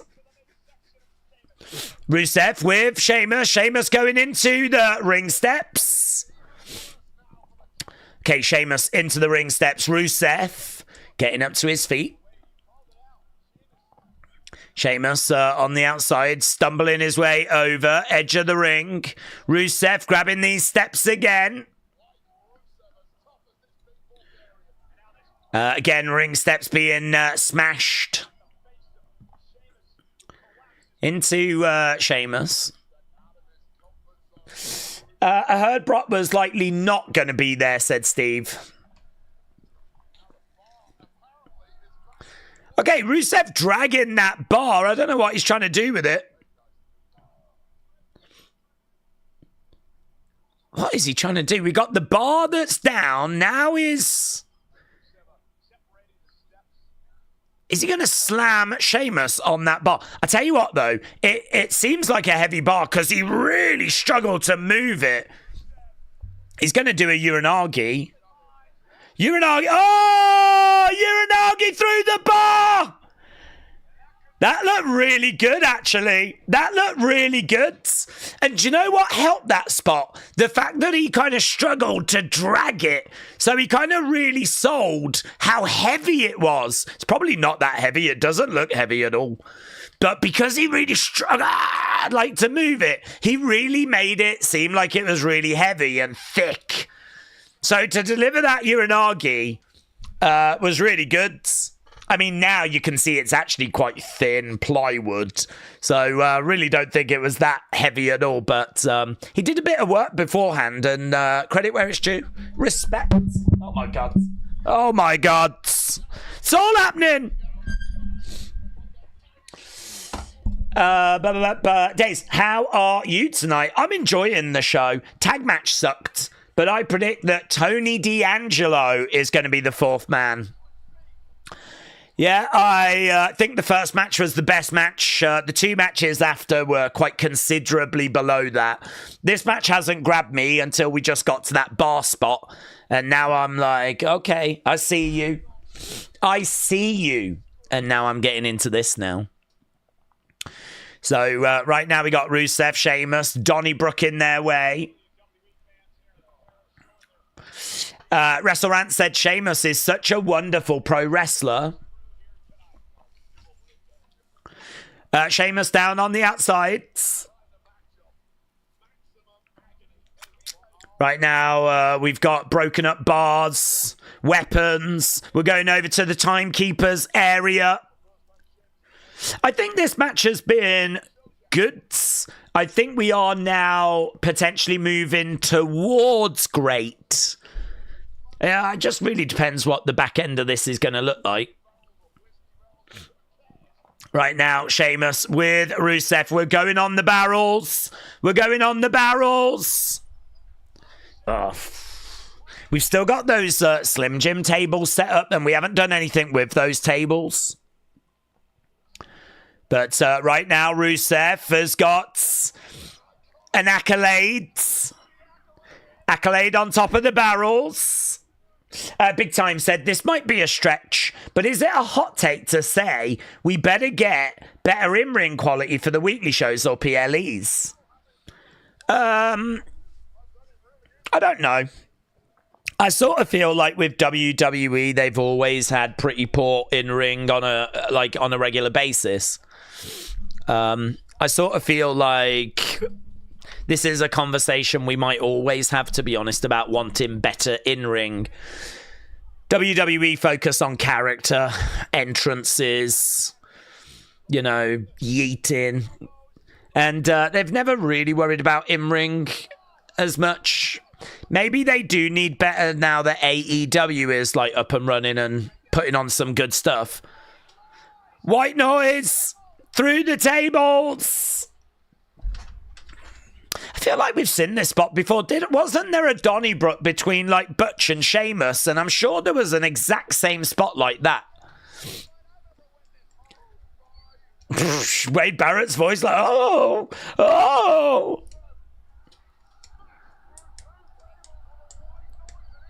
A white noise through two tables. This is, I would say, easily the second best match, but I don't think this is Roman Bronson level. Personally. But we might now have stepped into the great territory. There goes the Slim Jim tables. Okay, Rusev going back over towards the ring.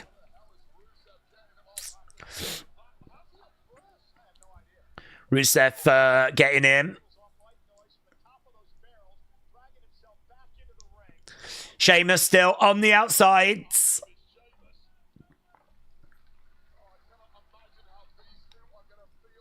Crawling his way into the middle of the ring. We have had... Sheamus is in as well. got to be getting to the final segment here, look. Right now, Rusev going for that shillelagh. Over the other side, we've got Sheamus. He's over against the ropes. Rusev with that shillelagh. He's getting up to his feet. Sheamus over the other side, looking over. Rusev on his feet, gonna look to come in, deliver the shillelagh. Big boot! Broke! 1, 2! Ah, that would have been a really flat ending. That would have been a really flat ending. But there we go, a brogue and a 2. Did Logan John happen? No, it's next. Kian said, this is amazing. Alex said, the crowd are making me enjoy this match. Blake's loving the match. Swifty said it's gone on a bit too long. Right now we've got Sheamus in the corner.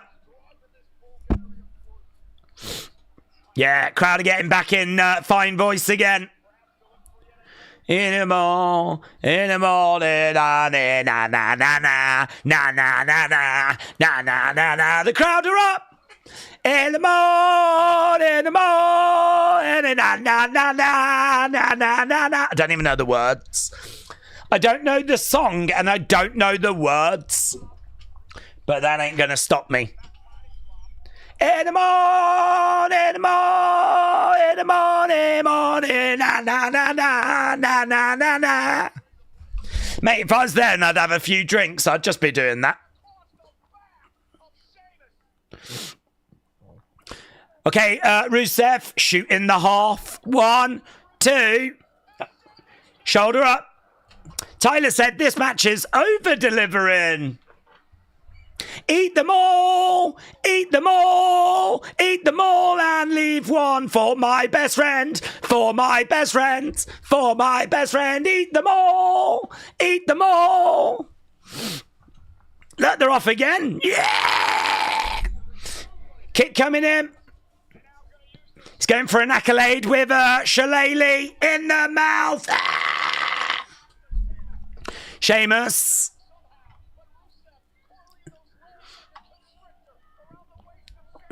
And he taps. Rusev wins. Rusev wins. Winner. Eat them all. Eat them all. Na na na na na na na na. Crowd were in full on party mode.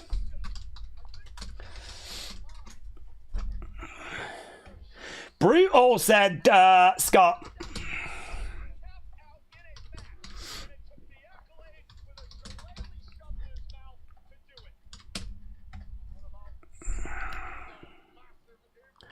Rusev wins.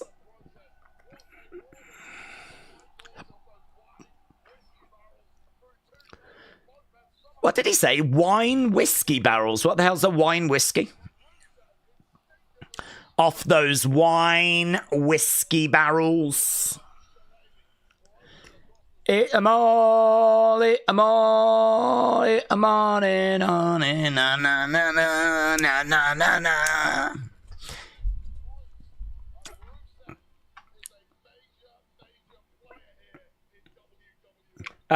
Sheamus should have won. Less is more, said Swifty.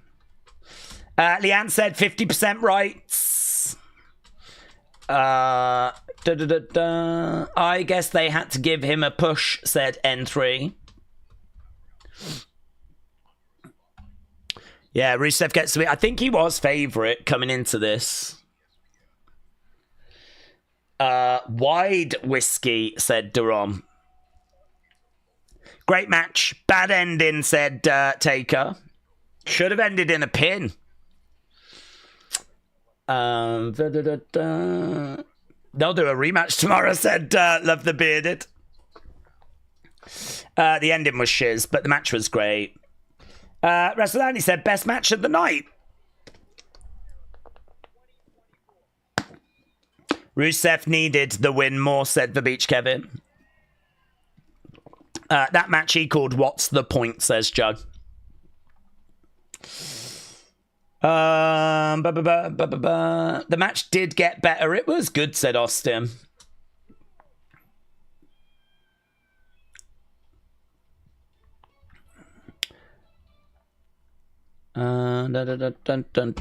Okay.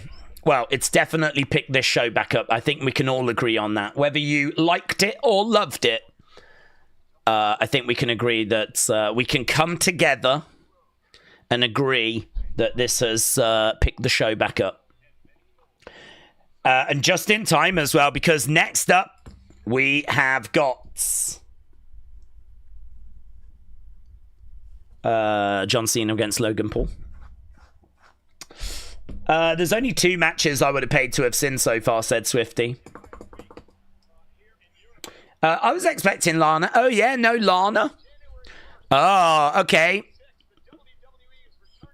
Germany, lots of Germany. Road to the Royal Rumble. That's better, isn't it? Booze. Probably a lot of booze because France has not been shown. They were at the show the other day. They were at the show the other day. They were at the Birmingham show.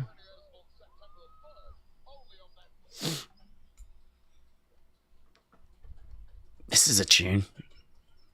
Step into the ring with Mattel action figures. Boop, boop, boop, boop, boop, boop, boop, boop, boop, boop, boop.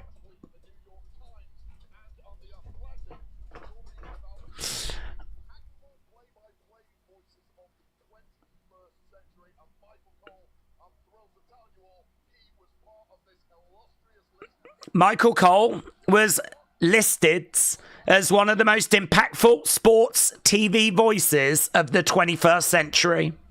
You deserve it. You deserve it. You deserve it.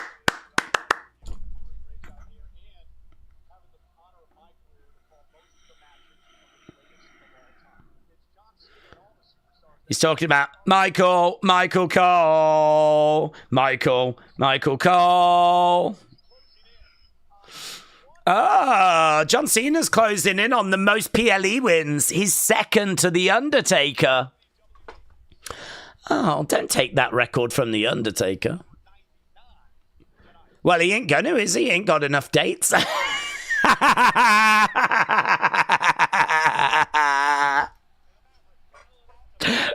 You can't beat The Undertaker's record, you boomer.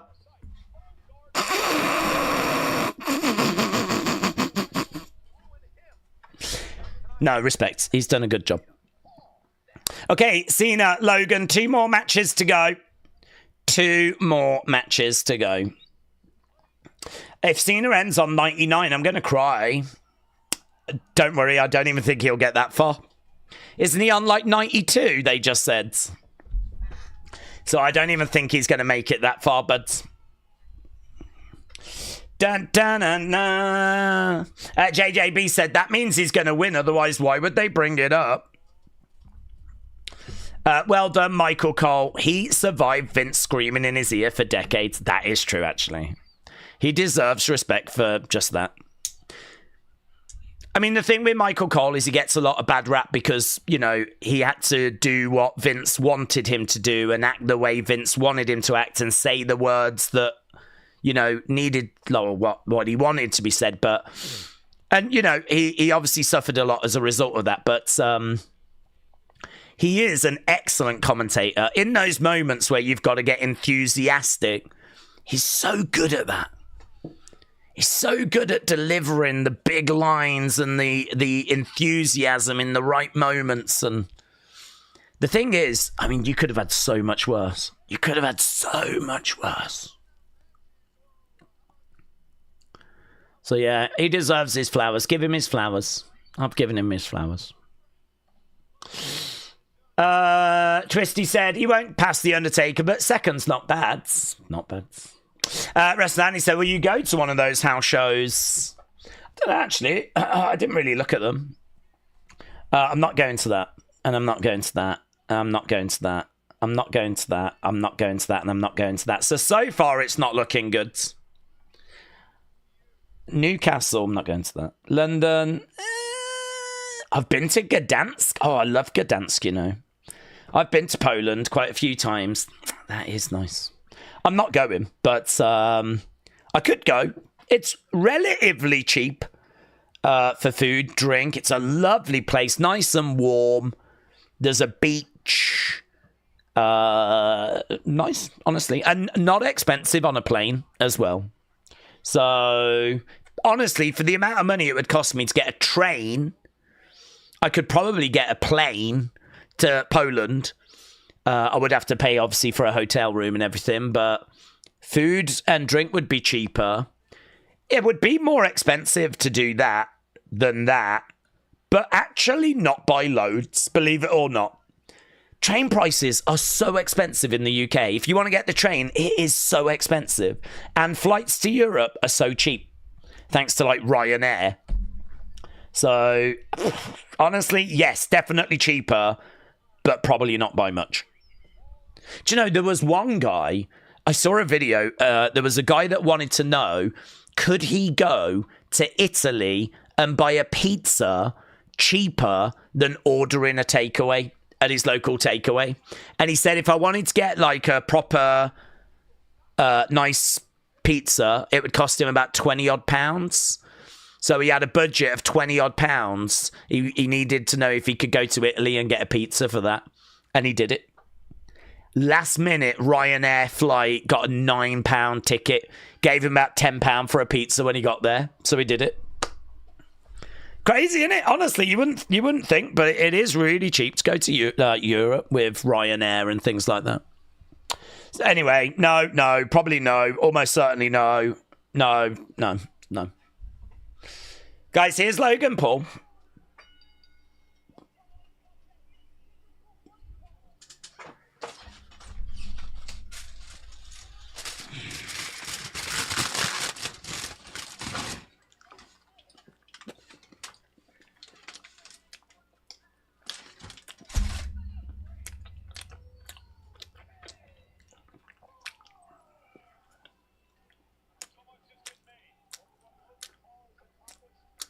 I'm just having a break. Logan's on his way out, so I'm just... it's break time. Talk amongst yourselves.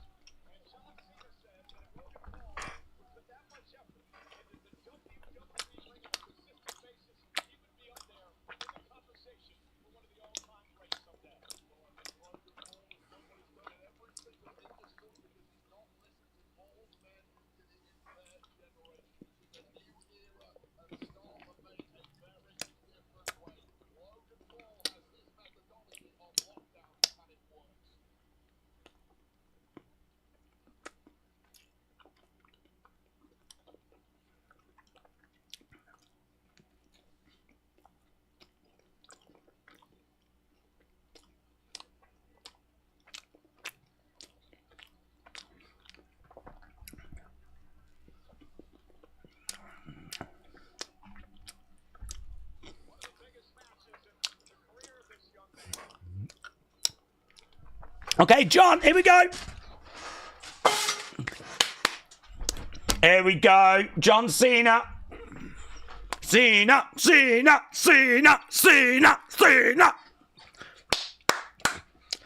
Come on, John. Love you, John.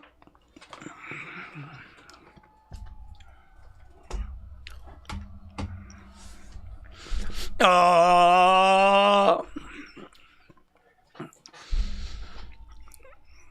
Everyone's got their phones like that. Everyone's ready, man. His last match in France, innit? Last time it's going to be in France. Logan having a few words with green shirt guy. Here we go. Big pop, mate. Oh, my God. Big pop. Big pop. You know when you go... Oh, my God. Oh, my God. I think I'm deaf. Huge pop. Huge. Place is going bananas. Look at it.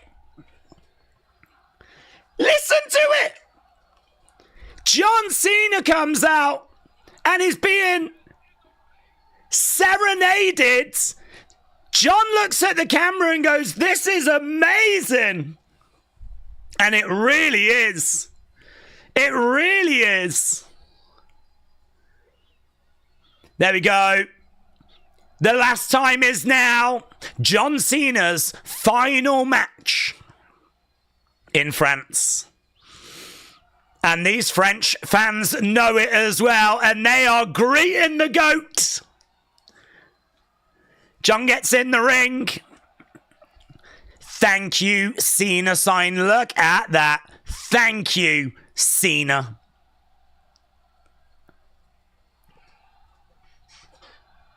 Yes. Time is now. Can't see me. My time is now. Jesus Christ, they don't even need the music. The French fans are just singing it. Bananas. Bananas. Absolutely bananas. Cena got the loudest pop of the night. Mate, he did. He really did. Cena in the ring. Loud cheers. He's going to get his special intro. Already thank you, Cena chants. Thank you, Cena. Oh. Whoa. Oh. It is bananas. Absolutely bananas.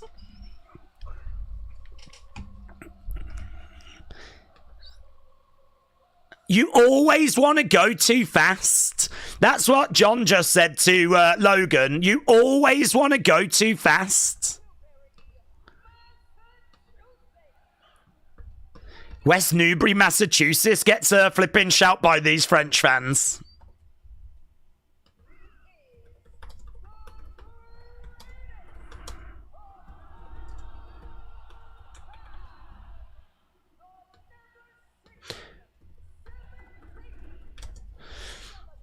The Never Seen 17. I can't believe this is match number 5 already, said Alex. That sign is amazing, said AB. If Brock does come back, let me know when he goes, said Steve. Cena's final appearance day. I might break out the Cena album and listen to it again. Crazy aura. Crazy, crazy aura.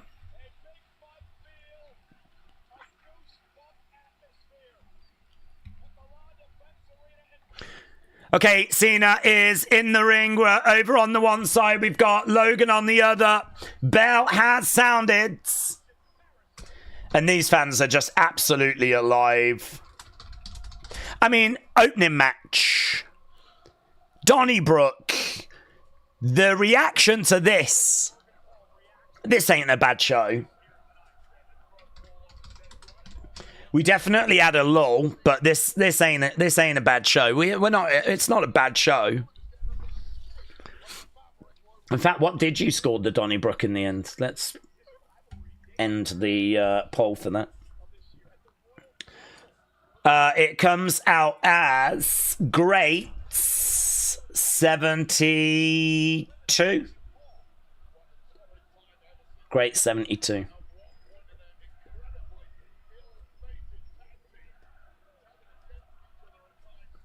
You really enjoyed that match. You really enjoyed that match.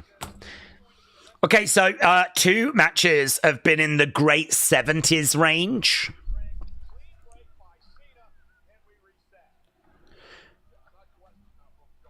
Okay, locking up there. They didn't wait around.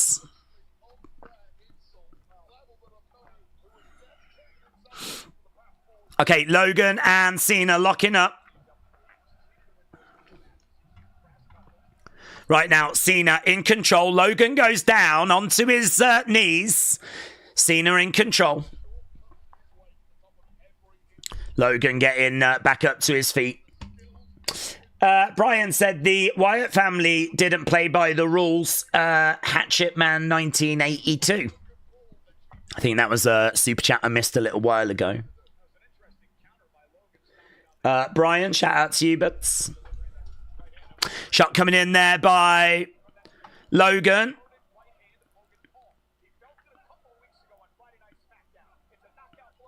Bat. Cena goes down onto his knees.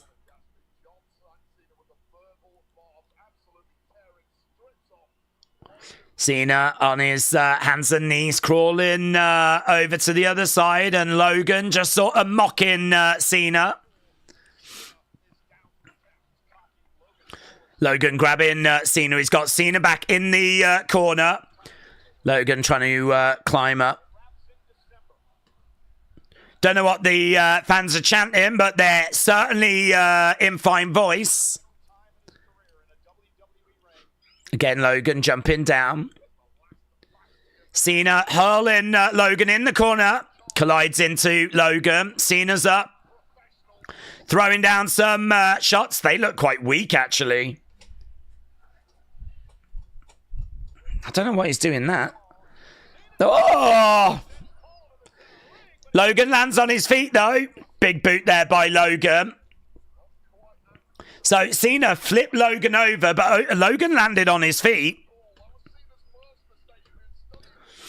Yeah, I don't know what those shots were from Cena. It didn't look very good at all. You could tell they were trying to switch camera angles to make them look better.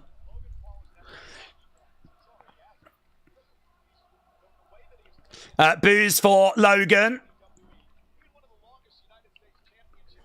He's listening now. Daze, the crowd did a 180 on their enthusiasm and energy compared to the Wyatt Street Profits and Nikki Becky. Right now, we've got Cena down, middle of the ring. Logan coming over. Grabbing John.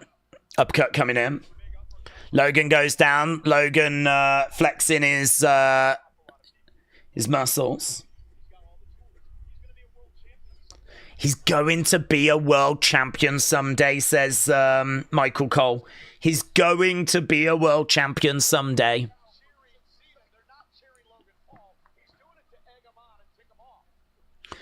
Uppercut misses. Clothesline there by John. He's going to be a world champion someday. That's the words of Michael Cole.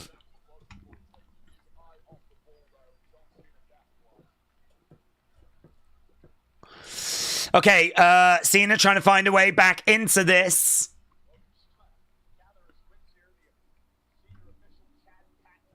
Again, shot coming into the midsection.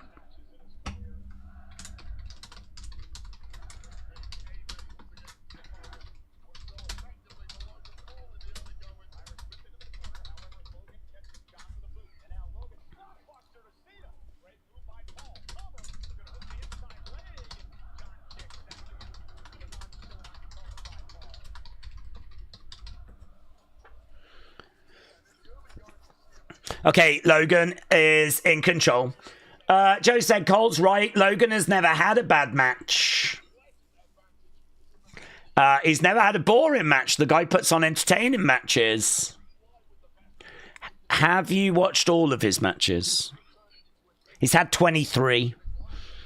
And a lot of the scores that Logan has received this year from wrestling fans have not been very complimentary.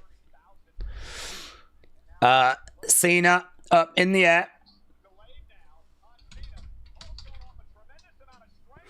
And a suplex there by Logan.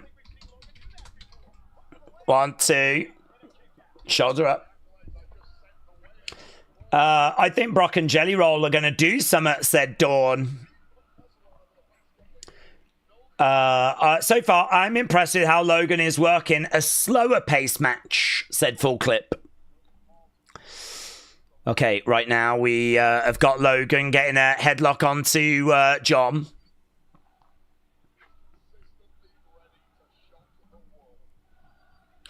John Cena, la la la la. John Cena. La la la la. Daze, do you know you learn something every day? Today I found out Cena is Italian for dinner. Is it really? I don't know. I didn't know that. I believe Cena is Price in Polish.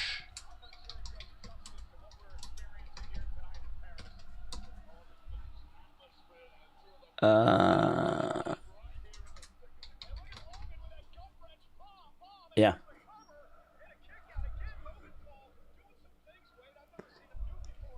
Price. I remember being in Poland and it said Cena and then it had the number next to it. I was like, what? So Cena is Price in Polish. I didn't know it was dinner in Italian though.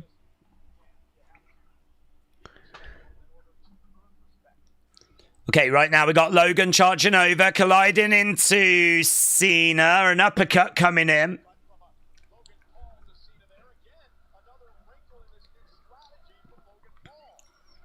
Logan looking out at the crowds. That was a very nonchalant cover.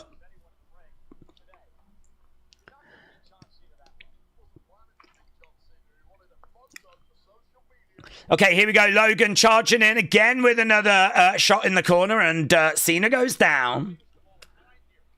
Cesaro mentioned.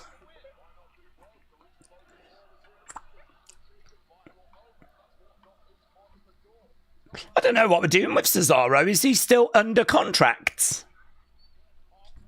Is he still under contract with AEW? Clothesline? I can't imagine they're bringing back Cesaro, are they?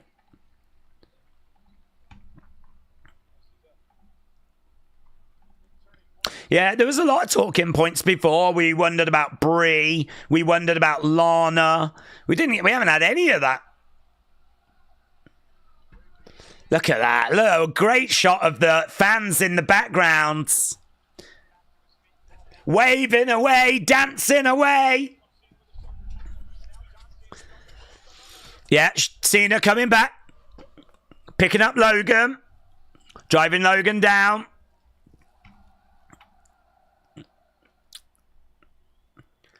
Claudio is still with Moxley. Right. You can't see me. Gets the ropes. John, 5-knuckle. Connects. 5-knuckle shuffle connects. Logan on his feet. Cena picking him up. Logan on the outside. Cena coming in. Logan through the ropes. He's going to go springboard. Flips over. Buckshot lariat. 1, 2. Kick out by Cena.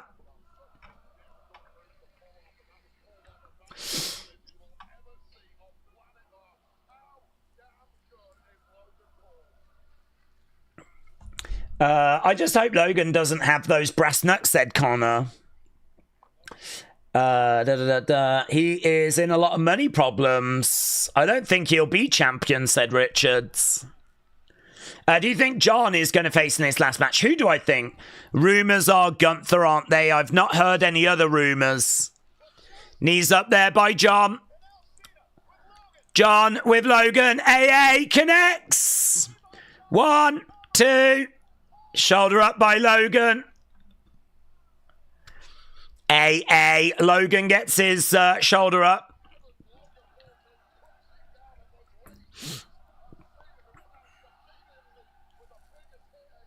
Well, look.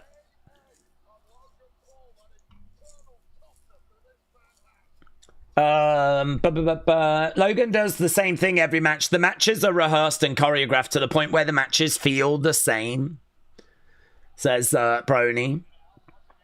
Right now, Cena looking for another AA.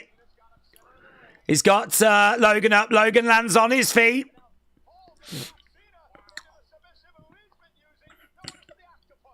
Oh, there we go. We've got AJ Lee used to use that, didn't she? She would call it the Black Widow. I don't think we've seen Logan do that before, though. 1, 2. STF is in. Oh, there's a green light there. I think someone's got a laser pen. Okay, STF is in. Logan trying to make his way over to the ropes. And Cena right now grabbing the leg, pulling him back. That's boring. I noticed Cena's got French socks. Cena up, looking for a DDT. They're trying to laser Logan's eyes, said Dr. Lucha. Is that what it was? There was a green, like, laser thing. And God, I thought laser pens were a real thing of the past, you know. I didn't realize that people still had them.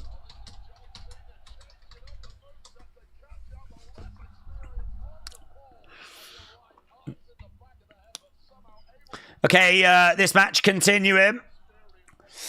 What a match so far, said Will. Look at the fans. Oh my God. The fans are just absolutely next level, aren't they? Look at them. Oh, look at that. A sign in the crowd that had John Cena in a beret. Another AA attempt. No joy. Reversed by Logan. Face first. 1, 2. Shoulder up. Shoulder up. Crowd making plenty of noise.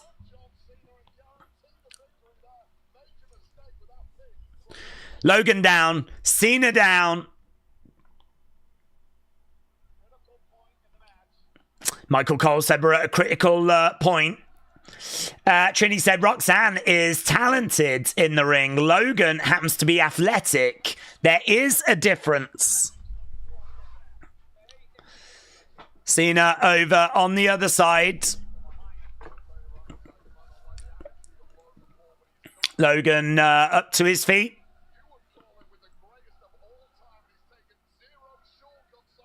He's trying to put Cena away. Cena ducks underneath. Tackle by Cena. Another tackle by Cena as well.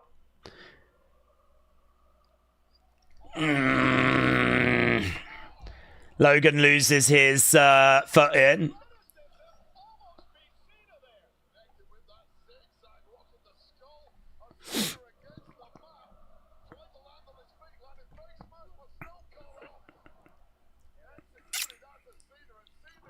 We got a drone shot at the moment.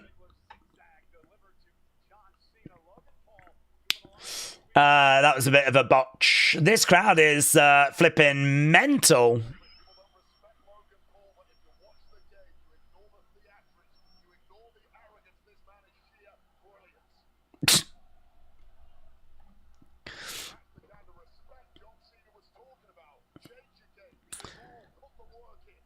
Okay, Logan on the outsides.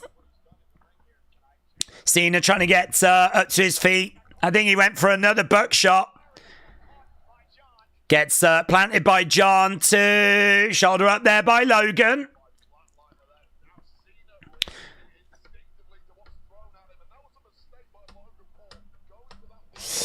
End of days. A shout out to Baron Corbin.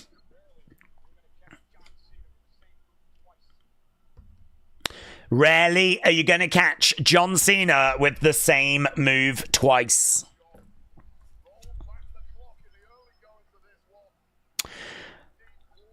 Okay, Cena is getting back up to his feet. This has been okay. I'm not going to say this has been a bad match. This has been okay. It's definitely been better than Becky and Nikki. It might even get a better score than the Wyatt's match. Logan is climbing up. John down. Crowd are booing. Swanton by Logan. Standing movesault. 1, 2. Shoulder up.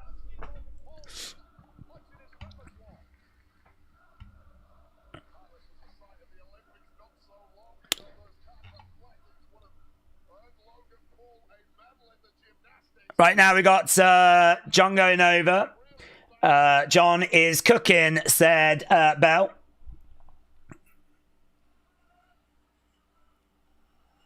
Okay, John is over against the ropes.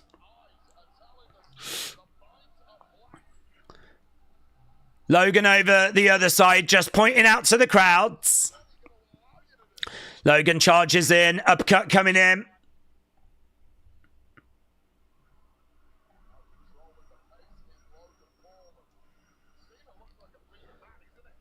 Logan looking out at the crowds.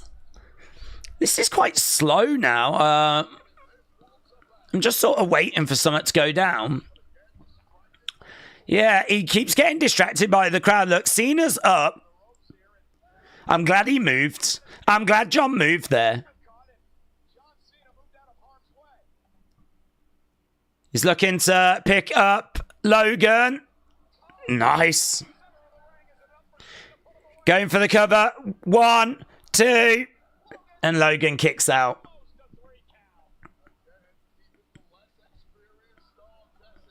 Triple H hates theory, said Dick Togo. The one said it's slow because something's going to happen. Alex said Wade is just waffling in this match. Cena needs the slow pace, said Scott. Yeah, it is quite slow. Crowd are really bringing the energy. There's been lots of wrestling moves. Headbutt there by Cena. Shot coming back there by Logan. Body shot coming in there by Logan. Shot coming back there by Cena. Someone's coming out, said Hypnotic. Cena against the ropes. Is up and I don't know what the hell that was. 1, 2. Shoulder up. I think he tried to throw Cena up and then deliver an uppercut as Cena was coming down, but mistimed it. No, he tries to throw him up.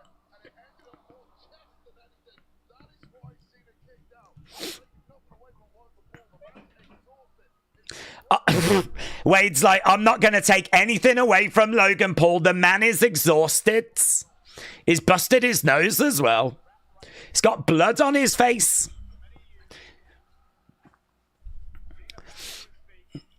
Logan. Shoulder tackle. Another shoulder tackle. Swing and a miss there by Cena. Logan. He's going to go for 5-knuckle shuffle.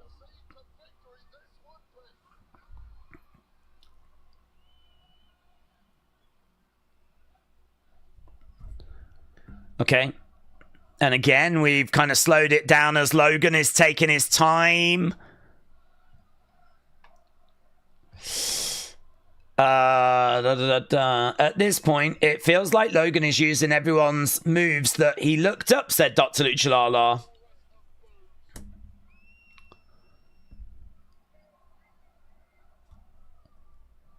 Logan against the ropes. He did take way too long there. 1, 2, and a kick out again from an AA.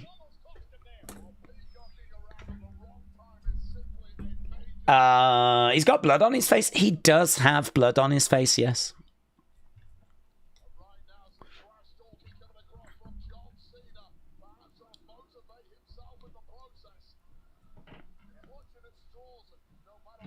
Okay, both guys are down. Pepsi sucks. Is that the conversation at the moment? If Pepsi sucks. Shot coming in there by Cena. Shot coming back there by Logan. Kick coming in by Logan. Cena with a headbutt there to Logan. And again.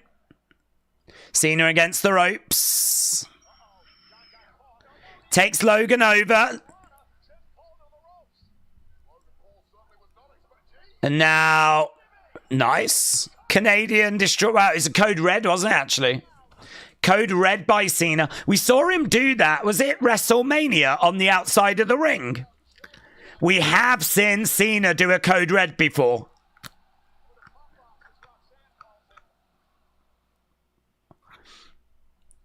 Michael Cole just mentioned the Pop Rocks. The most disgusting drink is Mountain Dew.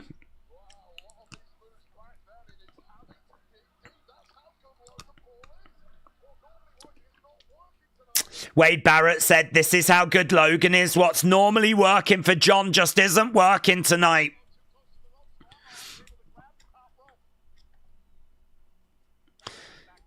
Shot coming in there by Logan. Cena goes down. 1, 2, shoulder up.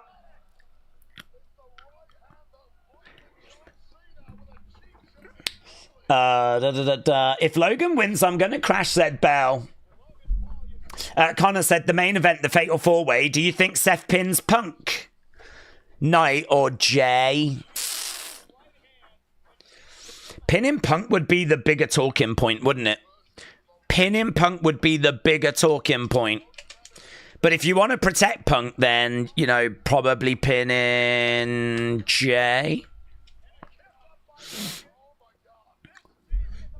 Logan kips up.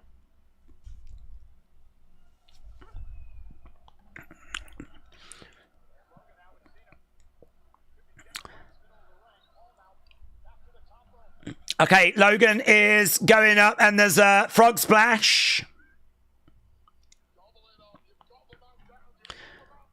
Logan again looking to go up. Goes for a splash. 1, 2. Kick out there by John.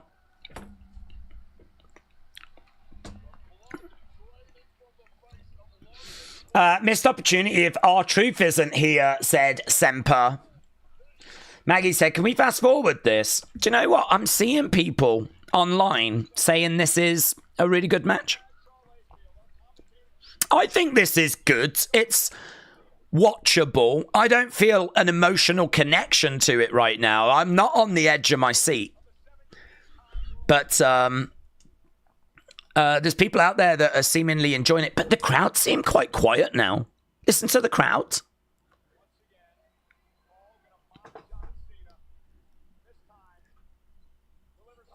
Five knuckle shuffle.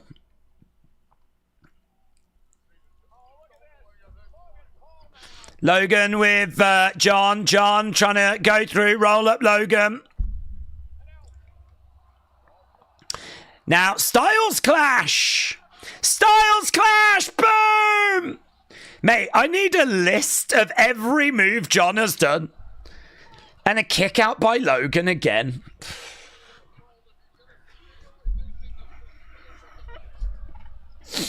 Na na na na na na na na animal animal animal animal na na na na na na na na. They're back again. Animal animal animal na na na na. I don't think I've ever seen an atmosphere quite like this, said Michael Cole. Na na na na na na na na. Crowd are back.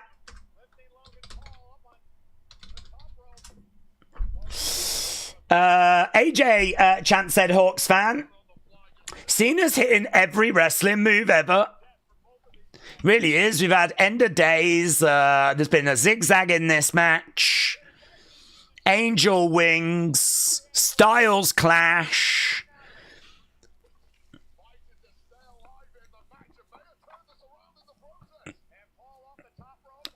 Logan Paul, crossbody. Cena powering through.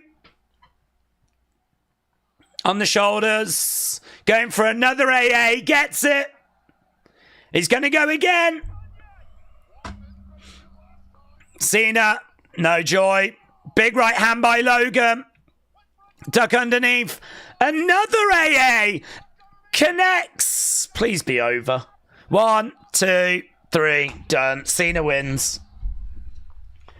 Cena wins.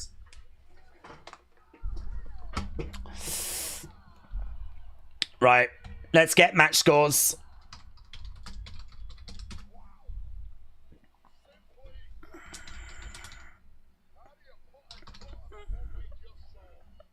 Wade is working overtime. I feel like he's been paid by Logan.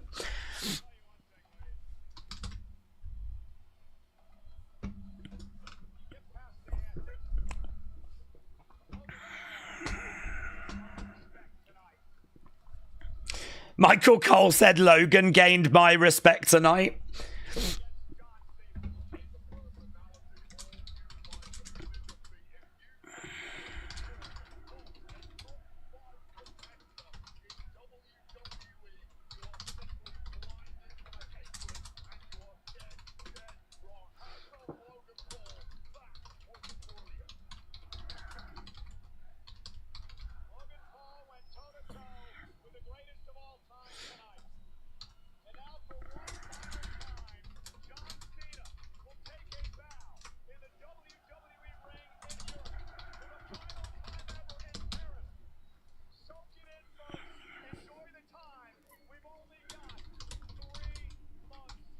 Only 3 months left. Only, what, 8 appearances now?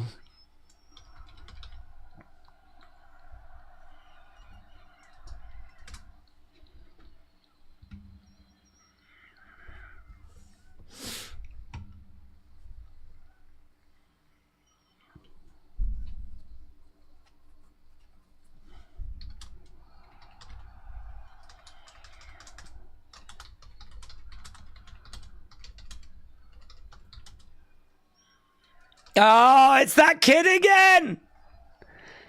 There he is. We're back. Oh, the Belgium kids in the front row. Oh, my God, who's she? Oh, my God, he just kissed a woman. That's not Nikki Bella. Oh my God. Guys, John Cena's cheating on Nikki Bella. I just can't. I just can't. Just when you think he's turned back face. And now he's gone over to this cowboy. I love that sign in the background. That's great. There we go. John Cena wins. He gets the dub and a mistress. Love that for him. Love that for him. Da da da da. Cena cheated on Nikki. I know, mate. I know.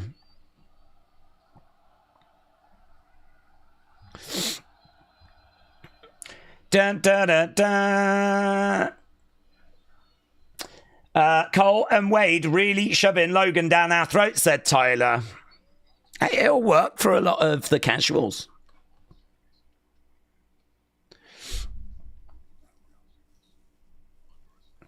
This show is never going to finish, said Brony. It's never going to finish.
Okay, main event time.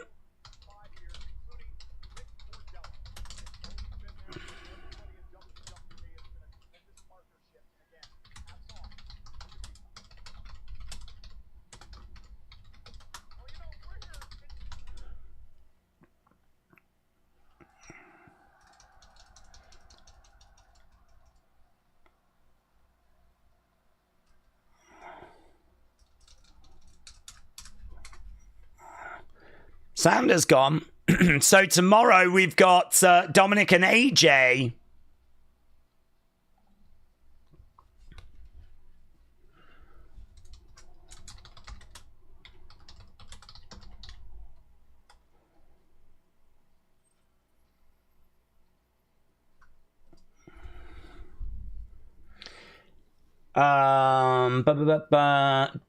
Logan has huge respect from me, says Taker.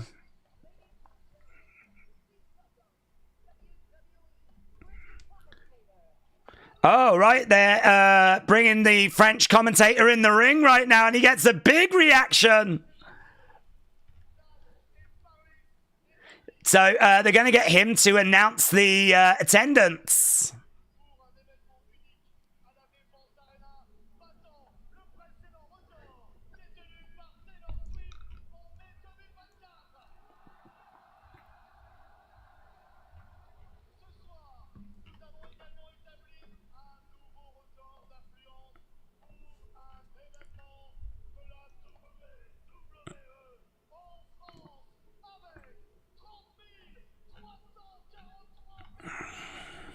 No idea what he's saying. He's speaking in French. There we go. 30,343.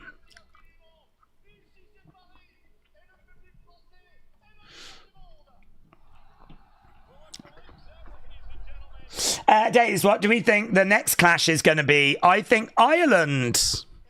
Well, I hope so. That would be brilliant if they do. I mean, we've done Wales, we've done Scotland, we've done France, so we definitely should move somewhere else again. Ireland would be brilliant.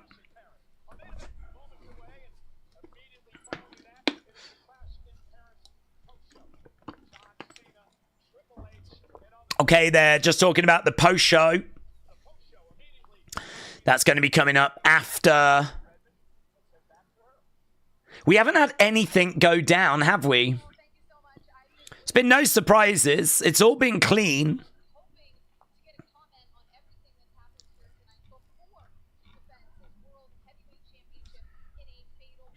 Oh, there's Seth. Seth in the background of Jackie. Look at his glasses. How the hell can he see through those? Crowd are singing Seth's song. Oh, oh.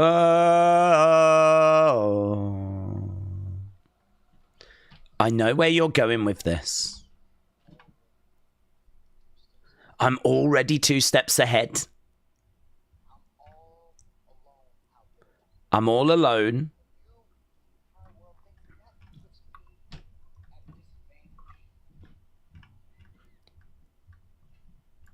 He said he's 2 steps ahead.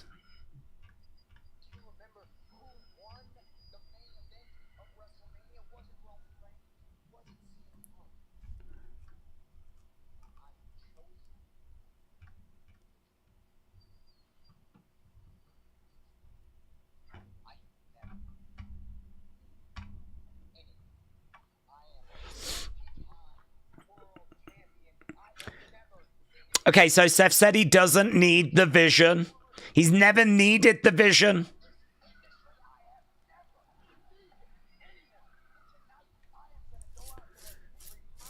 I'm going to remind the world.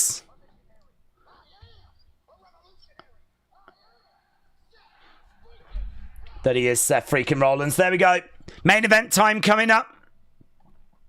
It's fired up.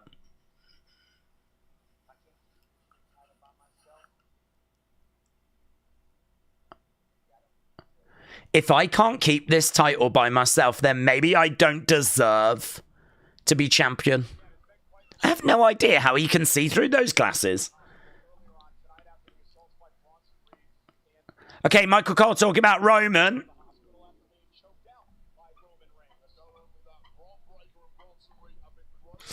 Right.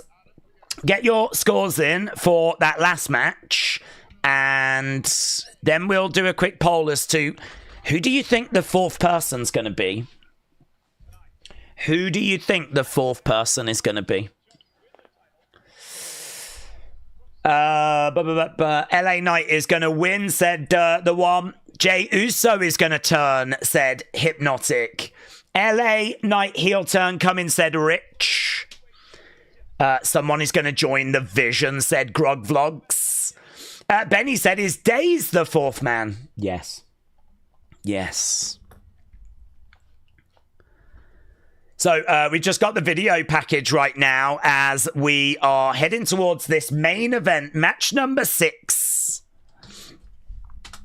So match number 6 is Seth versus LA versus Jey versus CM Punk.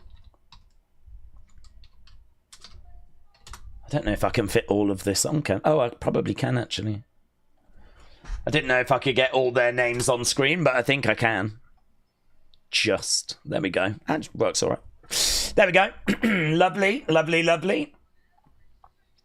Okay. Yeah, get your thoughts in. Big Time said, Daze, people in the IWC are saying that match was awesome and fantastic. I don't think it was that level. Yeah, I don't think it was that level either. There is a lot of people in the IWC that will say stuff for engagement. So, I mean, I'm not saying they're saying that. They could absolutely be telling the truth. But there is a lot of people. I follow a lot of people that are very positive accounts. They are people that are very pro WWE. They try to attract a lot of WWE fans. It's not really in their benefit to talk down on anything. So even if a match is good, borderlining great, then, you know, they'll kind of overblow it a little bit. So I don't know if that's happening. I don't know what accounts you're looking at, but I am seeing a bit of that on my timeline as well. I think that last match was fine. I think it was okay. I think it was good flicking over into great, but I mean, there are moments in that match where the crowd are dead. That crowd is red hot, and I can show you a period where Logan's in control and you could hear a pin drop. They're just not into it. They're not engaged. I saw a lot of moves, but I didn't feel emotionally connected. I just put a tweet out saying that if you like the match, that's great. I thought it was, nah. I don't mean meh as in like bad. I mean meh as in, yeah, fine. It was all right. It was watchable, you know, kind of a situation. But I certainly don't think it was awesome or mind-blowing or anything along those lines. I saw a lot of moves. I think there's two things that make the match, actually. One is the crowd, and then the other one is John Cena trying to put in every move he's ever seen. So, like, end of days and styles clashes, and I think that's a big talking point coming out of the match, is just the amount of moves that, like, John was putting in there, you know? It clearly by design as well. So, for me, I would say the third best match of the show. I would say the Donnybrook was better. I would say the Roman match was better. But, yeah, I would say that was more than acceptable. More than acceptable. I certainly wouldn't say it was a bad match. But, I don't know. I do think Logan's going to have a problem. Maybe short-term to long-term. Which is, I just don't feel a connection with his match. When he comes out, I just am not interested in watching him. So it's hard for him to put a match on that's going to grab me. That does not seem to be a barrier for everyone else, but I just don't feel any goodwill towards Logan, and that reflects in my enjoyment of his matches. It's not about being a hater. And, you know, if you're going to get accused of being a hater for Logan Paul, that's fine, honestly. The guy did crypto zoo scams and flipping Suicide Forest stuff. I mean, that's fine. Do you know what I mean? I'm not sure he's someone that deserves respect, to be honest with you. But putting all that to one side, even just looking at the match itself, I saw a lot of moves, but I was not grabbed by the action. I was not on the edge of my seat. I went on no emotional journey. For me, it was fine. The crowd made it. Cena spamming moves made it. And that was that. So, no, I don't think it was awesome or mind-blowing. Right, Joe said King Yeti is going to be the fourth man. He's going to take all those memberships back. Imagine. Right, Jey making his way down. I can tell you that End of Days is actually trending right now. And Styles Clash is trending as well. End of Days and Styles Clash. So people noticing. John Cena is trending. End of Days is trending. Styles Clash is trending. So people noticing the moves that he was doing has been a pretty big talking point on social media. Okay, Jey making his way down to the ring. Dun dun dun dun dun dun dun dun.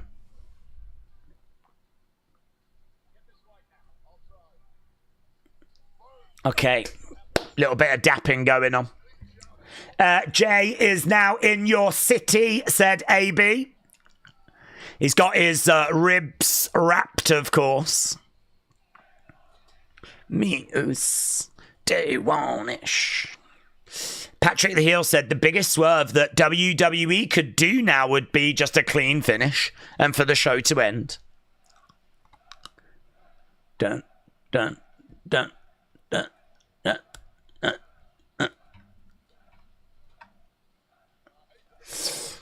dun. The End of Days move, said Benny. End of Days, yeah. Gaming for Life said the only thing I wanted John to do was hit an RKO.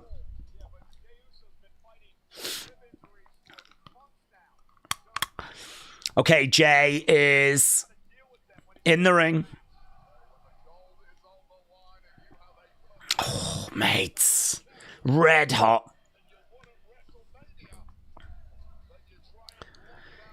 I think you knew that Jey's entrance here was going to be special, and it is as well. So Jey in the ring. Look at these shots. I mean, literally, I don't think there's a single person not doing it. Everyone is yeeting away. There's Jey in the ring. Daze, that was bologna you was eating, says Benny. It was chicken. It was quite nice, that. I wish I had another one. Here's LA Knight. LA Knight, yeah! Dun, dun, dun, dun, dun, dun.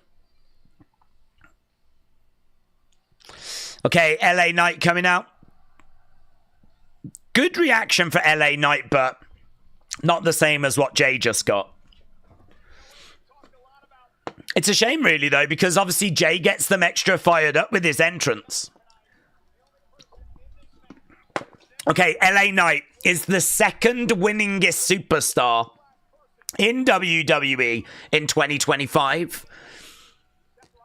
He was also the last superstar to pin Seth Rollins.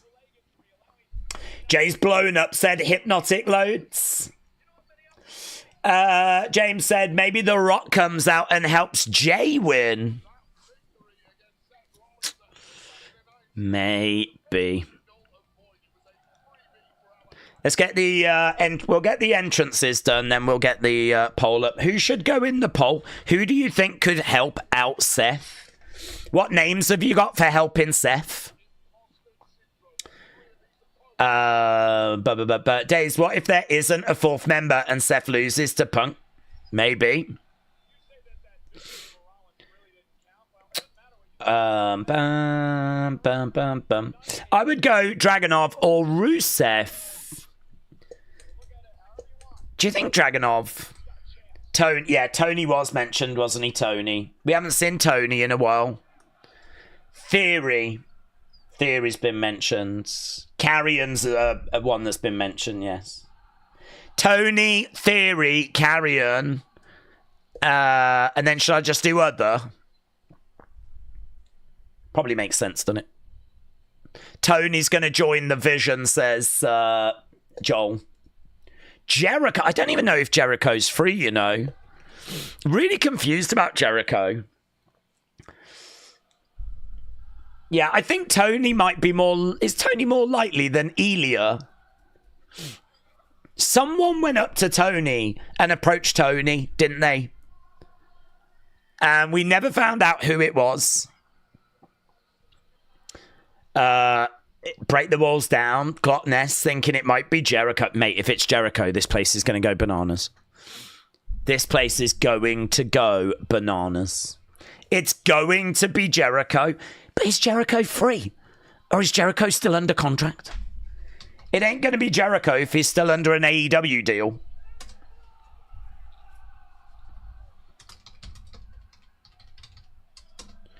Jericho, AEW contracts. Okay,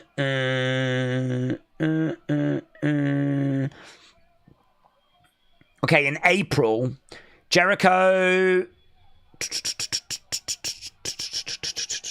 It's not clear at what time Jericho... According to Variety Report, Jericho signed a 3-year contract extension that is set to expire in October. Now, I don't know if this is true or not. According to Variety Report, Jericho signed a 3-year contract extension that's set to expire in October.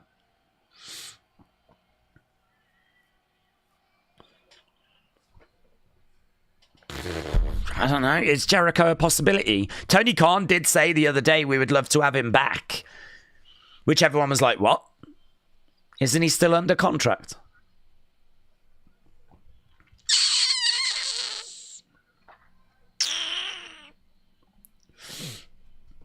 But Jericho claimed he signed a 10-year contract a few years ago, but he does always kayfabe that stuff, said Rich. James said it's up in December. Minister said he's not going to get any help.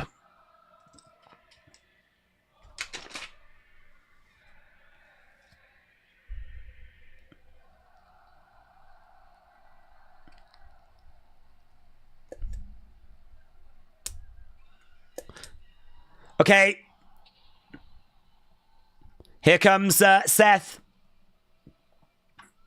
They keep showing Jelly Roll and it's making me nervous. He might get involved. Do you know what? He could actually. It's a good point. He could do.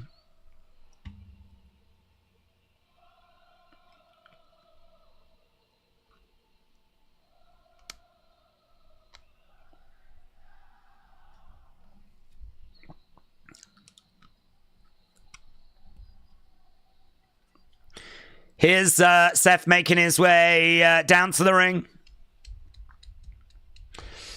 His gear is somewhat normal, said Alex. Candy Bars said, Sean said the woman John kissed is the boy's wife. The boy's wife? The kids? The Belgian kids? That was his wife? John Cena just kissed that little Belgian kid's wife. How old is he? And that's what Sean Ross Sapp just said. The hell's going on?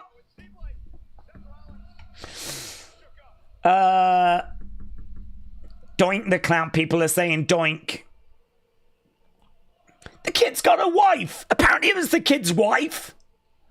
The boy's wife. Dude, I felt sorry for this kid. I thought he was just a kid that, you know, didn't know better. I didn't realise he was like a flipping 35-year-old man with kids. Okay, Seth is in the ring. It is clobbering time, mate. It is clobbering time. What if Becky joins the Vision? Well, she could do. Becky is an option. Okay, all of them are in the ring. Let's get the poll sorted, shall we? Who helps Seth? If anyone actually does. Is it going to be Karrion? Is it going to be Theory? Is it going to be Tony D'Angelo? Or is it going to be other? Dean Ambrose. Oh, I think Dean Ambrose is still under contract, to be honest with you. I think Dean Ambrose is still under a deal.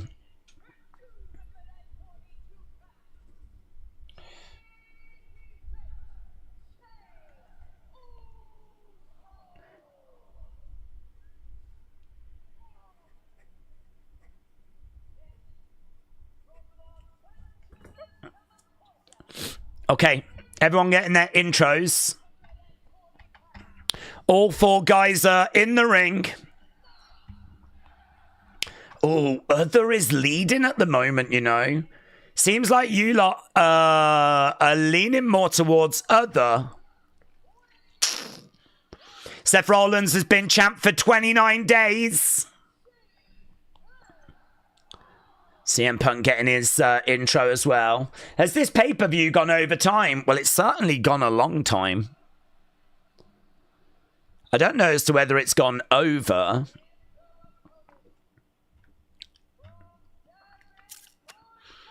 Okay, Seth getting his intro as well. WWE beats Taylor Swift Era Tour. The French announcer, he announced that 30,343 fans. It was said, this is the highest gate since May 2024, which was set by Taylor on her Eras tour.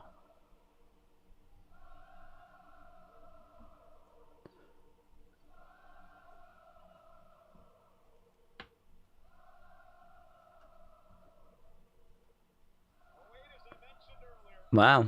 Apparently WWE made more money from this show than Taylor did when she ran this venue. Guys, does that mean we're better than Swift is?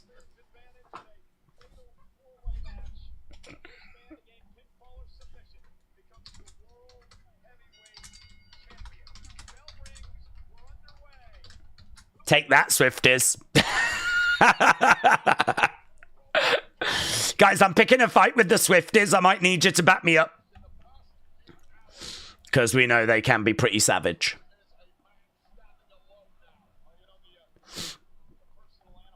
Okay, we are underway. Kick coming in there by Punk to Jey straight out the gate. So, there we go. A little bit of shock there, which hasn't really resonated in the room. Jared said, my sources tell me that this is pre-recorded and you're actually the fourth member. Jared, please don't expose the truth. Shot coming in there by CM Punk, exchanging blows with Punk. Punk's got LA Knight against the ropes. Over the other side, looking for a hip toss. And right now we got LA Knight over against the ropes.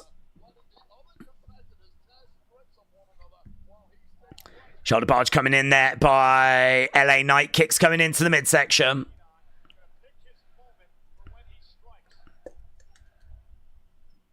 Again, charging in. Back elbow there by Seth.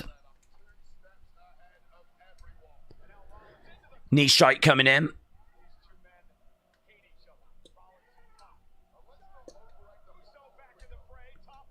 Crossbody there by Jey. Down goes Seth.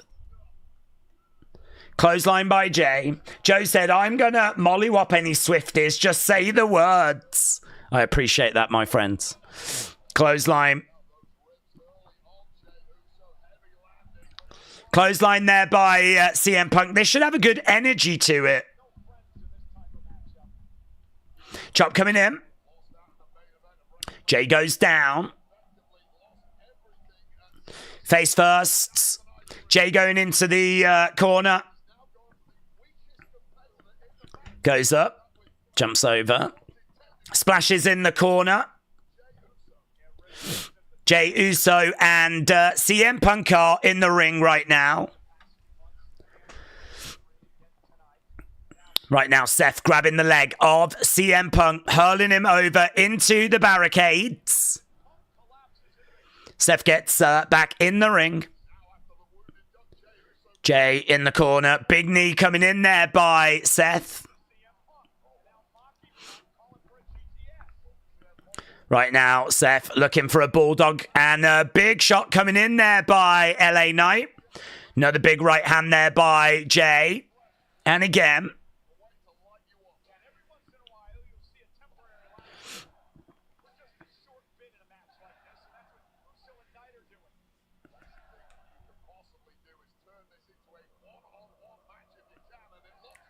Down goes Seth.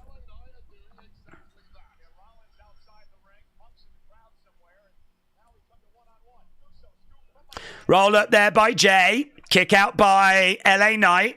Duck underneath by Jey. Against the ropes goes LA Knight. Ah, Samoan drop.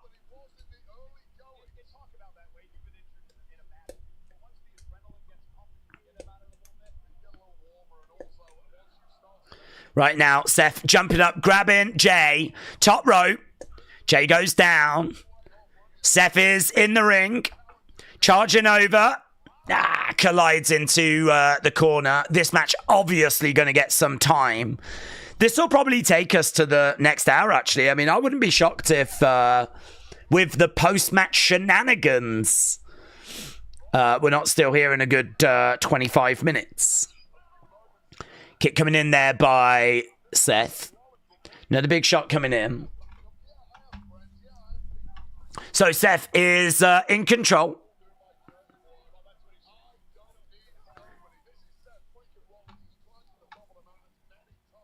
Another shot coming in there by Seth. Daze, would you be good with LA Knight getting a world title run? I'd like to see him get at least one, said Dean. Well, I don't mind, honestly. I mean, I think that the World Heavyweight Championship is one that you give to people to give them a run with it. And LA Knight is popular. And I don't mind giving him a run with it to see kind of how it goes. I'd be more excited for CM Punk to get it. But I don't mind giving LA Knight a look. We gave Damian Priest a look. We gave Jey Uso a look.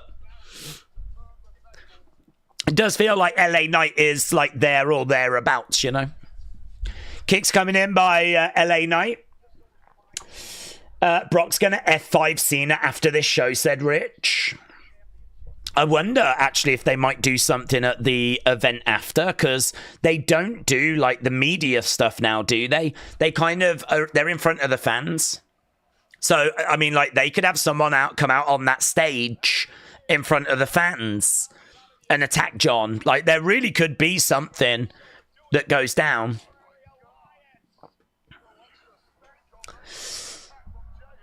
Okay, so Seth down in the corner. The three baby faces working together. His ass. Put him through a table. LA Knight said put his ass through a table. Get the tables. CM Punk says get the tables. They took a long time faffing around with all of that then, didn't they? Okay, table has been set up. Table being set up on the outsides. Seth pulled out the ring. Are we going to triple powerbomb? Oh, Jey with a super kick. CM Punk goes down. Super kick there by Jey. LA Knight's having a go at him there. He's like, we were meant to do the table thing first. Clothesline. Seth goes over to the outsides. Super kick coming in there by Jey.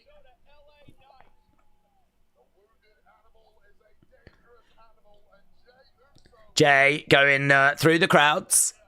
Shot coming in. I don't think the crowd heard them, said Biggest. No, I don't think they heard them. The crowd's energy has been drained after the Cena match. The crowd seem a bit tired, and that might be why they're quiet. They have gone down a notch here, definitely, but, you know, this crowd were going to be electric for Roman and for Cena, and they absolutely were. And now, yes, they do seem to have just gone down a notch. Shots coming in.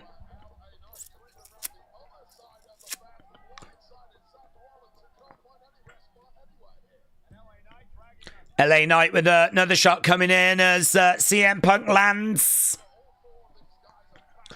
on top of Seth and LA Knight. They go down. Okay, back to the ringside area. CM Punk trying to get back in the ring.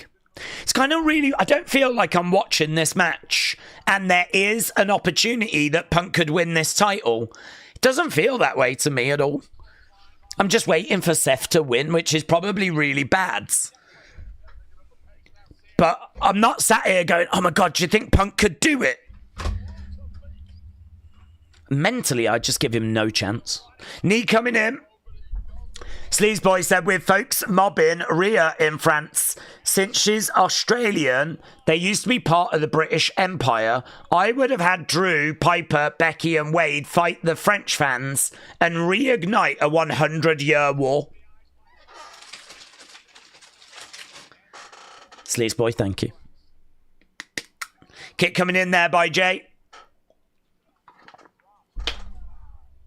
Jey in the corner. Again, over the other side. Collides into Punk. Ryback's going to be the fourth member, said Steph. Benny said, do we think LA Knight could do it? Well, I really don't think any of them are going to do it, apart from Seth, to be honest. I don't feel much in the way of drama right now. I don't know. It's still the early stages. Perhaps they can do some stuff that's going to change my mind. Perhaps they can do some stuff that's going to really make me think, oh, hang on, no, there is a chance here.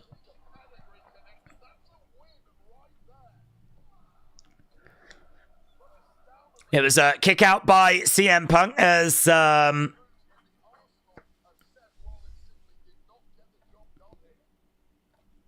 Yeah, they are a little quiet for this, aren't they? I think they might be a little bit burnt out. It was going to be really hard for them to keep that energy going throughout the whole show. They're still going to have something in the tank, of course. But we have definitely turned the notches down a little bit. Right now we got Seth on the outsides. They're in France. The fourth person is going to be Andre the Giant. Let's go. Flipping imagine that. Imagine if Andre was still with us. Oh my God. Imagine if Andre was still with us. Oh God. I don't even know how old he would be now. But could you imagine if Andre had come out and made an appearance? I'm sure we would have seen Andre loads throughout the years. If he was still with us.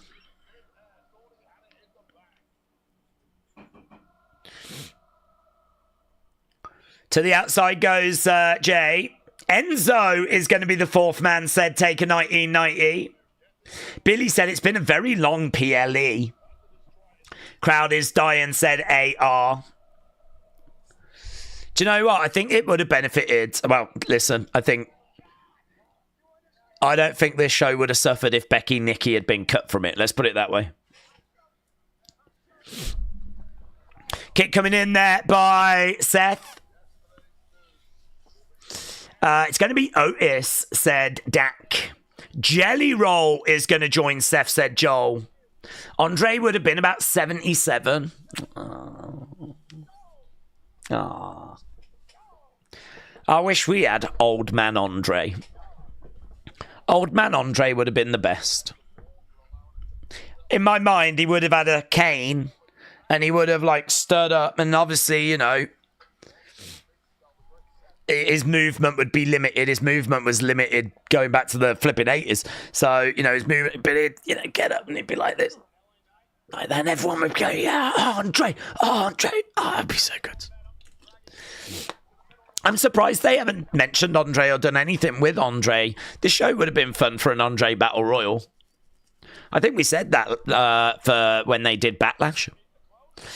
LA Knight against the ropes. Down goes Seth. It's going to be Travis Scott, said Glotness. Yes! Travis Scott. Okay, LA Knight picking up, slamming down CM Punk. Gorilla Monsoon was the best commentator, said Taker 1990. What if the Vision is the new Death Riders with the Saraya as the new Marina Shafir? I'd be surprised if they bring a woman in and that woman's not Becky. LA Knight in control. Goes up, elbow, connects. Connects. Elbow by LA Knight. LA Knight looking to kick to the midsection. Oh, kick coming in there by Jey. LA Knight goes down. Yeet, yeet, yeet. Andre the Giant would have been 79 if he was still with us, said Oliver. Thank you. I mean, all of that is still realistic, isn't it? I mean, if he was going to be like 107, I'd be like, oh yeah, no, actually.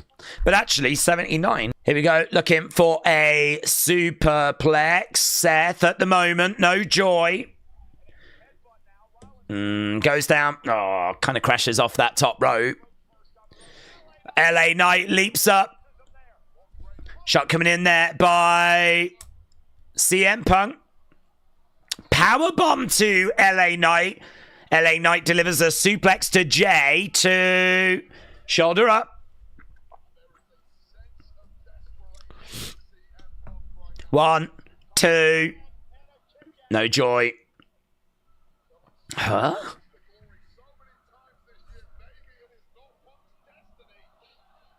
Tony D'Angelo, Paris, France. He wouldn't post that. He wouldn't post that if he was... They're not going to go with Tony, are they? Why would you post that before... That makes me think it's not going to be Tony. That makes me think it's not going to be Tony. Right now, edge of the ring. Elbows coming in.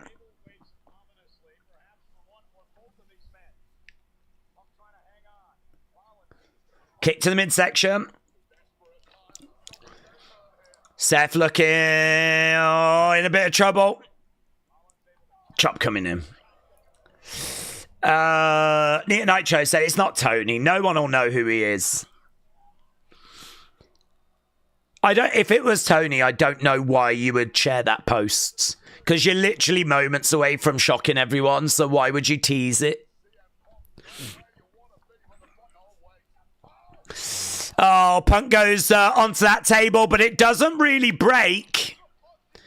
It sort of just buckles. Two. Curb misses. Oh, BFT! LA Knight, 1, 2. Save.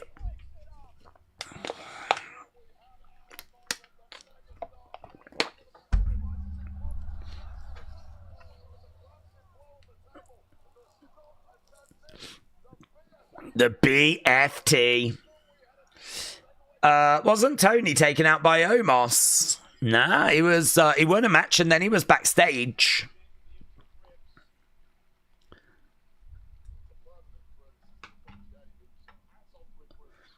Oh, that's interesting. Kenny, for your thoughts, said, imagine if the fourth member is Karrion. Sean Rossap said he's in LA, so it doesn't look like it's Karrion. Doesn't look like it's going to be Karrion.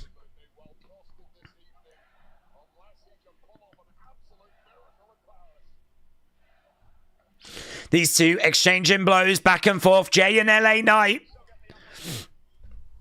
Oh, Jey coming in. Boom! LA Knight back against the ropes. Through the ropes goes Jey.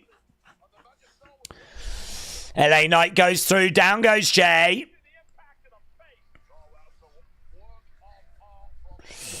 Any of these matches could be on Raw, said Joe. Will Gunther be the fourth man? I don't think so. I mean, I really think it needs to be someone that can take some losses. I mean, this is why Tony would not be the worst, because Tony can take some losses. Whether they'll do that or not, I'm not sure, but kick coming into the midsection. Getting smashed into the commentary table, Seth. Nikki has put a message out. She said, there's nothing like my Bella army. Your love and support gets me through it. I fell short tonight, but the beauty in that is it's only the beginning. Felt so great being out there like that again. Love you all so much. Paris, cheers or boos. You are such an amazing crowd. Thank you. She did get booed, actually. She did get booed. This crowd were very much with Becky Lynch. Seth on the commentary table.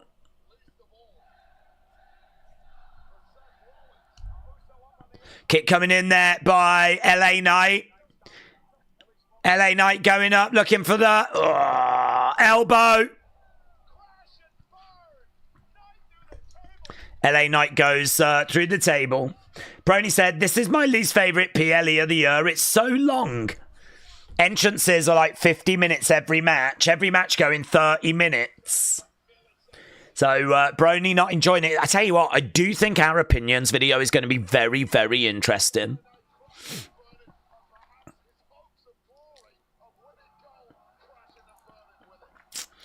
Montez is a good guess, said Justin. I think Punk is going to almost win, and then someone costs him, said Steve. Yeah, so LA Knight crashes and burns. Jey going through the ropes, collides into Seth.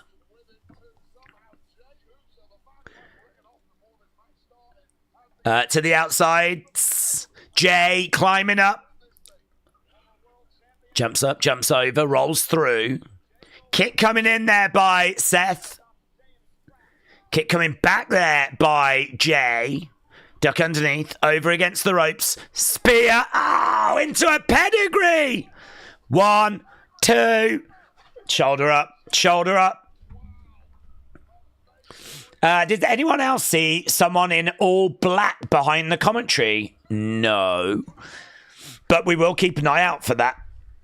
Venom. Someone in all black. Was it a technician maybe, or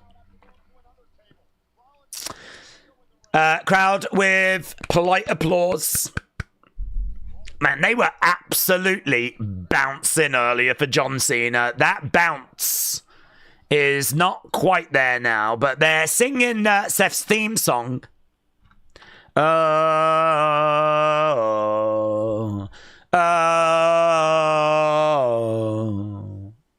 Jey trying to roll out the way. Comes in. Super kick comes in. Another super kick there by Jey.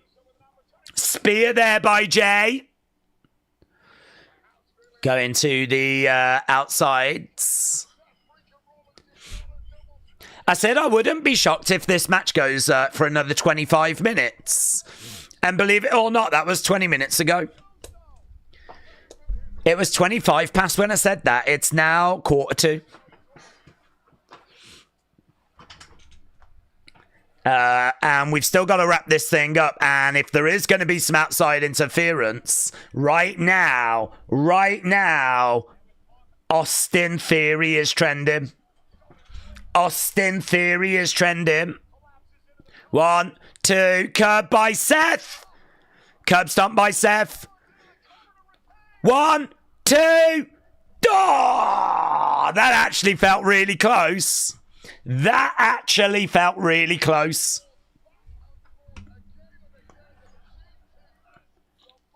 So a GTS to Jey, but a curb by Seth.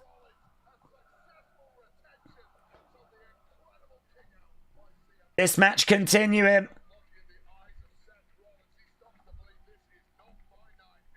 Seth Rollins is starting to believe this is not his night. I don't want you to touch that title ever again. I hate your family. I want you to go away.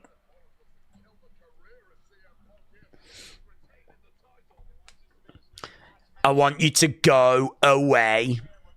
Right now, he's gone and grabbed a chair.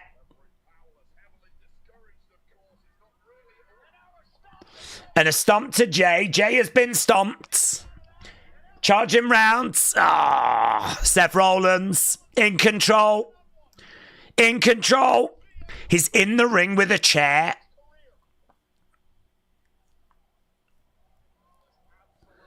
Right now he's got CM Punk. He's put his head through the chair.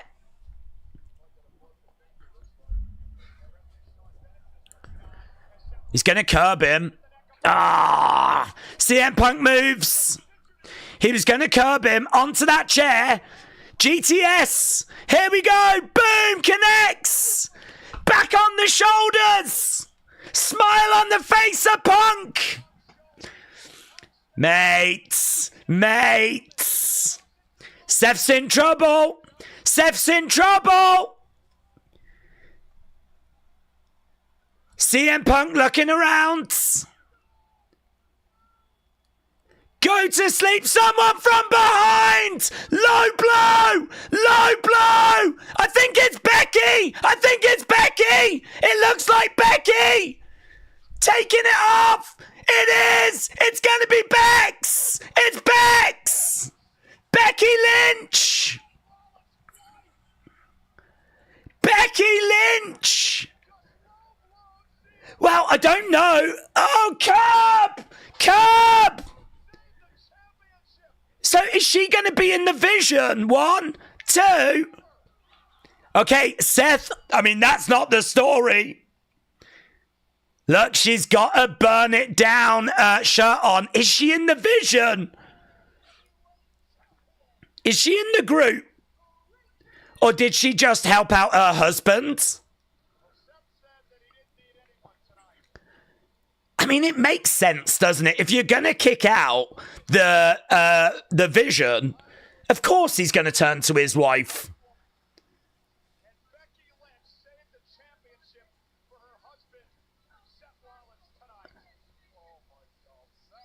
I just don't know if she's in the group or not. There we go. Seth retains.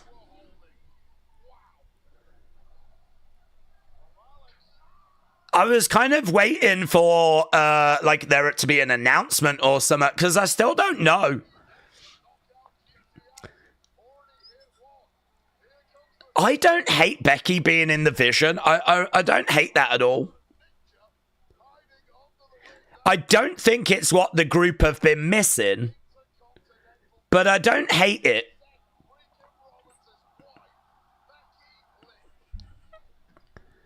But I still don't know if that's what's happening. We're still just looking at a replay at the moment. Either way, Seth manages to retain. Oh, man.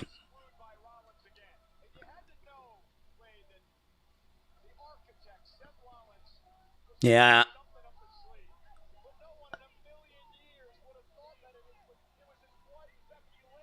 This is the Vision.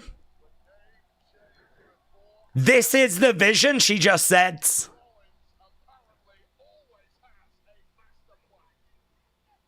We run this business.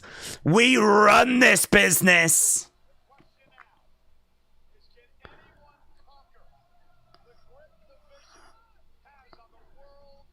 Okay, well, it feels like she might be in the Vision then. What's she doing? She's got the belt in between her legs. She's like, yeah. Thrusting forwards.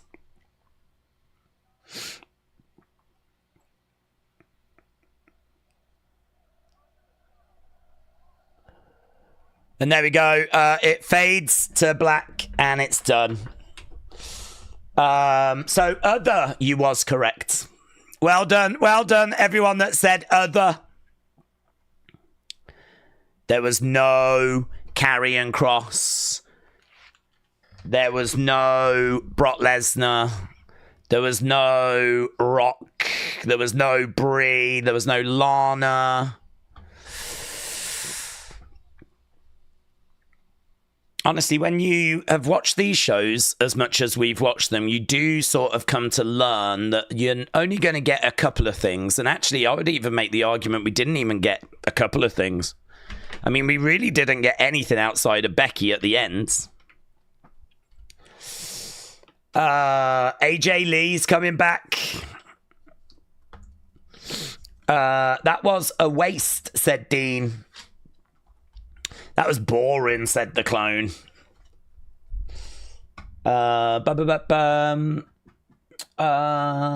that was a celebration by Becky. It was a lame result. Right, let's get match score.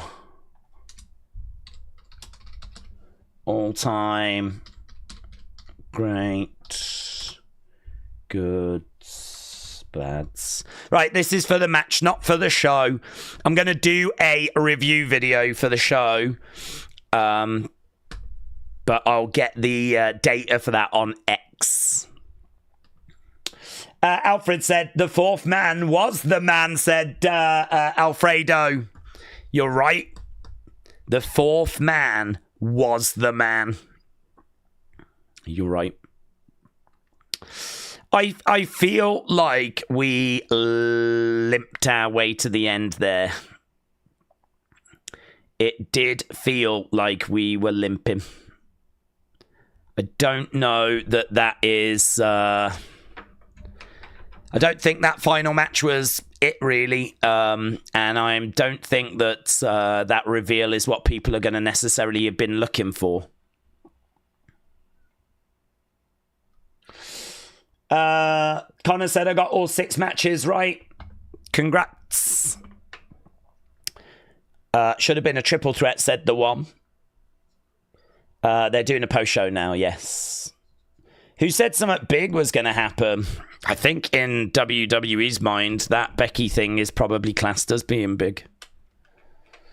AJ Lee will be back for a mixed tag match. Seth talked about Punk's family, says Wrestle Andy. Cena's match should have main evented. It was better than the main events.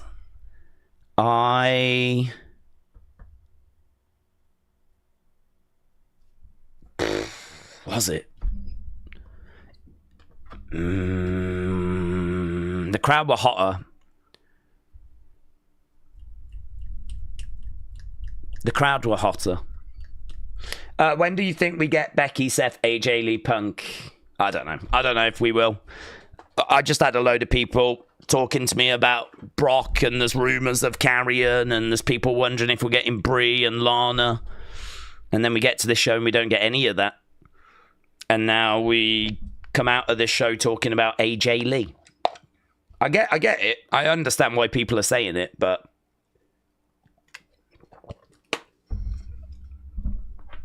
I don't know. I'm not going to get carried away. It's worth a mention, but... I don't know, mate. I'm glad I booked a family holiday now. I made the right choice instead of going to that, said Liam. Connor said AJ Lee needs to come back. Yeah, well, we've kind of felt that way for a long time. I mean, if this does lead to her return, then, you know, of course, fantastic, brilliant. But I'm not going to get too carried away with this.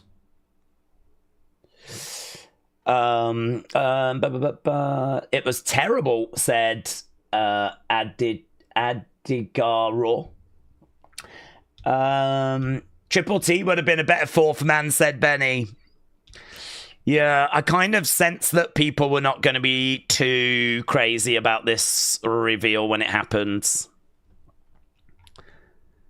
There'd been so many big theories that sort of, you know, for it to be, for it to turn out to be Becky, I think, yeah, you can sort of understand that being a bit underwhelming. I was not a fan of that ending, said Jack. Connor's giving it an 8. Daze, what would you rate the show? I'm not sure at the moment, but I'm going to give it a 7. Could have been a better pay-per-view. I think the crowd made it way better, but I think it's a 7. I think the crowd were exhausted. Yeah, and understandably so, honestly. Understandably so. Becky was a bit awkward and cringe, said Johnny. Remember the post-show? Don't want to repeat of earlier. Yeah, I'm not watching the post-show. I will watch it later. I'm not going to watch it now. Almost certainly something big's going to go down. Almost certainly. But I want to get the talking points video done. But I'm just trying to get a few of your final thoughts. I love the ending. I know I'm in the minority, but I trust the vision, said Zoso. They run wrestling. Daze, can you imagine them lying in bed and Seth says, hey, do you want to help me out? Join the vision. And she's like, nah. Well, I don't know. I mean, I don't know if she has joined or not. I mean, look, they said something big was going to happen at the end. I really don't want to get my hopes up. I really don't want to. How many times am I going to sit here and talk about AJ Lee? Like, I spoke about it for the Rumble. I spoke about it for WrestleMania. I spoke about it for SummerSlam. I spoke about it for Evolution. They're really now going to start getting me talking about it for WrestlePalooza. Maybe they are. Maybe they are.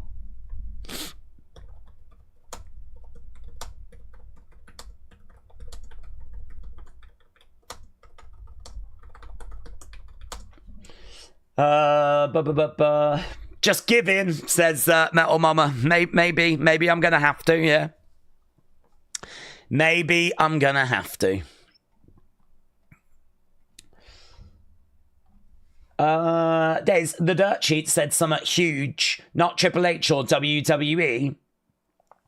Yeah, but that might have been huge if that is now going to lead to AJ Lee coming back and us doing CM Punk, AJ Lee against Becky and Seth. AJ could win the Rumble. I don't know. I don't even know if we're going to get that far. Check Sean Ross Sapp. This certainly adds to the report I've been working on. Okay, so Sean Ross Sapp's got some sort of report that he's been working on. Would that indicate AJ Lee? David said the Vision needs a Medusa type figure if it's going to be a dangerous alliance, and we have that now. David, shout out to you. Does it need to be a dangerous alliance? Lex, F1, hope you're doing well. Becky in the Vision wins vacant title. It's a good shout, actually. That belt is vacant. And she could bring another championship to that group. But it still doesn't change the problem. And the problem is that group keeps taking L's. So it still doesn't change the problem. I'm keeping an eye on Fightful Select because there's no point me doing a video if Fightful Select are about to drop a big bombshell. So keeping an eye on whatever that is. So Sean Ross Sapp teasing. He's got maybe a scoop or something, but it's not dropped yet. King Yeti said, unlike the rest of you, I don't care about AJ Lee, so that ending was the shiz. Steve said, AJ Lee might not come in long term, but I could see her have a small run. Becky botched the hood removal, said Hoodsmith. I would book that. CM Punk, AJ, Seth, Becky at Mania, winner take all. Do we think that we will get the return of AJ Lee? Honestly, mate, I don't know. I mean, I feel like we've spoke about this quite a bit this year, and it's never happened. So now Becky has helped Seth. you can sit here and go, well, I can see that it could lead to that. I can totally see that it could lead to that. But, I mean, she wasn't in the Rumble. She didn't help CM Punk at WrestleMania. She didn't appear at SummerSlam. She didn't appear at Evolution. You know, Punk's been in plenty of need. And this is just the latest example, really. So it's one of those where, listen, if she's coming back, I'll be over the moon. I'll be thrilled. But I think I'd like something a bit more concrete. And maybe we're going to get that from Sean Ross Sapp now. Maybe Sean Ross Sapp's going to give us something that's going to tell us that there's been rumblings of an AJ Lee. So I can tell you that before today, there's been no word of anything. So it's been radio silent up until this point. So maybe we're about to get some news, but still nothing has come through. AJ Lee mentioned on the post show, says Steve. Okay. I should be watching that whilst I'm waiting, really. Let's have a look at the post show, shall we? I think AJ needs to come back. Otherwise, I'm just going to get bored of Punk Seth, said Phoenix. Oh, right. They're actually doing they've got the... They're in the ring. They've got the podium in the ring.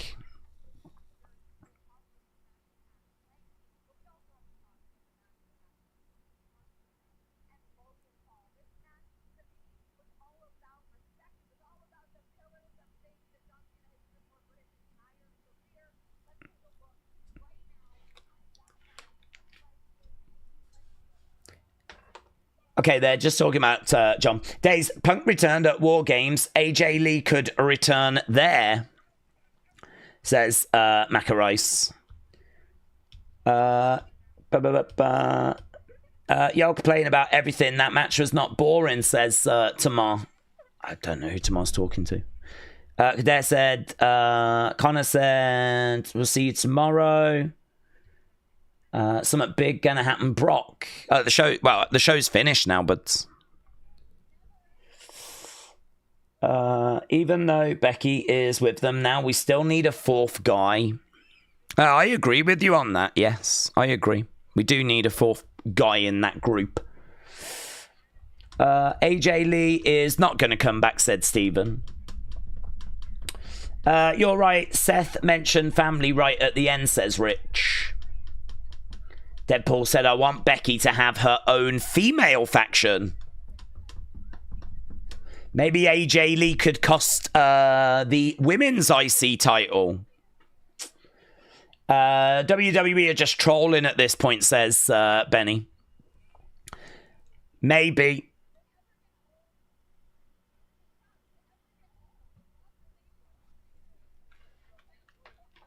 Bailey has tweeted, stupid idiot.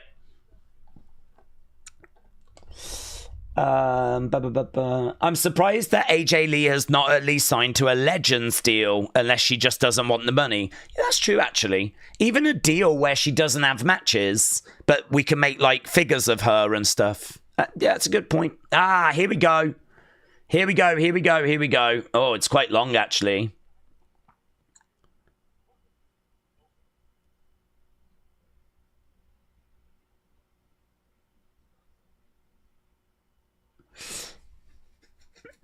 Okay, we can't confirm that an AJ Lee return is go. Sources in WWE said that there has been more traction on it of late than in previous years. But of course there would be, because CM Punk's come back.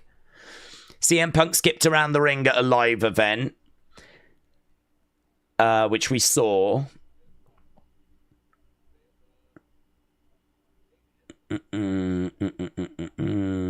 AJ last wrestled in March of 2015.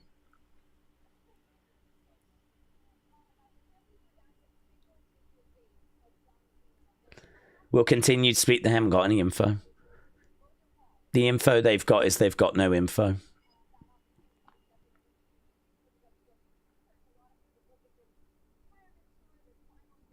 WWE sources have indicated that her name has been brought up in numerous pitches.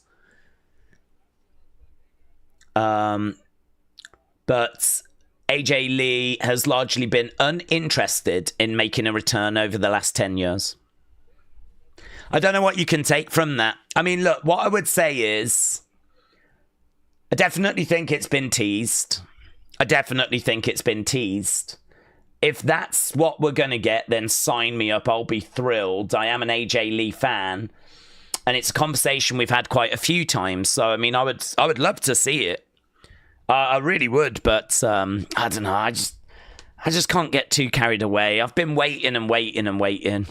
And with no word coming out from any dirt sheets or anything. And, you know, don't get me wrong, I don't need word from them. But if she was to come back, it'd be completely out the blue. And even now, Fightful Selector saying, we haven't really heard anything. Her name's been mentioned a bit recently, but I don't know. Are you surprised by that? I'm not surprised by that. WWE would have had her back as soon as CM Punk came back. So, I mean, it wouldn't shock me if they turned around to Punk and said to him during the 2024 Royal Rumble, will AJ Lee come back? And WrestleMania 40, will AJ Lee come back? And SummerSlam in 2020, will AJ Lee come back? And then Survivor Series and Rumble and WrestleMania and Evolution and some. You know what I mean? Like, her name being mentioned doesn't really feel like news to me. WWE internally talking about AJ Lee doesn't really feel like news. I'm a lot more interested in what AJ Lee is saying at the moment. And if she is interested in coming back. But, I mean, look, it definitely teases something. Would WWE tease that if they can't deliver it? I don't know. Would they? You'll have to answer that one. Would WWE tease something that they can't deliver? I will say it feels closer than I think it's felt before. But there is absolutely nothing than what we've just seen to sort of indicate it's going to go in that direction. Casey said, I might be in the minority or minor majority, but I think AJ is overrated. She's nothing that special compared to what we have in the division now. It's really up to AJ Lee's desire, says Oliver. Never say never. Oh no, never say never. Never say never.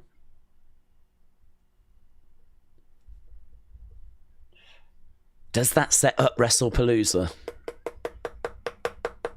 Oh, I just don't know. I just don't know. Right. There we go. I think we've explored all of that. I'm going to run away and work on the talking points video. So, really appreciate people joining us. Hope you had fun. And it was quite long. Chris said, imagine it was James Ellsworth that was the one. Well, it wasn't that. At least it wasn't that. It wasn't James Ellsworth that was the mystery person. It was Becky Lynch. And I think that's going to really divide opinion. So I'll get the post up now so that you guys can start leaving your feedback. I'll do the talking points video. And then we'll do the reaction review and everything, right? So feedback request. What did you think about... What did you think about Clash in Paris? Right. Sweet Shank, shout out to you, buds. Okay, thanks a lot for joining us. Appreciate the support. Don't forget, we're back tomorrow for Raw. Obviously, we've got a few videos coming up, but yeah, I mean, we haven't got to wait that long for the fallout of this show. So we'll be back with Raw.